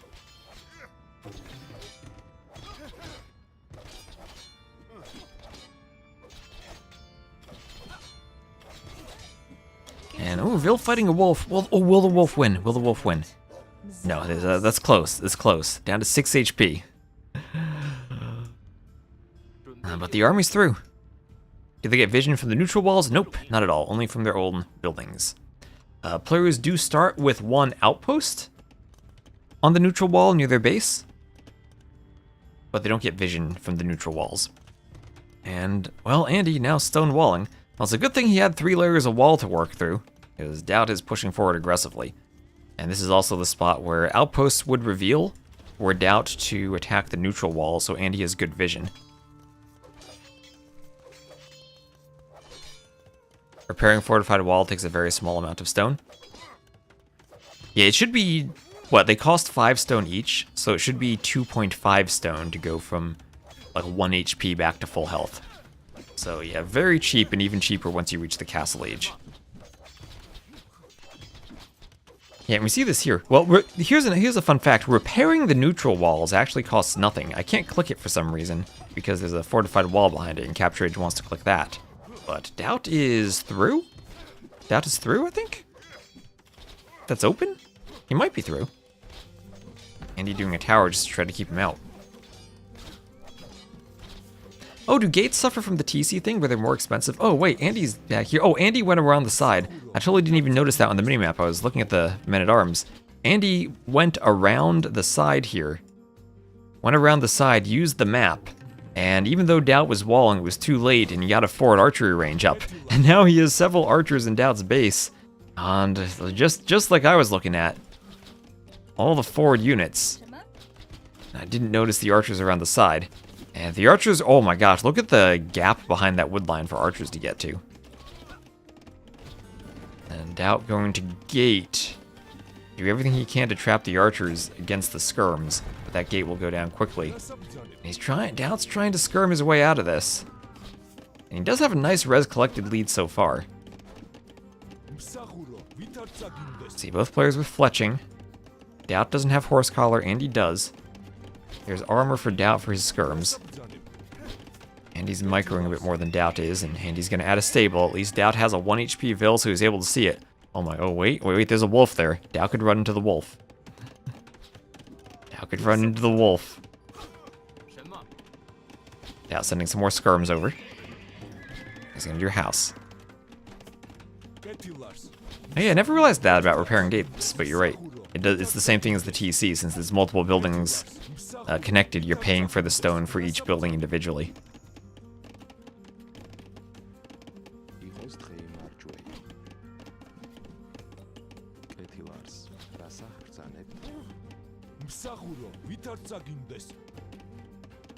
And oh, Wolf goes for Andy's Vil, and finally a Wolf kills a Vil. Oh, he gets the house foundation, 2 HP, the Wolf charges again and gets him over the diagonal.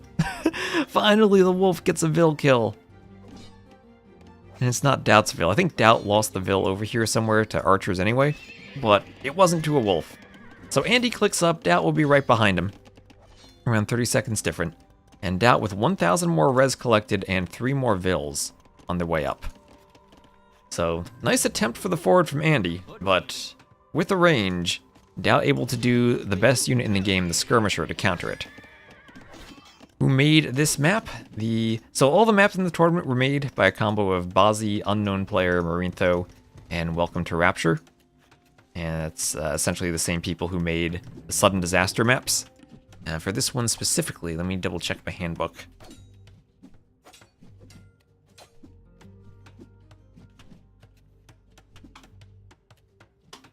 Let me check my maps page. Vilchins was made by Marintho and Rapture. So archers coming forward, but they will run into skirms. They will pick a Vil, but scouts will come to pick off the skirms.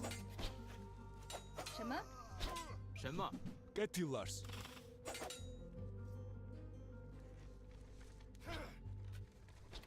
准备就绪，何种命令？ Rasabzanim. 什么？何种命令？ Msahuro. 准备 Vitarzagindes. 就绪，什么？ Gettillars. Msahuro. And scouts Vitarzagindes. trying to do damage. Here comes a spear. Andy up to Castle Age. Did his scout just like heal a chunk of HP once he clicked up to the Castle Age? Oh, he had a huge chunk of HP when he did that. I know they heal over time, but I guess the healing over time changes per age and it goes from 2 to 8 and suddenly he just healed lots of HP.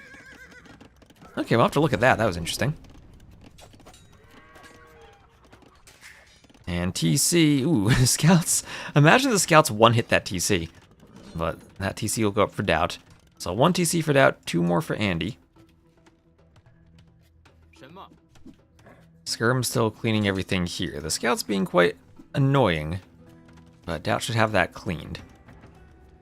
And hello, Mr. Feckless. And thank you for the follow. Welcome to the stream.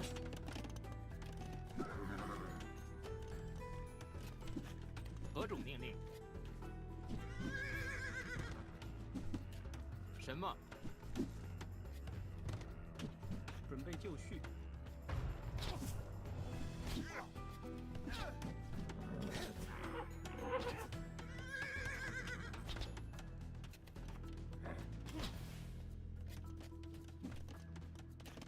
准备就绪。 And Skirm's Cav Archer coming around. 喂， Knight. Ooh, there's a hole. There's an overchop and a knight got in. DauT needs to realize and wall that.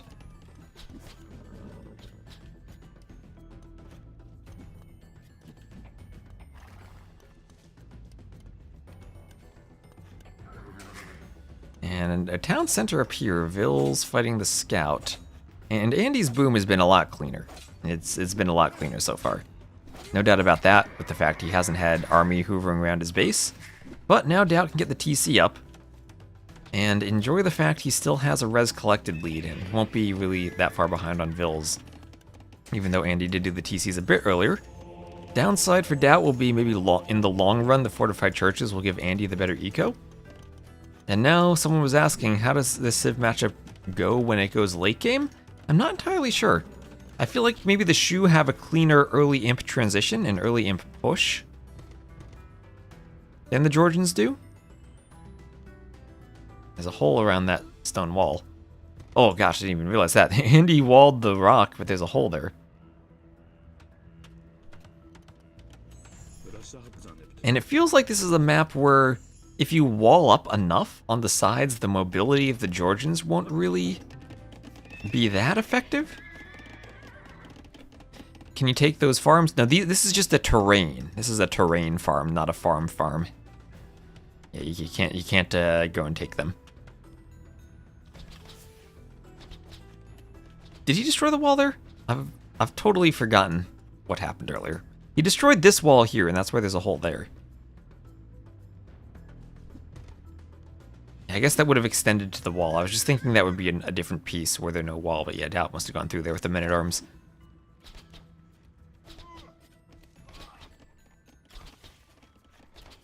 Now, that's the hard part of casting, remembering everything that you've casted. Or the house behind it, or whatever was behind it. So, 4th TC for DauT. Now, Andy, the range and the stable are still there. Stable almost destroyed.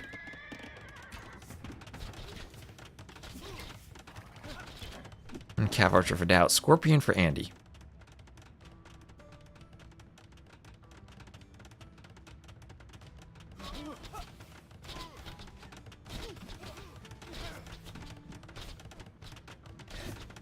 And Andy will go to add in one extra piece of wall there. And, well, DauT with that extra TC, doing wheelbarrow, will have a Vil advantage. Has heavy plow, too. 准备就绪，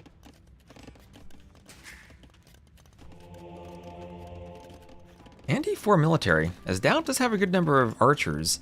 So it feels like DauT's in a position where he's going to go probably Arbalest and go for an imp transition with the extra TC. And Andy will need to find a way to stop that.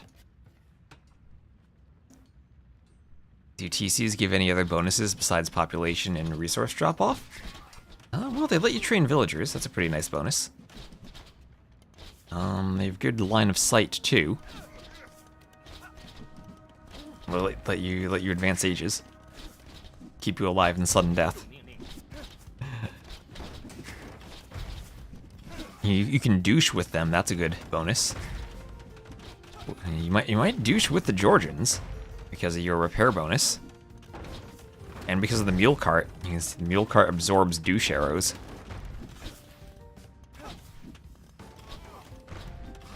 Yeah, you can You can garrison the villas. You can heal units inside of them.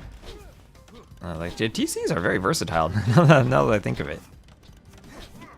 Yeah, many civs have TC bonuses, right? Like the Teutons have extra garrison space and can shoot more arrows. Persians have extra hit points. Persian TCs work faster.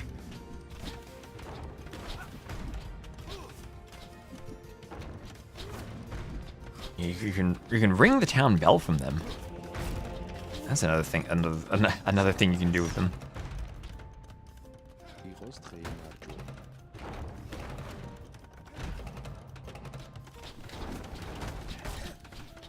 رسب جانب. A Chinese TC with the extra line of sight is basically a lighthouse. So forward fortified church from Andy, and he's going to be up 30 seconds faster than DauT. DauT doing Arbalest. And DauT will probably have traction trebs as soon as he is up. Problem is, traction trebs don't really destroy buildings all that well. What bonus did the shoe have?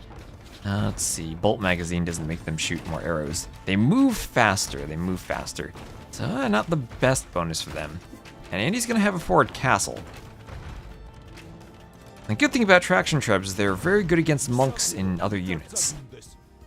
And DauT moving out to Stonewall the top side, but there are still a few more passages that remain open should Andy want to push in. He is walled over here, but only just a few palisades, and there's still a forward range. DauT never cleared that. 何种命令？ No one grabbing any relics yet either, so DauT gonna take a fight by the castle. He has some mangonels, and Andy gonna lose a couple of vills maybe if there's a good mangonel shot that comes in. And if all the vills, Andy's done a great job of keeping the vills alive and spreading the damage among them. And I mean, DauT, even if he does lose the mangonel, that delayed the castle a bit, and that's going to delay the treb production and give him time to make up the imp difference. And it'll be double workshop traction trebs. So now, what do we like more, trebs or traction trebs? I feel like traction trebs are wonderful at defending against trebuchets. I don't know what it is, but their low attack dispersion, I think, compared to trebs, makes them pretty good at picking off trebuchets. And the mangonel should soon become useless in the face of the traction trebs too.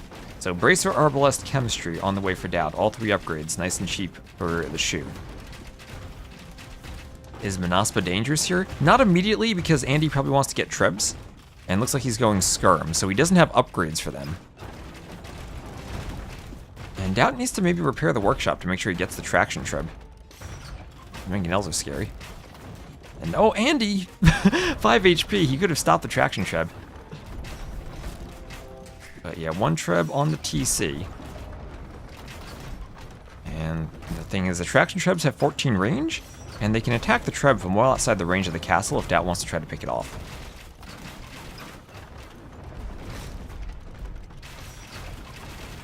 And lose the TC, but build a mining camp.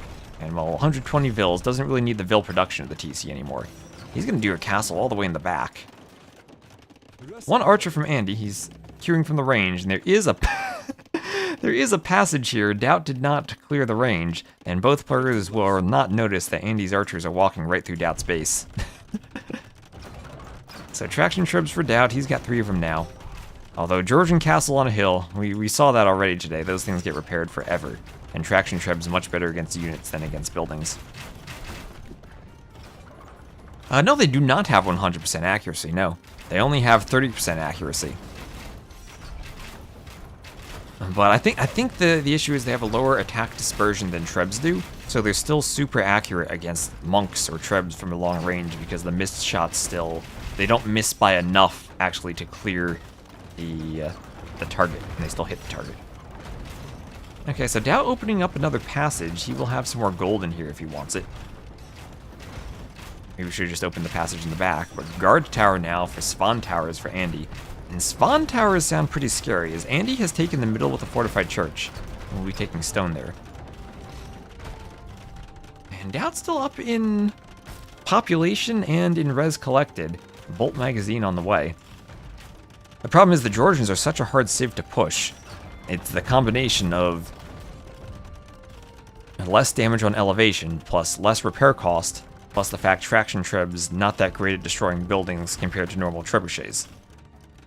I don't know how Andy actually pushes into the ARB traction treb army. If he can get like full pop with a big cav army, then yeah, he can do it.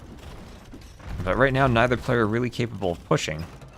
And the traction trebs, they can probably tank a couple shots from Svan towers. Well, I mean, 7 of them, 6 or 7, and still taking several volleys to destroy towers, and saw a miss there as he probably right-clicked a fortified wall. Andy ramming, DauT trebbing, and both players destroying all the walls here. DauT did wall out the skirms, but Andy now has just put the skirms on the outside of the walls, and will be attacking DauT there. DauT really should have cleaned that building earlier. Maybe he just needs to go destroy it with Vils. Oh, it doesn't have sappers. One of the rare civs that doesn't have sappers.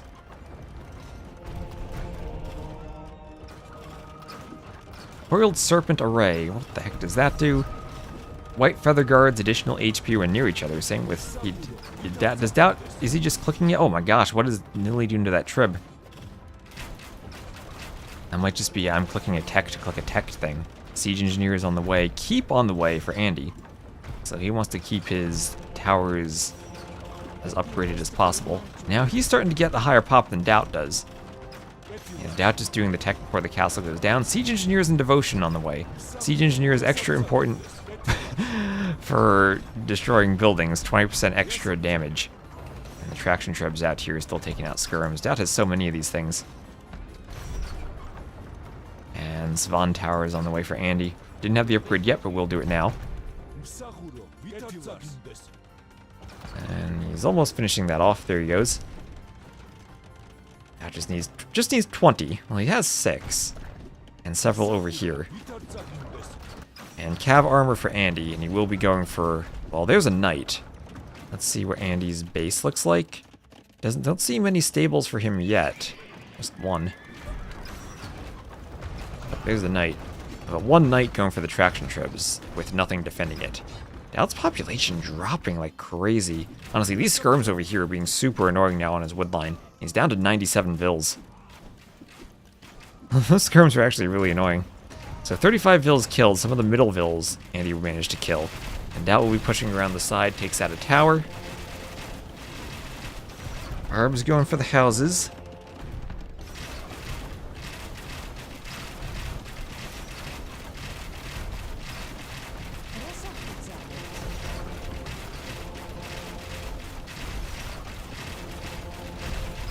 And he's just doing everything he can to hold. Bolt Magazine Arm is kind of tearing through the houses. These things might even be better against buildings than the traction trebs. Just needs a Saracen ally. Gosh, so the Arbalest True Canoes are here for DauT. But DauT's still getting pushed at the front, and DauT right now does not have an answer to skirmishers. Oh, DauT lost the market. Okay, Andy knows the weakness. Most important building for DauT just got destroyed. Market for him.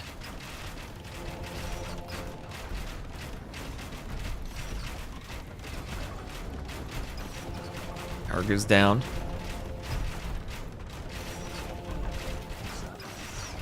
And Andy, 140 vills, so DauT at least getting some vill kills with his arbs. He's trying to push, but this is so silly. He can make Fortified Church after free. He can make 10 of them now with 200 gold. Hoarding's on the way. Hopefully that doesn't affect the Fortified Churches. But right now he does have Masonry and Architecture. And DauT doesn't have a way of stopping this as elite Manaspas start hoovering around inside of his base, picking off his remaining farmers. He's trying to do workshops, but I don't think that helps you guard against Manaspas. And he's losing everything now. And there's the GG, and Andy goes up 3-1. And that'll be 145 kills for Andy. Better eco for him too. Slightly better imp time, and looks like the Georgians did win here against the Shu. So GG. Oh, and I hear some thunder outside. It might be starting to rain near me.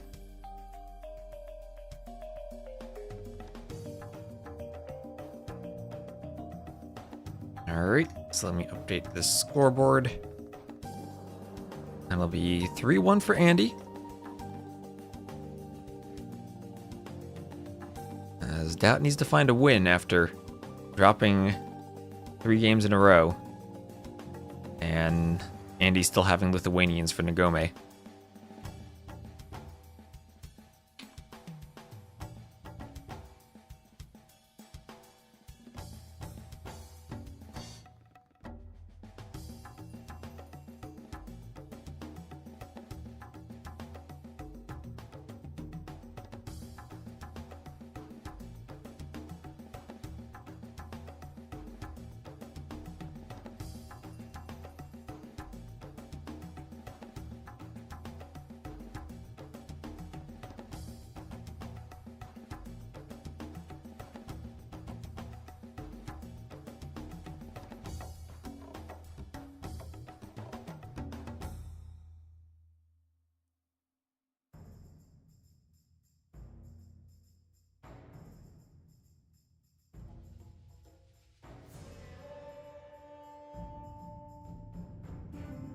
Alright, and the next map... Oh, the next map will be Tulo.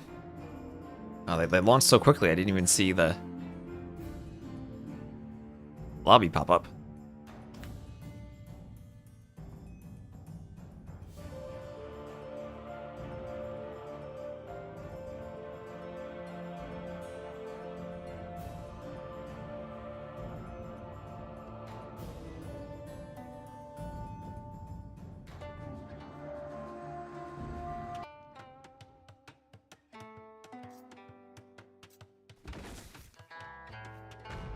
Right, so here we are. We will have DauT as the blue Wu, and FreakinAndy as the orange Wei.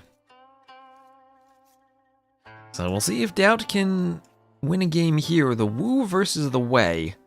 Extra confusing for me to remember which of these civs has which now, but the Wei are the Xianbei Raider Huiguang Cav Extra HP civ with the discounted Traction Treb and Luchuans. They will receive 1 villager for every eco technology researched. They have Tunchin as their unique tech, the Tiger Cav is their unique unit, and the Mingguang armor. So soldiers passively produce food and Mingguang armor, or extra melee armor on the Cav and the mounted units, including the Xianbei Raiders. They are mounted, and including, I guess, Cao Cao as a hero. He probably benefits from it. So this map, you do have a wood line on the outside, chaos pit-like, that separates you from all of the stone. There is not a single tile of stone in the middle, only stone on the outside. So DauT able to chop through to that right from his base. Andy will have to go outside for a bit. The Wu have been a great civ for hybrid maps. They get 65 food every time they build a dock. And they have the Jian Swordsman with the infantry bonus that they regenerate HP. Demo ships deal fire damage to ships and buildings is part of the unique tech, but the fire archer is the more important one there for Red Cliff's tactics. And boars are friends. Thank you for the follow. Let me adjust my OBS so I can actually read names on one line. Friends, not food. Thank you for the follow. So, what about box turtles? Are they friends or are they food? We're gonna have 2,400 food of box turtles in the middle, and this might be a fire galley fight if the players go for it, especially the Wu. And what is this DauT multitasking, trying to lure in deer while pushing a boar at the same time? Look at him go, now that you can shoot the boar at the TC. Easy, easy. Box turtles are clearly food. Alright. And Wise Psycho 9, thank you for the follow. Thank you, we're closing in, we're real close. We're within within earshot of 15k followers. So thank you all for the support. So what about the sappers situation? No sappers again for Andy. Or for DauT. Oh, do the 3 Kingdom civs, none of them have sappers then. Never realized that. Is that like a historical reference? Was digging tunnels under walls not a thing in the 3 Kingdoms? How long have I been streaming casting for? Honestly, for like streaming often. Oh, and thank you. Someone gifted 25 community subs. Thank you very much. That is amazing. Thank you.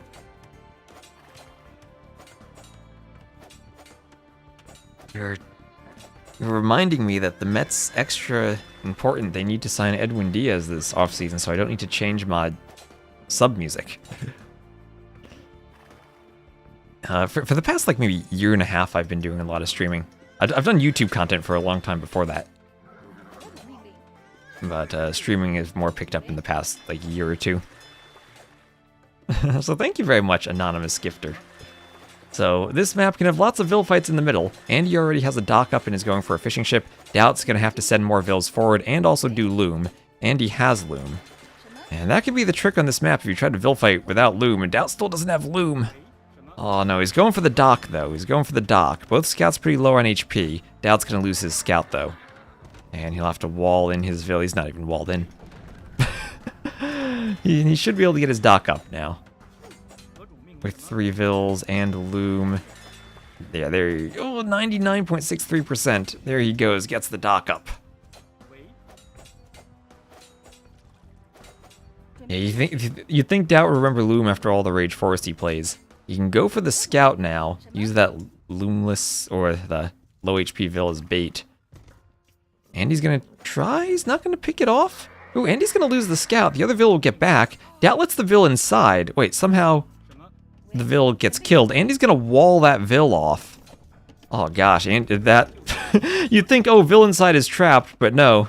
DauT's trapped in here with Andy's Vil, as the Vil on the outside dies too. That's 2 Vil kills for Andy. DauT's gonna go for a double dock as he's up to feudal, and he's gonna focus on winning the water with fires. Alright, DauT has a plan with the woo. Yes, indeed. DauT is trapped in here with Andy's Vil as Andy walls him in. Oh, you can walk around that way.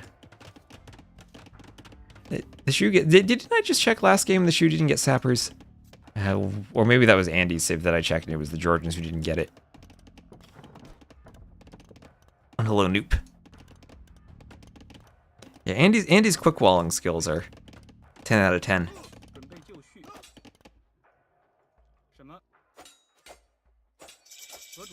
So Vil's fighting. This time DauT has a hill advantage. Andy will notice that at the last second, and DauT will be popping out the fire galleys. Remember, the Hulks you've been seeing are in the beta, and that's only on the Thalassocracy tournament. Oh, is that fishing ship actually walled in? Oh, there's no beach you can sail around. Okay, DauT did the dock as a part of a wall. He has to remember he can't ungarrison the fire ship on this side, because then it would be trapped too. Never trust any shoe tech tree. Oh, that's true, that's true. They have fast fires, trust me, bro. Says the tech tree. And double fires out for DauT. That'll force the Vils away. Will he be able to kill a Vil? Andy not running in time. And Andy not running at all. 5-4. Okay, calculated. But now fishing ships will go down and DauT will win the middle. Andy's Vil does escape eventually. Whatever DauT did there didn't work. Yep, oh, the Vil's very low on HP. Only 5 HP left. If it runs by the water, the fire might have a shot at it, but Andy's smart enough to run away, or maybe not. Maybe not. Ooh, there it goes. And the fire kills the Vil. Fire kills the Vil. All right, so that's now 2-2 on the Eco KD. Evens it up a bit. Andy running the fishing ship back and forth, but it will eventually go down. There it goes. Now DauT can start working on the dock. He can do a forward barracks. And Andy will be going for a fast castle. Is this the final? Yes, this is the final. Well, this is indeed the final.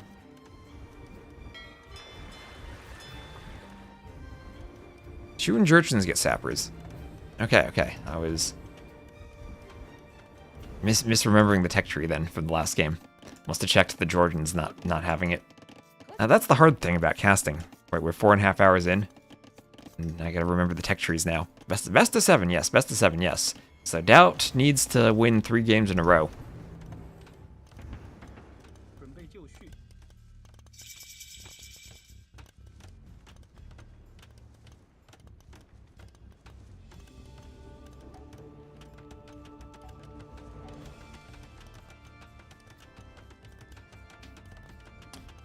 And Maester Nippon, thank you for the follow. Where is Hera? He's either in Canada or Argentina right now.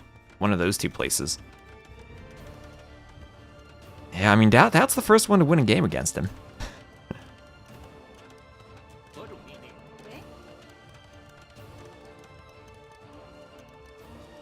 Georgians do get sappers? I swear I just checked a tech tree last game and saw the civs didn't get sappers. What, am I misremembering?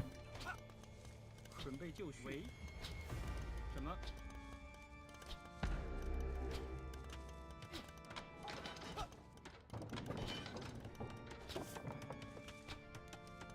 何种命令？ So, Castle Age for Andy. DauT will tower rush on the gold. And that will honestly be kind of awkward for Andy. He will chop to the outside and have stone access. But the way his base is spawned won't have any gold behind him. And that will force the Vils to come out and try to fight the tower. But 2 archers there for DauT. No fletching for the archers. 准备就绪。 Andy has his own military though. That'll force DauT away. DauT will probably have to delete that. 什么？ Yeah, there he goes. But still has enough stone to do TCs himself. And he kills the archer and the Vil can fight the skirm. Bit of idle time though for Andy, as he had to send all the Vils outside to fight that. 就绪。什么？ DauT just doing more archers and then a skirm. 准备就绪。什么？喂？何种命令？准备就绪。 And thank you, Pa11 for the follow with some underscores in there. 准备就绪。 DauT, I don't think you need to hold that gate open. Don't lose your Vil. This is B tier. This is B tier. The first edition was C tier last year. It's a higher prize pool in B tier this year. What was the first edition? Like $100 for the prize pool? This one's $700. And then $600 for the Pro League and $100 for the Silver League. 何种命令？何种命令？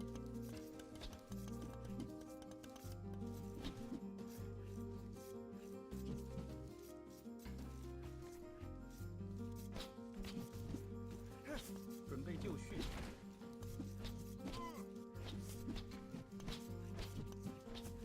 So fletching on the way for DauT as he's up to the Castle Age. And won't be too far behind Andy. Andy doing an extra TC on the outside. But DauT will be on Andy with a Vil on the outside walls DauT in. Walls DauT in. And we'll just run the Vil away now.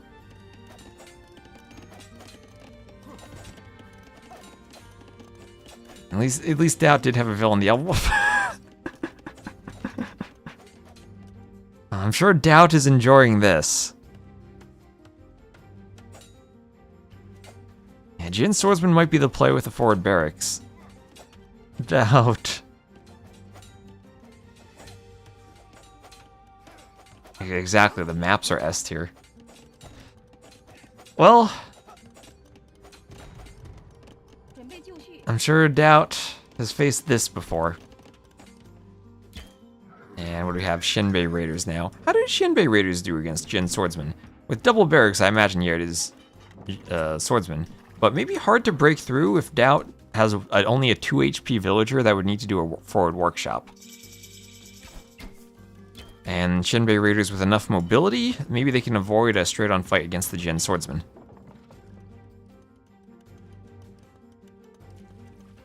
Is the cost of the palisade worth the idle time? It's only, what, 3 wood per palisade? Yeah, Andy trying to do a forward wall, but DauT will have an archer to deter that.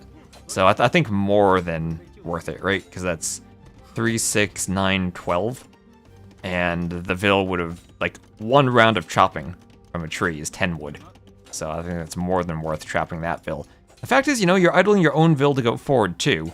So is it worth all that idle time to go forward? Do a tiny bit of damage to DauT. 何种命令？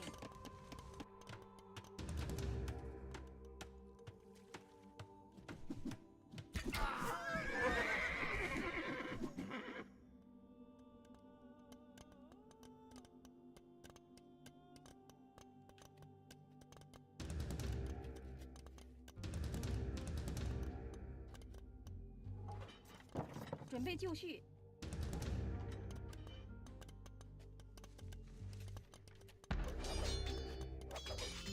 什么？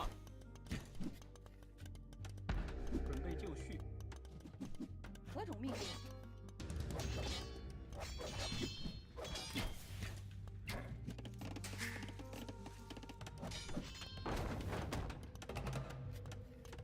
何种命令？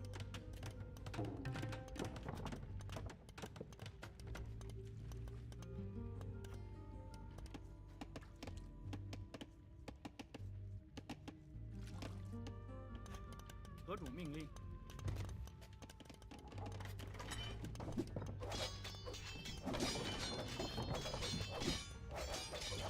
Yep, someone posted a Dave clip and immediately I get muted. That's Reaper died for a second.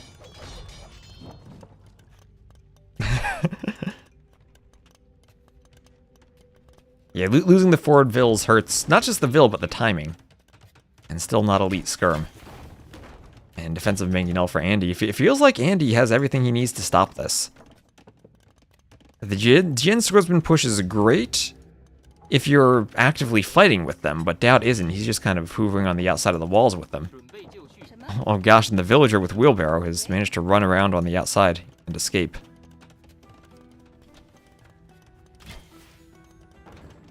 And dramatic pause. And now losing the fishing ships too, and the Shinbei Raiders do not have to take a fight against the swordsman.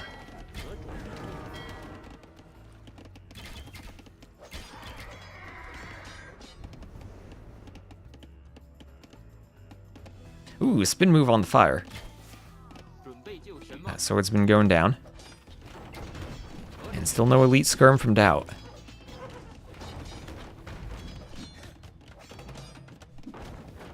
And this is a big investment from DauT too, because he went arson. And now there's even a skirm attacking DauT from the backside. DauT walled off, but now he's down 10 Vils, and some of them even are the fishing ships. Will he be able to break through? He's almost through, but with that mangonel, not quite. He's through on the front. Yeah, Shinbei Raiders in the back being chased by the Jin Swordsman. And maybe DauT, now that he's through, maybe he has an opportunity to do some damage. Some Huiguang Cav. This is where DauT could maybe use monks. But he could lose all 3 mangonels to that 1 Cav. If the Jin Swordsman can't defend it well enough, this is gonna hurt. Oh, this is really gonna hurt. Andy with the eco now for Cav, and he's got another one. This one can run away, the mangonel's gonna go down. This might be it for DauT. He's gonna lose a 4th mangonel, maybe? Yes, he will. Oh. And yep, that's 4 mangonels down for DauT. Andy didn't even lose the Cav. He can heal them now with his monk. And everything going wrong for DauT as he loses the skirms too. Well, Andy no gold, but if all he needs are 2 Cav units, then he doesn't need gold. And that's still the chance for DauT is the fact that Andy doesn't have gold access now. Andy's sending Vils around the outside though, and he does have stone access and will be able to do more TCs. I mean, Andy even could chop this wood line from the outside and gain access to gold.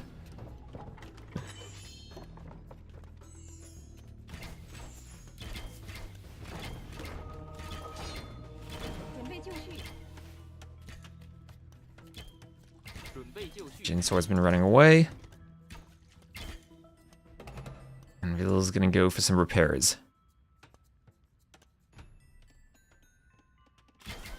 何种命令？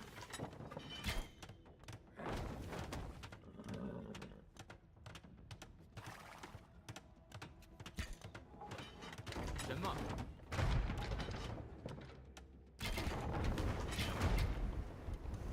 Monk dodges the mangonel.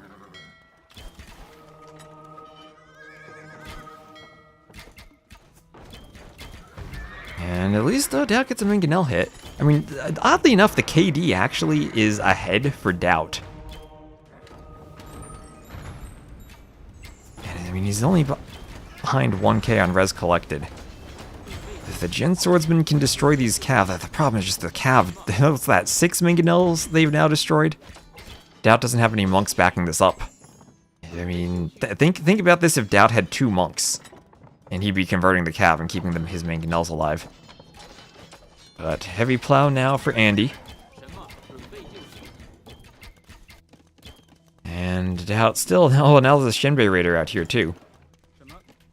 DauT needs to send his vills forward. He's going to try to get a second TC or a third TC himself. But he's down by 25 vills and Andy will have 4 TCs. And DauT with 3 TCs, I don't think he can make that up. So if this goes late game, how does this matchup go? Maybe there's still a chance for DauT, because I don't think he can really push anymore. Andy even starting to get back on gold. Or would he not TC that gold on the front right of his base? Like this one? This one? I mean, he could maybe just loop around and get there. DauT's always had forward pressure, though, even in feudal. DauT's had forward armies, so Andy never really had a great chance to get a TC up. But yeah, maybe he could have had room. I think by the time he would have, like, he had the archery range up. So it would have been kind of tricky to get a TC here.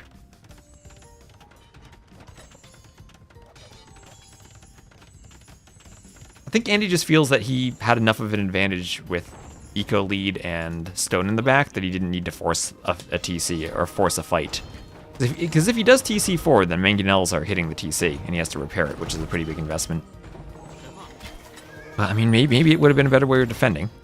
何种命令？ So DauT still doesn't have any monks, but he has a lot of Jin swordsmen now. And he's pushing through the walls. That's a lot of weight, or is that Shenbei Raiders? Yeah, that's Shenbei Raiders. And Quantifier Twitch, thank you for the follow. And Mangonel is just not hitting anything. Players are so good at dodging mangonels these days.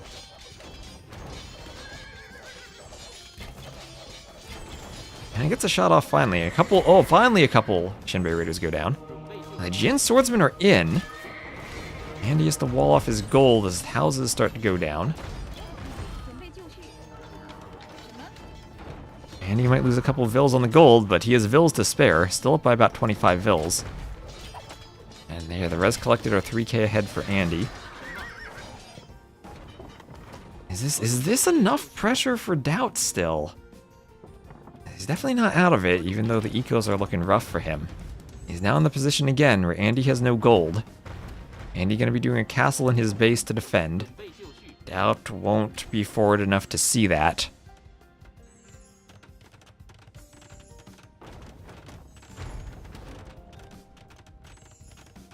Late game Wu go Halbs? But that just kind of plays into Shenbei Raiders, right? 何种命令？ I feel like the Jin Swordsmen probably fall off in Imp. And are just really good in the Castle Age.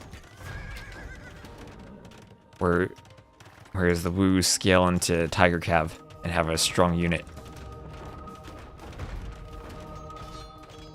If he deletes the workshop, replaces it with a castle, I think the castle back here is good enough for him.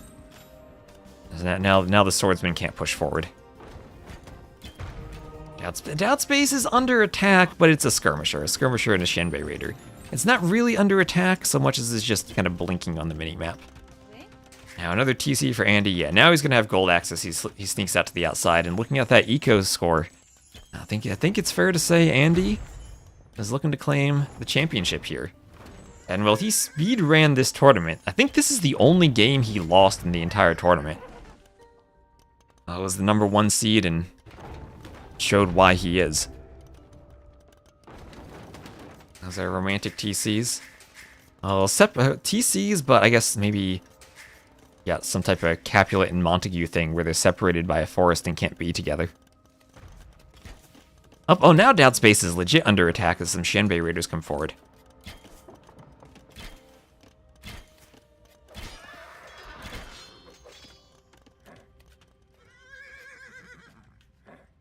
And the raiders will go, or at least be forced away, forging on the way for Andy, as he is forging for Tiger Cav? Yeah, Tiger Cav, there he goes.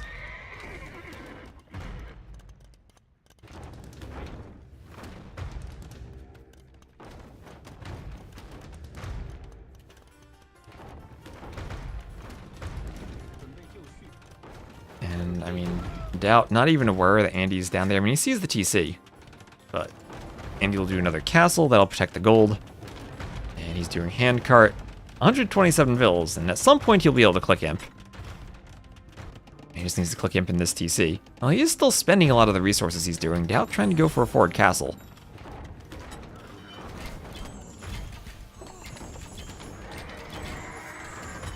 He's gonna castle right here. Don't mangonel your own castle, DauT.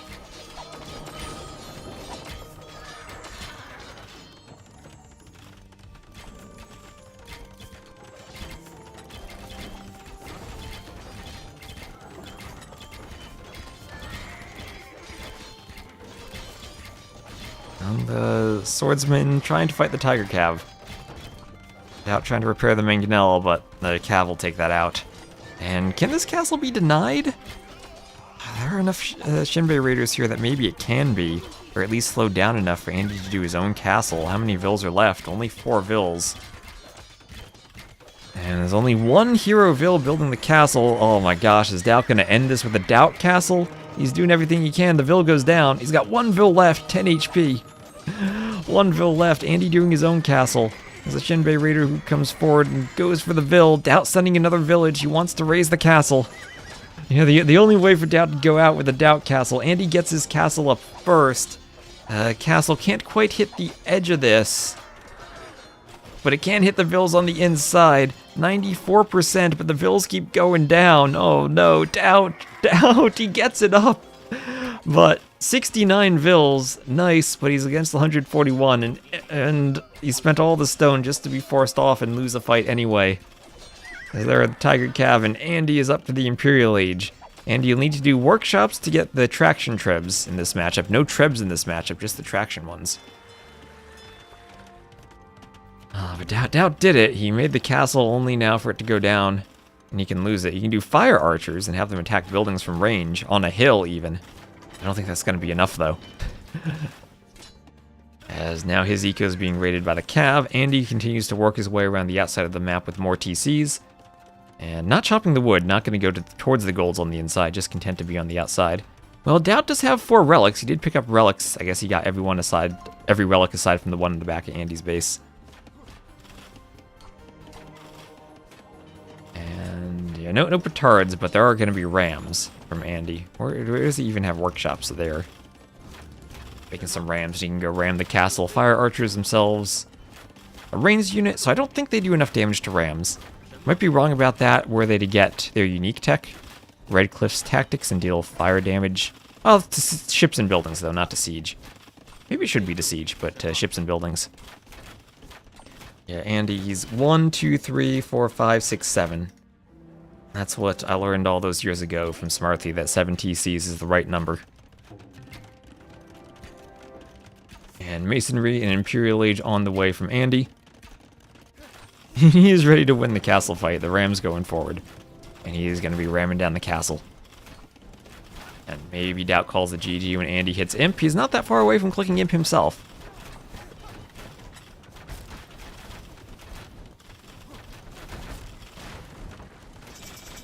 And there is imp for Andy. DauT clicks. And you know, as long as he clicks, maybe he's not going to call the GG. Has a couple of Jin swordsmen to deal with the ram. Here come the Tiger Cav. He's sending repair vills for the castle. Andy gonna castle forward and build a workshop to break into DauT's base. 8 TCs. 1, 2, 3, 4, 5, 6, 7. Did he do an 8th? Oh, yes, an 8th. And there is the GG, and Andy wins 4-1. Congrats to Andy. DauT finally took a game off of him. But there you go, 132 kills. 16k more resources by the end of it, got to the Castle Age faster on his FC build, and had enough disruption in the beginning on the Vil fights that definitely put DauT behind. So congrats to Andy, and let me update the scoreboard here. And he continues to be on a roll with his tournament wins. That's a 4-1 win for him, as he will win on Tulo. DauT lost all his home maps. And let me also just update my bracket real quick. Where are we at with my web browser?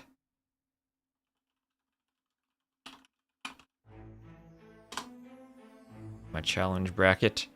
And Andy lost the first game, but then won 4 in a row. So congrats to Andy. And boom, yeah. Not a single game lost for Andy until that game 1 against DauT, but only lost 1 game the whole tournament.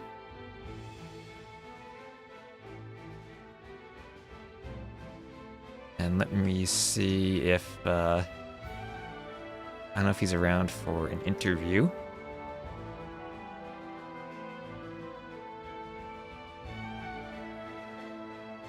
Let me just type him.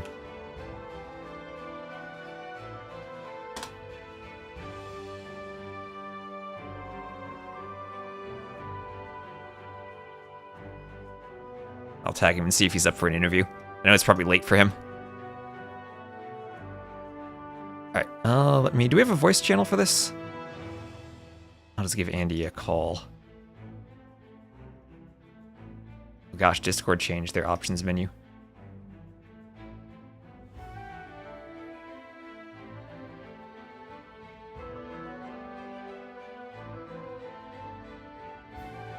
Alright, let me bring Andy on for an interview. And hopefully my Discord's set up well. Send him a call. Hello. Hello, hello. Hey, how's it going? Congrats. And let me make sure that chat can hear you. All right, chat, let me know if you can hear Andy. And congratulations on speedrunning the tournament, losing only 1 game in the finals to DauT. I did lose another one against Brew in the group stage, but not in the playoffs, I guess. Oh, yeah, that's right. Yeah, but not in the playoffs. So congratulations. Yeah, well, it was a nice one. Yeah, so I guess this is a Thank you. This is a clown tournament for the people who like the closed maps. And well, so I guess maybe what are your overall thoughts on the map pool? Because I'm sure that all the map scripters will be interested in hearing that. They aren't necessarily closed. I know they have walls, all of them, but I think most of them can be played feudal and very aggressive. Actually, there isn't that, like those monk boomy games at all, right? So I like them. Yeah, quite that's a lot. that's what I think is interesting, especially like the maps we saw today, like Kolo, Veldchins, Tulo. They all have a lot of good feudal age options on them, and I've seen everything from Dark Age Vil fights to fast castles work on them. No, for sure. Only Sardis is a bit, well, I guess you guys realized during the event. Yeah, that's one thing we realized, but yeah, obviously people were saving Saracens for it, so we didn't want to like completely overhaul it when people had been saving strats. But yeah, well, that's what I like, having these, you know, B tier tournaments. We can experiment a bit with the maps and do some different unique stuff with them. I also like the TC edition on Ngome. That's a quite fun one. Yeah, I know you won the games them... too quickly. We didn't get to see that. Did I play those? Well, didn't. Yeah, true. Today, you mean? Yeah, you picked them. True. Nah, but I think some of the maps can be reused. I mean, Tulu we have seen in other tournaments already. Was it only Stronghold Frenzy? 1? Oh, I will drop a hint that we're thinking of it for the next season of TTL. Oh. Well, that's gonna be tomorrow, the announcement, right? Yeah, I think so for T90. Oh, in Valhalla they have been the Tulu map. Well, it was a fun tournament, and well, 3rd win in a row in 1 week. That feels quite good. Yeah, you've been on a roll so far. And I guess about today, so the Civ picking format for the tournament was you had, once you used the Civ, you couldn't use it again. How much do you think the civ picking and the remaining civs that you had, obviously you had Saracens for Sardis and DauT didn't, do you think you had a lot of civ advantages on the map, or do you think DauT still had enough left that you had, that he had good shots in the game versus just civ wins? I think the game is quite in a good balance, honestly. Like, there are so many... I still had a lot of civs, and he still had a lot of civs. I don't think it was like civ win, except Saracens. That was like a heavy civ win, obviously. But like, I don't know, there are so many options for Tulu, for example. You can play Wu Wei, Japanese, Malay, Georgians.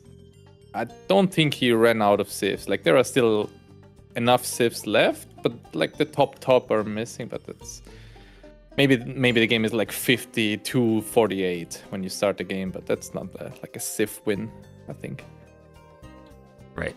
So, I mean, you've had a lot of success so far, as you said, and also in Thalassocracy, I think you had just beaten Yo, if I recall the bracket for that.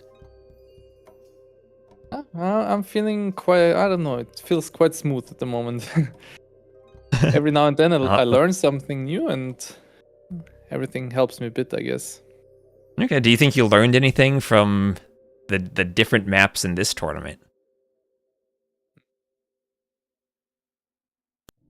I think so, but I don't want to leak too much stuff. And he's like, I'm not sharing my strategies. Exactly. Some tournaments still coming up, right? So yeah, you got to keep your closed map strategies prepared for King of the Desert. For sure. Well, you never know. Some other people have pulled them off as well, but some phosphor rushes, some, I don't know, some pudding rushes I've done in the past as well. So let's see. Yeah, I remember. I think there was a Haboob game. I forget what tournament it was where you pulled off that organ gun rush against Leary. Yeah, that was a while Warlords. ago. Yeah, that was a Warlords a while ago.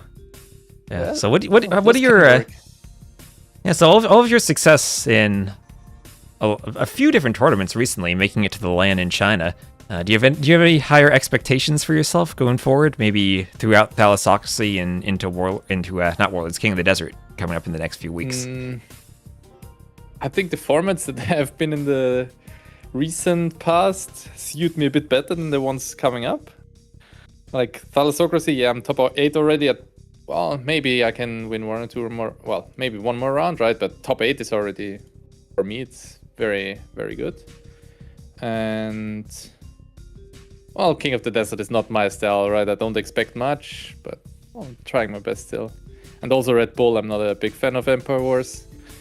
So I guess the tournaments that were lately, like China, Thalassocracy, they kind of suit me more than the ones coming up. But let's see. Chat saying you're not a rug fan for King of the Desert. Rapture, who's one of the map scripters, asking, what was your game prep then for Veldchins? Obviously, you had the Georgians left over. It seemed like you wanted the mule cart for the Vil fights there. But did you have a particular approach for that map? Honestly, full adaptation. I always had like one game plan for each map. Like for Zimbabwe, I probably would have gone Hasselwagen into Monk, but so many things can go differently, and then like the whole game plan shifts, right? I wanted to go Man-at-Arms directly from the inside, but then I had no wood for the barracks, so I had to wall, I had to back off and go from the other side around. Like, there is so much stuff happening from the start on that like affects the game. So you can't really... Like most of the strats in the games, maybe 10% is like pre-planned and 90% is adaptation, at least for me. Yeah, so I guess that map, Tulu, and also, right? Also on Tulu. I guess on both maps you had a lot of Vil fighting. Do you feel that playing Rage Forest helps you on different maps? Because I've seen that from, from Barles, also on the map Zimbabwe, luring all those rhinos, or even Jordan I've seen going for like sneak docks on maps. It feels like the Rage Forest has given him more confidence in doing sneaks. Do you feel that helps you in these 1v1 events? I mean, I haven't played Rage Forest too much lately, but yeah, it for sure helped. Like every game, every mod, I think people can learn something. I always suggest to people in my stream to always try deathmatch as well. Like a lot of people missing so many like skills. I still miss a lot of skills, and you only learn them from trying different stuff. Like, just go into 1v1 mangonel micro scenario already helps. To go into deathmatch 1v1 against AI helps. I think you just have to do a lot of different things to improve. Sounds like we need a CBA tournament soon then. Well, honestly, that helps as well. Like, just microing unique units for, I don't know, half an hour. Like, why not? All right then, Toulouse, for CBA example? hero. Toulouse, for example, like, my original plan was to go FC, but then I was like, oh, he's Wu, he will man-at-arm rush me, but I might fuck him up with the timing if I just delay him with will fights, right? And I'm kind of fine Right. with going man-at-arm, like, FC if I delay his man-at-arms. Against man-at-arms, it might be quite spicy there, but all worked out perfectly. Yeah, and as I said, we have seen a lot of like all-in Vil fights on that map too. So coming up with the right strategy and adapting, I think, is a pretty tricky part of it. I like those. I like those. More different than only Arabia, that's for sure. Yeah, well, that's what I like. As I said, I think the B tier tournaments gives us some more room to experiment with map designs and civ picking strategies. So we get something a bit different. I'm looking forward to have them in big events. Then I have some kind of advantage, right? If I have played them already. Yeah, do you think think there's what- a preparation advantage that you do better in preparing for these maps than versus something like Arabia, where everyone plays it and you're not really going to be surprised? Well, for sure. I always said that it's just if someone plays like 10,000 games on Arabia or Islands or whatever, I will always have a disadvantage because I spread out my games, so to say. And if one guy is like, they have so much experience, right? Every matchup, every civ, whatever. It would be the same for those maps. I guess if I play 100 games on Toulouse, I'll have a big advantage to everyone. Yeah, I think that I've definitely seen that too with like TTL and players who do preparation on those maps specifically can do really well. Yeah, for sure. That's what makes a strategy game interesting, in my opinion. Like, not always the same, and you know exactly what's coming. That's why I also don't like Empire Wars. Like, strategy should be you evolve a game plan, you adapt, you learn a strategy by experimenting in practice games. Like, that's perfect. All right. Well, thank you so much for playing. I'm glad you enjoyed it, and good luck in your upcoming tournaments. You had mentioned deathmatch, and I think there's a deathmatch tournament going on. I'm going to try to raid whoever's streaming that. So thank you so much. Amazing. And chat, Well, give thank Andy you. some love in the chat. Thank you, guys, and thanks, Sylvester, for hosting it or co-hosting it and casting it. Yep. Was And thanks again to Pleasure. all the clowns who came to me and suggested this. So that's all. Everyone who loves the closed maps. Thank you all. And thank you for the interview, Andy. Congrats again, and I'll talk to you later. Thank you. See ya. Bye-bye. All right, so gonna go over to Twitch and see if the deathmatch thing is still going on. Looks like Otter is still casting that, so I'll give him a raid. Thank you all for watching. I'll end on YouTube and then raid him on Twitch. Big love to Andy and to all the admins and everyone. I'm glad you enjoyed all the Dushik. Yeah, you went pretty far in the Silver League too.